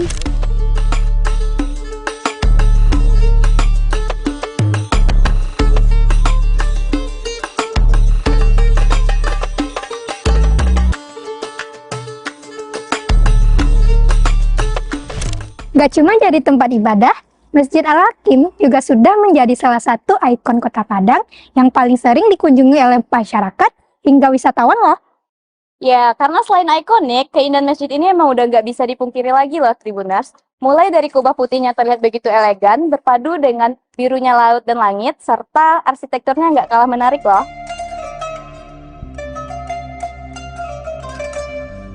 Nah, Tribuners, kali ini kita akan mengajak Tribuners untuk mengenal lebih dekat masjid ini. Mulai dari keindahannya, arsitekturnya yang unik, hingga berbagai kegiatan yang sering digelar di sini, terutama saat bulan Ramadan. Yuk kita lihat lebih dekat pesona Masjid Al-Hakim ini.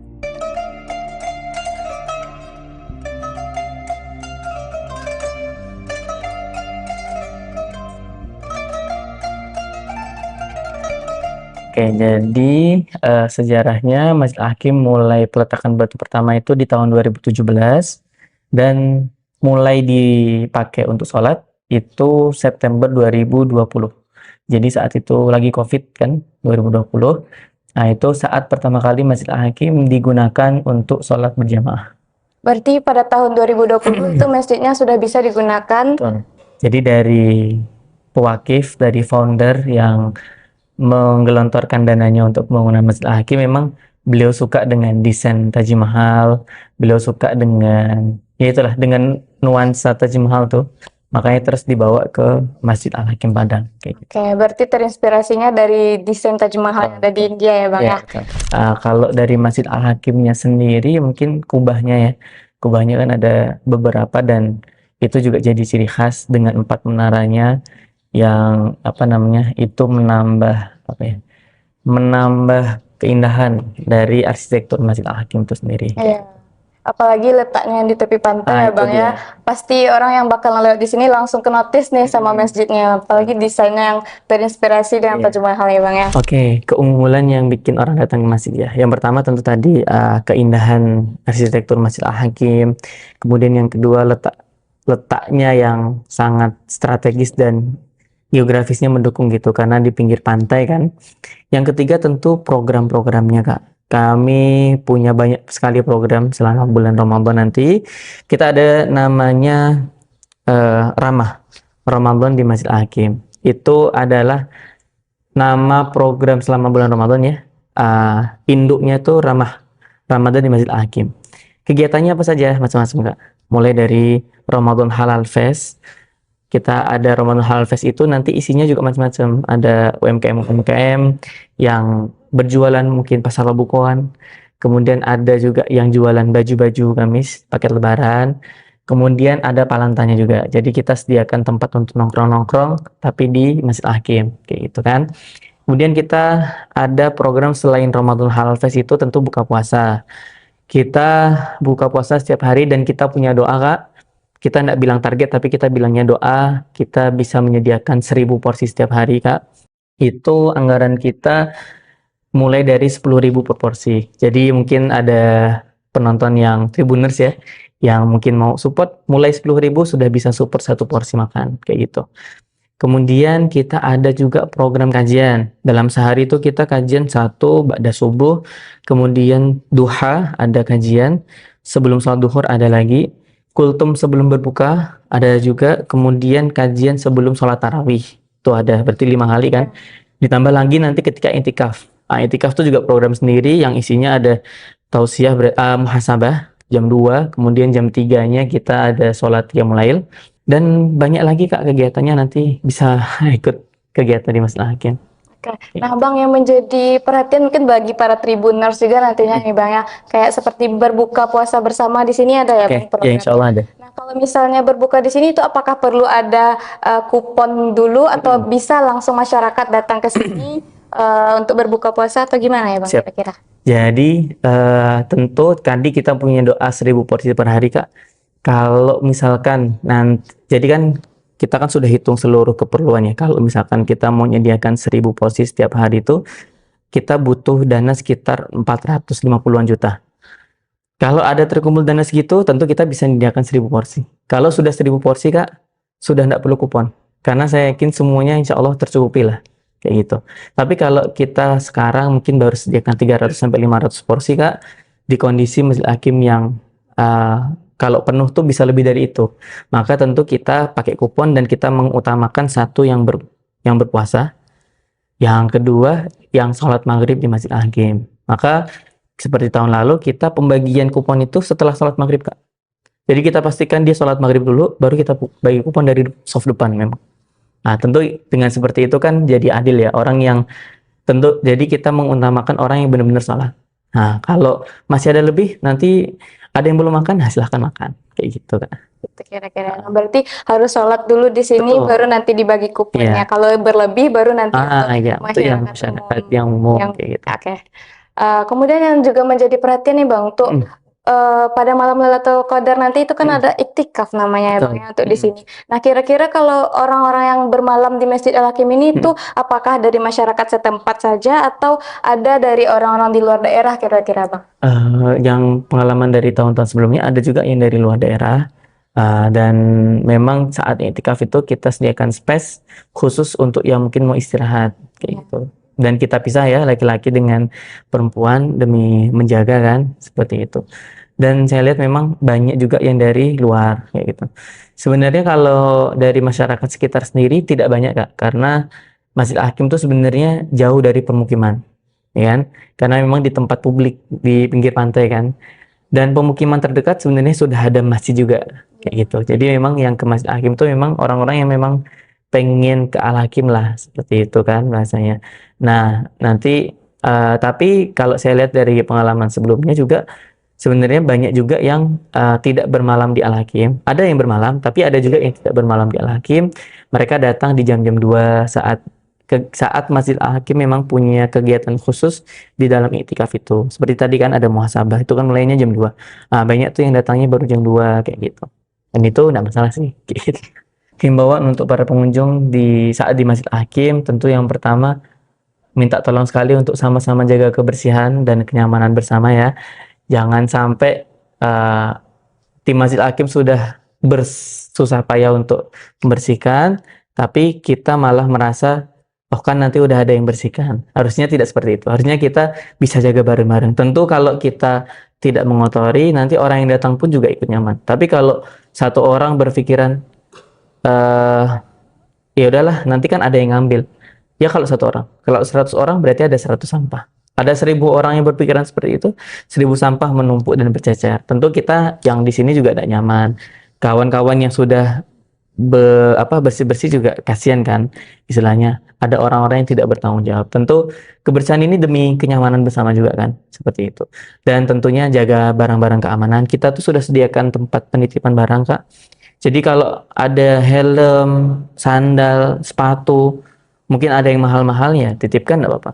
Tapi kalau ada yang tidak mahal gimana? Misalkan sandal Swallow, saya nyebut merek ya, yang mungkin harganya tidak sampai 15.000 misalkan. Ya titipkan pun tidak apa gitu. Artinya kita sediakan tempat penitipan barang itu gratis, tidak dipungut biaya. Kalau mau infak lah. Tapi kalau enggak juga enggak apa-apa. Itu demi kenyamanan bersama kayak gitu. Jadi jangan sampai nanti, oh sandal saya hilang, sepatu hilang. Ya mohon maaf, kami sudah sediakan sebenarnya tempat penitipan. Kalau hilangnya di tempat penitipan Kak, kita siap tanggung jawab. Ada buktinya dia punya kartu tadi saat menitip misalkan kayak gitu. Helm, makanya helm, sandal, sepatu, tas, barang-barang penting tuh kalau mau titip aja. Insya Allah dijaga sama yang standby nanti di area itu gitu.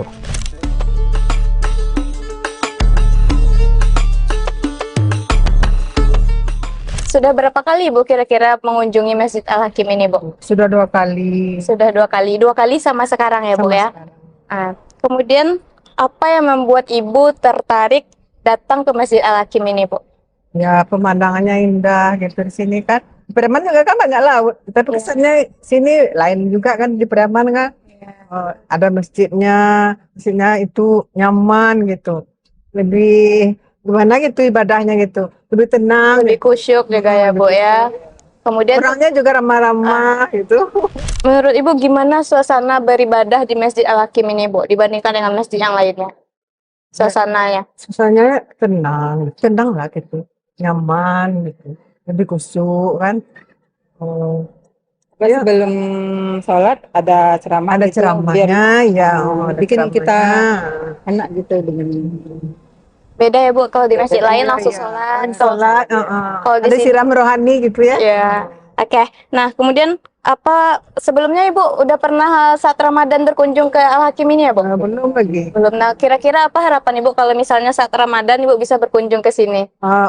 Berharap gitulah gitu, mau ke sini. Semoga Kalau kita kesini lagi nanti bulan Ramadan kan. Panjang umur, sehat badan. Tribuners, Masjid Al-Hakim bukan cuma sekedar indah dari luarnya saja, tapi juga terasa nyaman saat kita di dalamnya.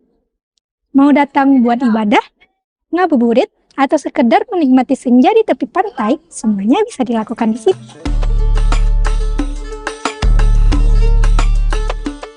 Kalau Tribuners belum pernah ke sini, ini bisa jadi pilihan tempat yang wajib Tribuners kunjungi. Oh ya, bagi Tribuners yang berkunjung ke sini, selalu jaga ketertiban dan kebersihannya ya. Saya Alda Amelia Putri. Saya Filia Hasdi. Sampai jumpa. Download Tribun X sekarang. Menghadirkan lokal menjadi Indonesia.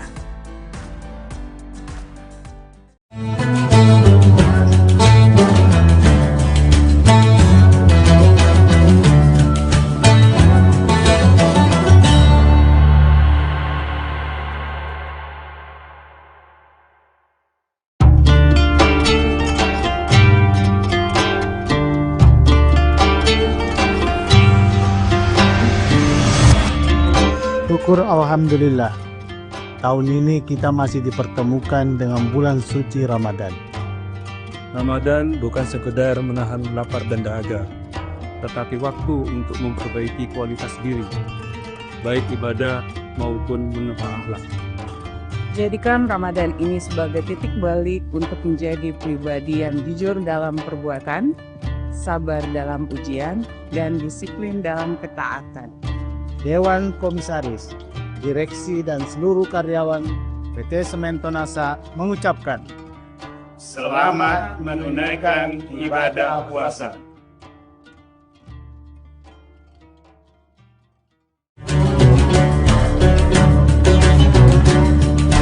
Thank you.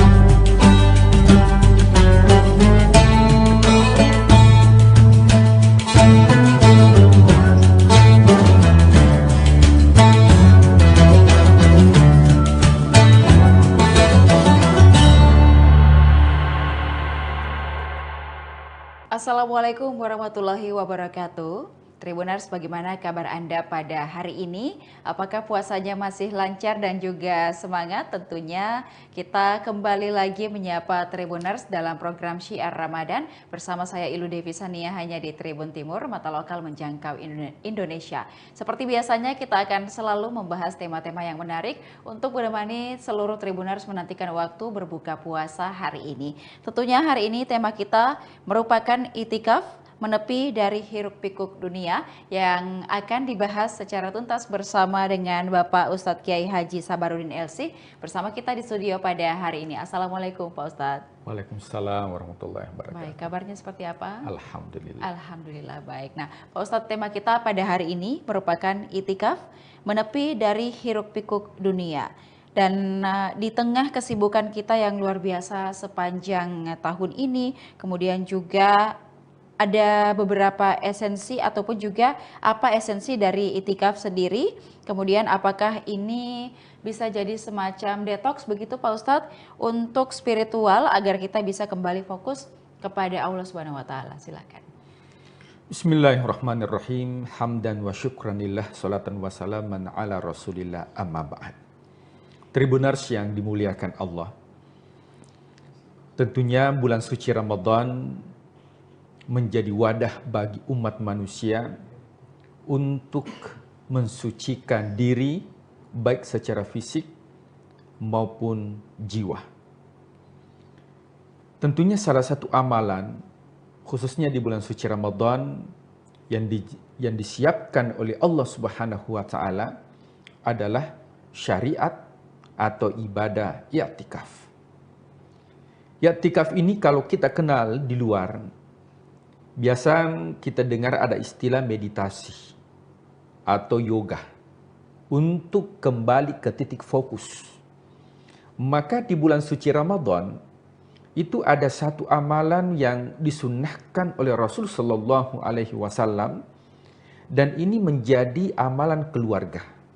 Jadi bukan hanya Rasulullah, akan tetapi juga keluarga beliau itu menjadi amalan kolektif, amalan keluarga yang dilakukan. Sehingga i'tikaf ini bukan hanya dilakukan oleh kepala keluarga, akan tetapi seluruh anggota keluarga tentunya dianjurkan untuk senantiasa membiasakan diri untuk melakukan amalan i'tikaf ini, khususnya di bulan suci Ramadan. Nah, apa itu i'tikaf? I'tikaf itu merupakan bahasa Arab yang diambil dari penggalan ayat suci Al-Quran. Allah Subhanahu wa taala berfirman, "Wala tubashiruhunna wa antum aakifuna fil masajid." Jadi ada dua kata kunci, yang pertama i'tikaf, yang kedua dilakukan di masjid. I'tikaf artinya fokus.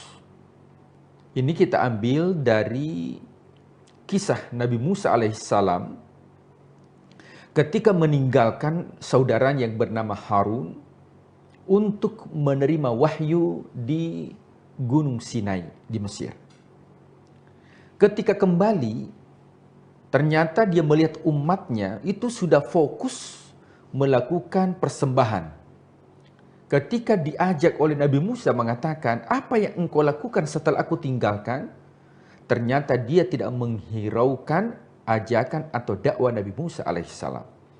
Maka di sini redaksi Al-Quran menggunakan ya'kufuna. Dia fokus dan dia tidak berpaling terhadap ajakan dari luar. Maka i'tikaf itu artinya berfokus ke titik Tuhan. Bagaimana kita menjadikan i'tikaf ini khususnya di bulan suci Ramadan dengan tujuan yang pertama tazkiyatun nafs, untuk mensucikan diri kita. Allah Subhanahu wa taala berfirman, "Qad aflaha man zakkaha wa qad khaba man dassaha." Beruntunglah orang yang mensucikan jiwanya, dan sungguh merugi orang-orang yang mengotori jiwanya. Tentu dalam diri kita itu ada unsur jasad. Bagaimana cara mendetoks jasad kita? Dengan melakukan ibadah puasa, racun-racun yang ada dalam tubuh kita itu bisa keluar.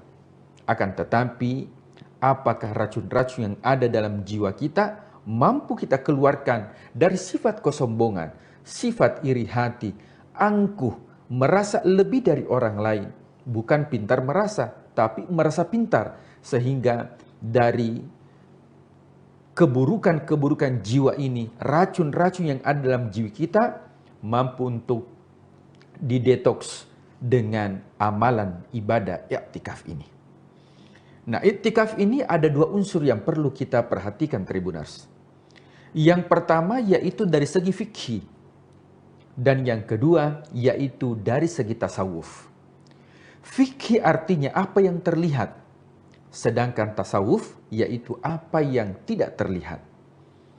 Nah, seorang ulama memberikan sebuah ungkapan mengatakan bahwa man tafaqqaha wa lam yatasawwafa, barang siapa yang berfikih akan tetapi tidak bertasawuf, faqad tafassaka, maka sesungguhnya orang tersebut telah melakukan amalan fasik.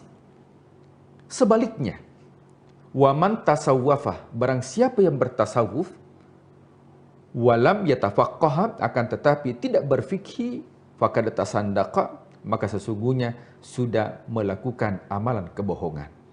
Maka dalam ibadah itu tidak terlepas dari fikihnya, akan tetapi yang paling terpenting adalah substansi daripada setiap amal ibadah itu yang disebut dengan tasawuf. Kita berpuasa menahan lapar dan dahaga, itu bagian dari fikih. I'tikaf tentunya dimulai dengan niat. Nawaitu i'takafa lillahi ta'ala. Saya berniat i'tikaf karena Allah. Fisik kita itu berada di masjid, berdiam diri, itu fisik kita. Kalau hanya sekedar berdiam diri atau hanya berpindah dari tempat tidur yang empuk, kemudian tinggal di masjid, berdiam diri di karpet, maka itu hanya sekedar berpindah tempat tidur atau hanya melakukan fikihnya saja. Tapi kita tidak melakukan yang namanya tasawufnya. Apa itu tasawuf? Bahwa i'tikaf itu ada substansi di dalamnya. Di antaranya yang dijelaskan tadi adalah tazkiyatun nafs, membersihkan jiwa. Dan yang kedua adalah muhasabah. Muhasabah itu adalah introspeksi diri. Muhasabah artinya evaluasi diri. Bahkan ya dalam sebuah riwayat dikatakan, man tafakkara sa'atan khairu, siapa yang bertafakkur sejenak maka jauh lebih baik dibandingkan melakukan salat 1000 rakaat. Ya, 1000 rakaat ini fikih.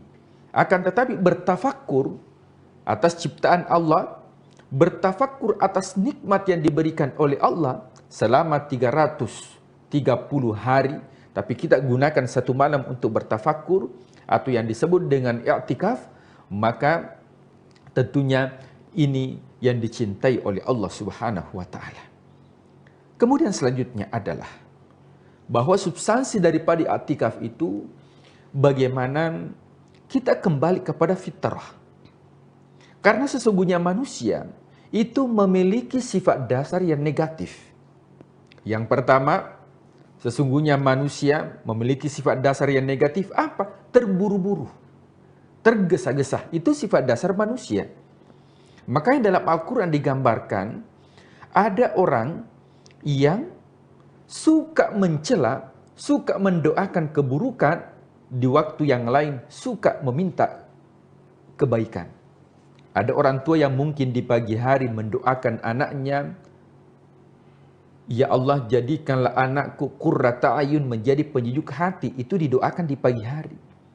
Akan tetapi di sore hari justru dicela. Maka sifat dasar manusia adalah tergesa-gesa atau terburu-buru. Yang kedua, sifat dasar manusia itu adalah bakhil. Kenapa? Manusia tidak mau harta yang dimiliki itu berkurang. Jadi kalau ada manusia yang enggan untuk berinfak, bersedekah, maka itu sifat dasar manusia. Beda dengan Allah. Makanya Allah memiliki sifat yang disebut dengan Al-Ghani. Apa itu Al-Ghani? Artinya maha kaya. Saking maha kayanya Allah, Allah itu senang kalau diminta. Beda dengan manusia. Kalau manusia diminta pertama kali mungkin dia senang. Tapi kalau sudah 2 kali, mungkin dia senang. Ketiga kalinya pas dia jengkel. Itu sifat dasar manusia. Beda dengan Allah. Justru Allah ketika kita meminta, Allah senang. Yang kedua, Allah itu ketika dia memberi, dia pasti mengabulkan. Beda dengan manusia. Ketika kita meminta, belum tentu dikabulkan. Dan inilah sifat dasar manusia. Yang ketiga, sifat dasar manusia itu adalah berkeluh kesah. Ya. Sesungguhnya manusia, khuliqal insanu, ya, manusia itu diciptakan dalam keadaan berkeluh kesah. Idza massahu syarr, apabila mendapatkan keburukan, maka dia berkeluh kesah kepada Allah. Ya Allah, kenapa mesti saya? Kenapa bukan tetangga saya? Kenapa bukan orang lain? Maka Allah memberikan kebahagiaan. Tapi apa kata Allah? Wa idza massahul khair manu'a, justru kalau diberikan kebaikan, justru dia menolak, justru dia ingkar. Dan inilah sifat atau watak dasar manusia. Tentunya kita bertanya, jika demikian, nah apakah manusia harus berpangku begitu saja? Sudah mideh, karena memang saya orangnya bakhil. Sudah mideh, karena memang saya orang tergesa-gesa. Maka dikatakan oleh ulama tidak. Kenapa? Karena manusia dibekali yang namanya fitrah. Apa itu fitrah? Manusia dibekali oleh Allah adalah karakter yang bisa kembali kepada suci atau yang disebut dengan hati nurani manusia. Kullu mauludin yuladu alal fitrah. Setiap manusia diciptakan oleh Allah beserta dengan fitrah manusia itu atau kesucian. Maka biasa ada istilah kembali kepada fitrah.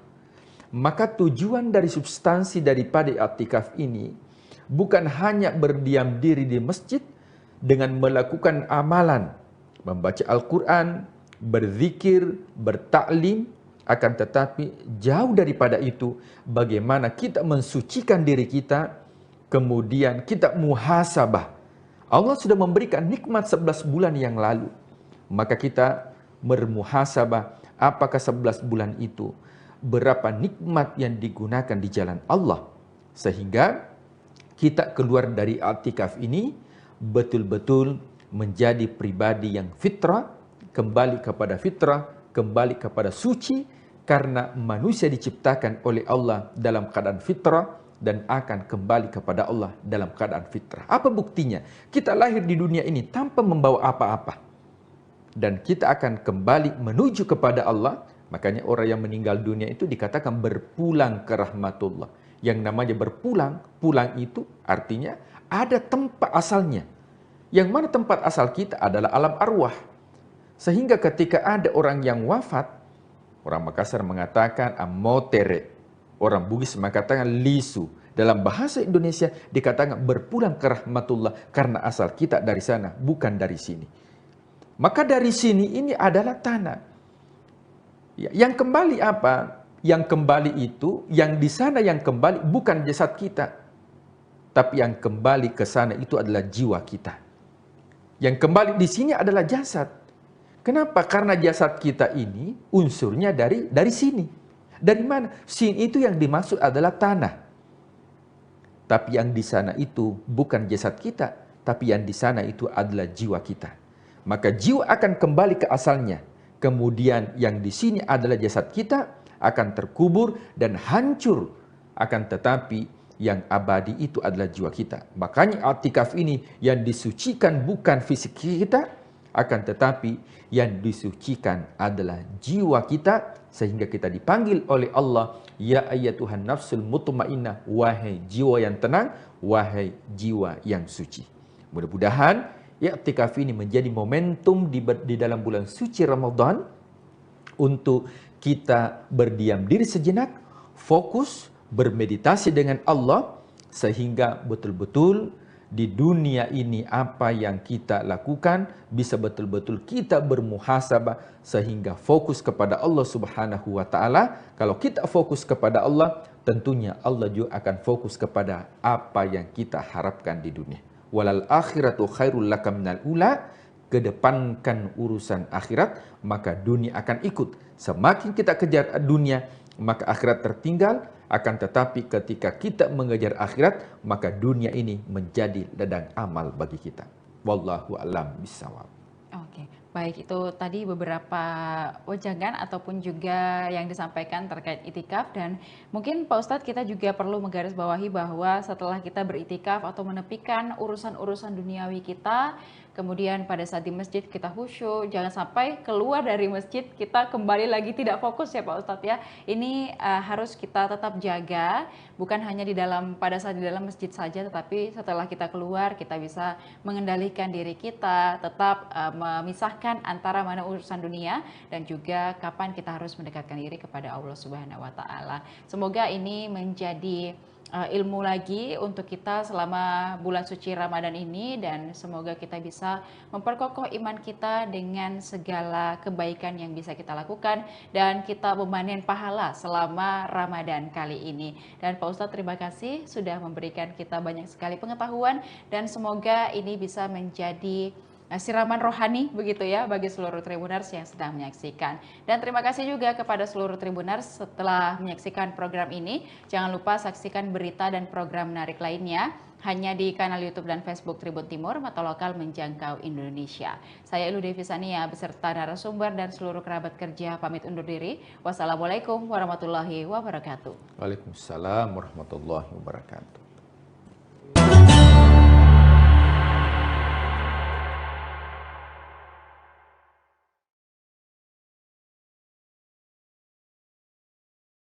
Di 2005 sampai hari ini, ya, sampai tahun ini, sampai detik ini saya masih mengabdi dan mengembangkan Pondok Pesantren Khairul Ummah. Khairul Ummah sampai hari ini berkembang. Tidak hanya ada di Inhu, ada juga yang di Pekanbaru yang kita tempati saat ini, Khairul Ummah 2, khusus untuk anak putra. Dan insya Allah juga sudah berkembang ada Khairul Ummah 3 yang ada di Indragiri Hilir. Dan saat ini kita juga sedang membangun pondok pesantren Khairul Ummah yang keempat nanti untuk yang putri di Pekanbaru ini. Kita hanya ingin melahirkan santri-santri yang berkualitas, santri-santri yang sebagaimana namanya pondok pesantren Khairul Ummah, santri yang memang menjadi umat yang terbaik di tengah-tengah masyarakat. Artinya apapun peran dan status sosial kita, berperanlah dan berilah kontribusi yang terbaik untuk umat dan masyarakat ini. Karena tidak semuanya harus menjadi pejabat, tidak semuanya harus jadi politisi. Bisa jadi ada di antara kita yang menjadi bisnismen, menjadi teknokrat, ya, menjadi asatid, menjadi ulama. Silakan berperan dengan peran kita semaksimal mungkin untuk memberikan yang terbaik. Tribuners, jejak sang kiai kita kali ini adalah seorang kiai yang bernama Kiai Haji Muhammad Mursid. Beliau ini juga seorang ketua Forum Komunikasi Pondok Pesantren Provinsi Riau. Selain itu, Kiai Haji Mursid juga dikenal sebagai seorang yang dikenal di masyarakat dan terpilih menjadi Dewan Perwakilan Daerah di Senayan dari daerah pemilihan Provinsi Riau. Seperti apa perjalanan kisah hidup dari sang kiai dari Provinsi Riau ini? Ikuti saya untuk mengulik lebih dalam seperti apa kisah sang kiai ini. Bismillahirrahmanirrahim. Assalamualaikum warahmatullahi wabarakatuh. Hamdan wa syukran lillah, salatan wa salaman ala rasulillah Muhammad ibn Abdillah. Rasa syukur yang tak terhingga kehadirat Allah Subhanahu wa Ta'ala. Salawat dan salam senantiasa kita aturkan kepada khatamul anbiya wal mursalin, Nabi kita Muhammad sallallahu alaihi wasallam. Allahumma salli ala sayyidina Muhammad wa ala ali sayyidina Muhammad. Jujur secara pribadi saya sangat bersyukur kehadirat Allah Subhanahu wa Ta'ala atas segala nikmat dan karunia yang telah Allah berikan baik kepada diri saya pribadi, keluarga, dan tentu kita sebagai warga negara Republik Indonesia yang hidup di negeri yang kita cintai ini. Saya Muhammad Mursid dilahirkan di Jakarta, tepatnya 4 Juli 1973, lahir di Jakarta, dan alhamdulillah di lingkungan keluarga yang cukup sangat agamis. Ayah saya kelahiran dari Kalimantan Selatan, Martapura, dan ibu saya kelahiran Jakarta. besar, dididik oleh ayah dan ibunda secara langsung dengan pendidikan dan nilai-nilai religius, pendidikan agama. Tamat dari SD, saya dititipkan di sekolah Madrasah Tarbiyatul Muallimin wal Muallimat yang ada di Jakarta Pusat. Hanya 2 tahun saya di sana karena saya menginginkan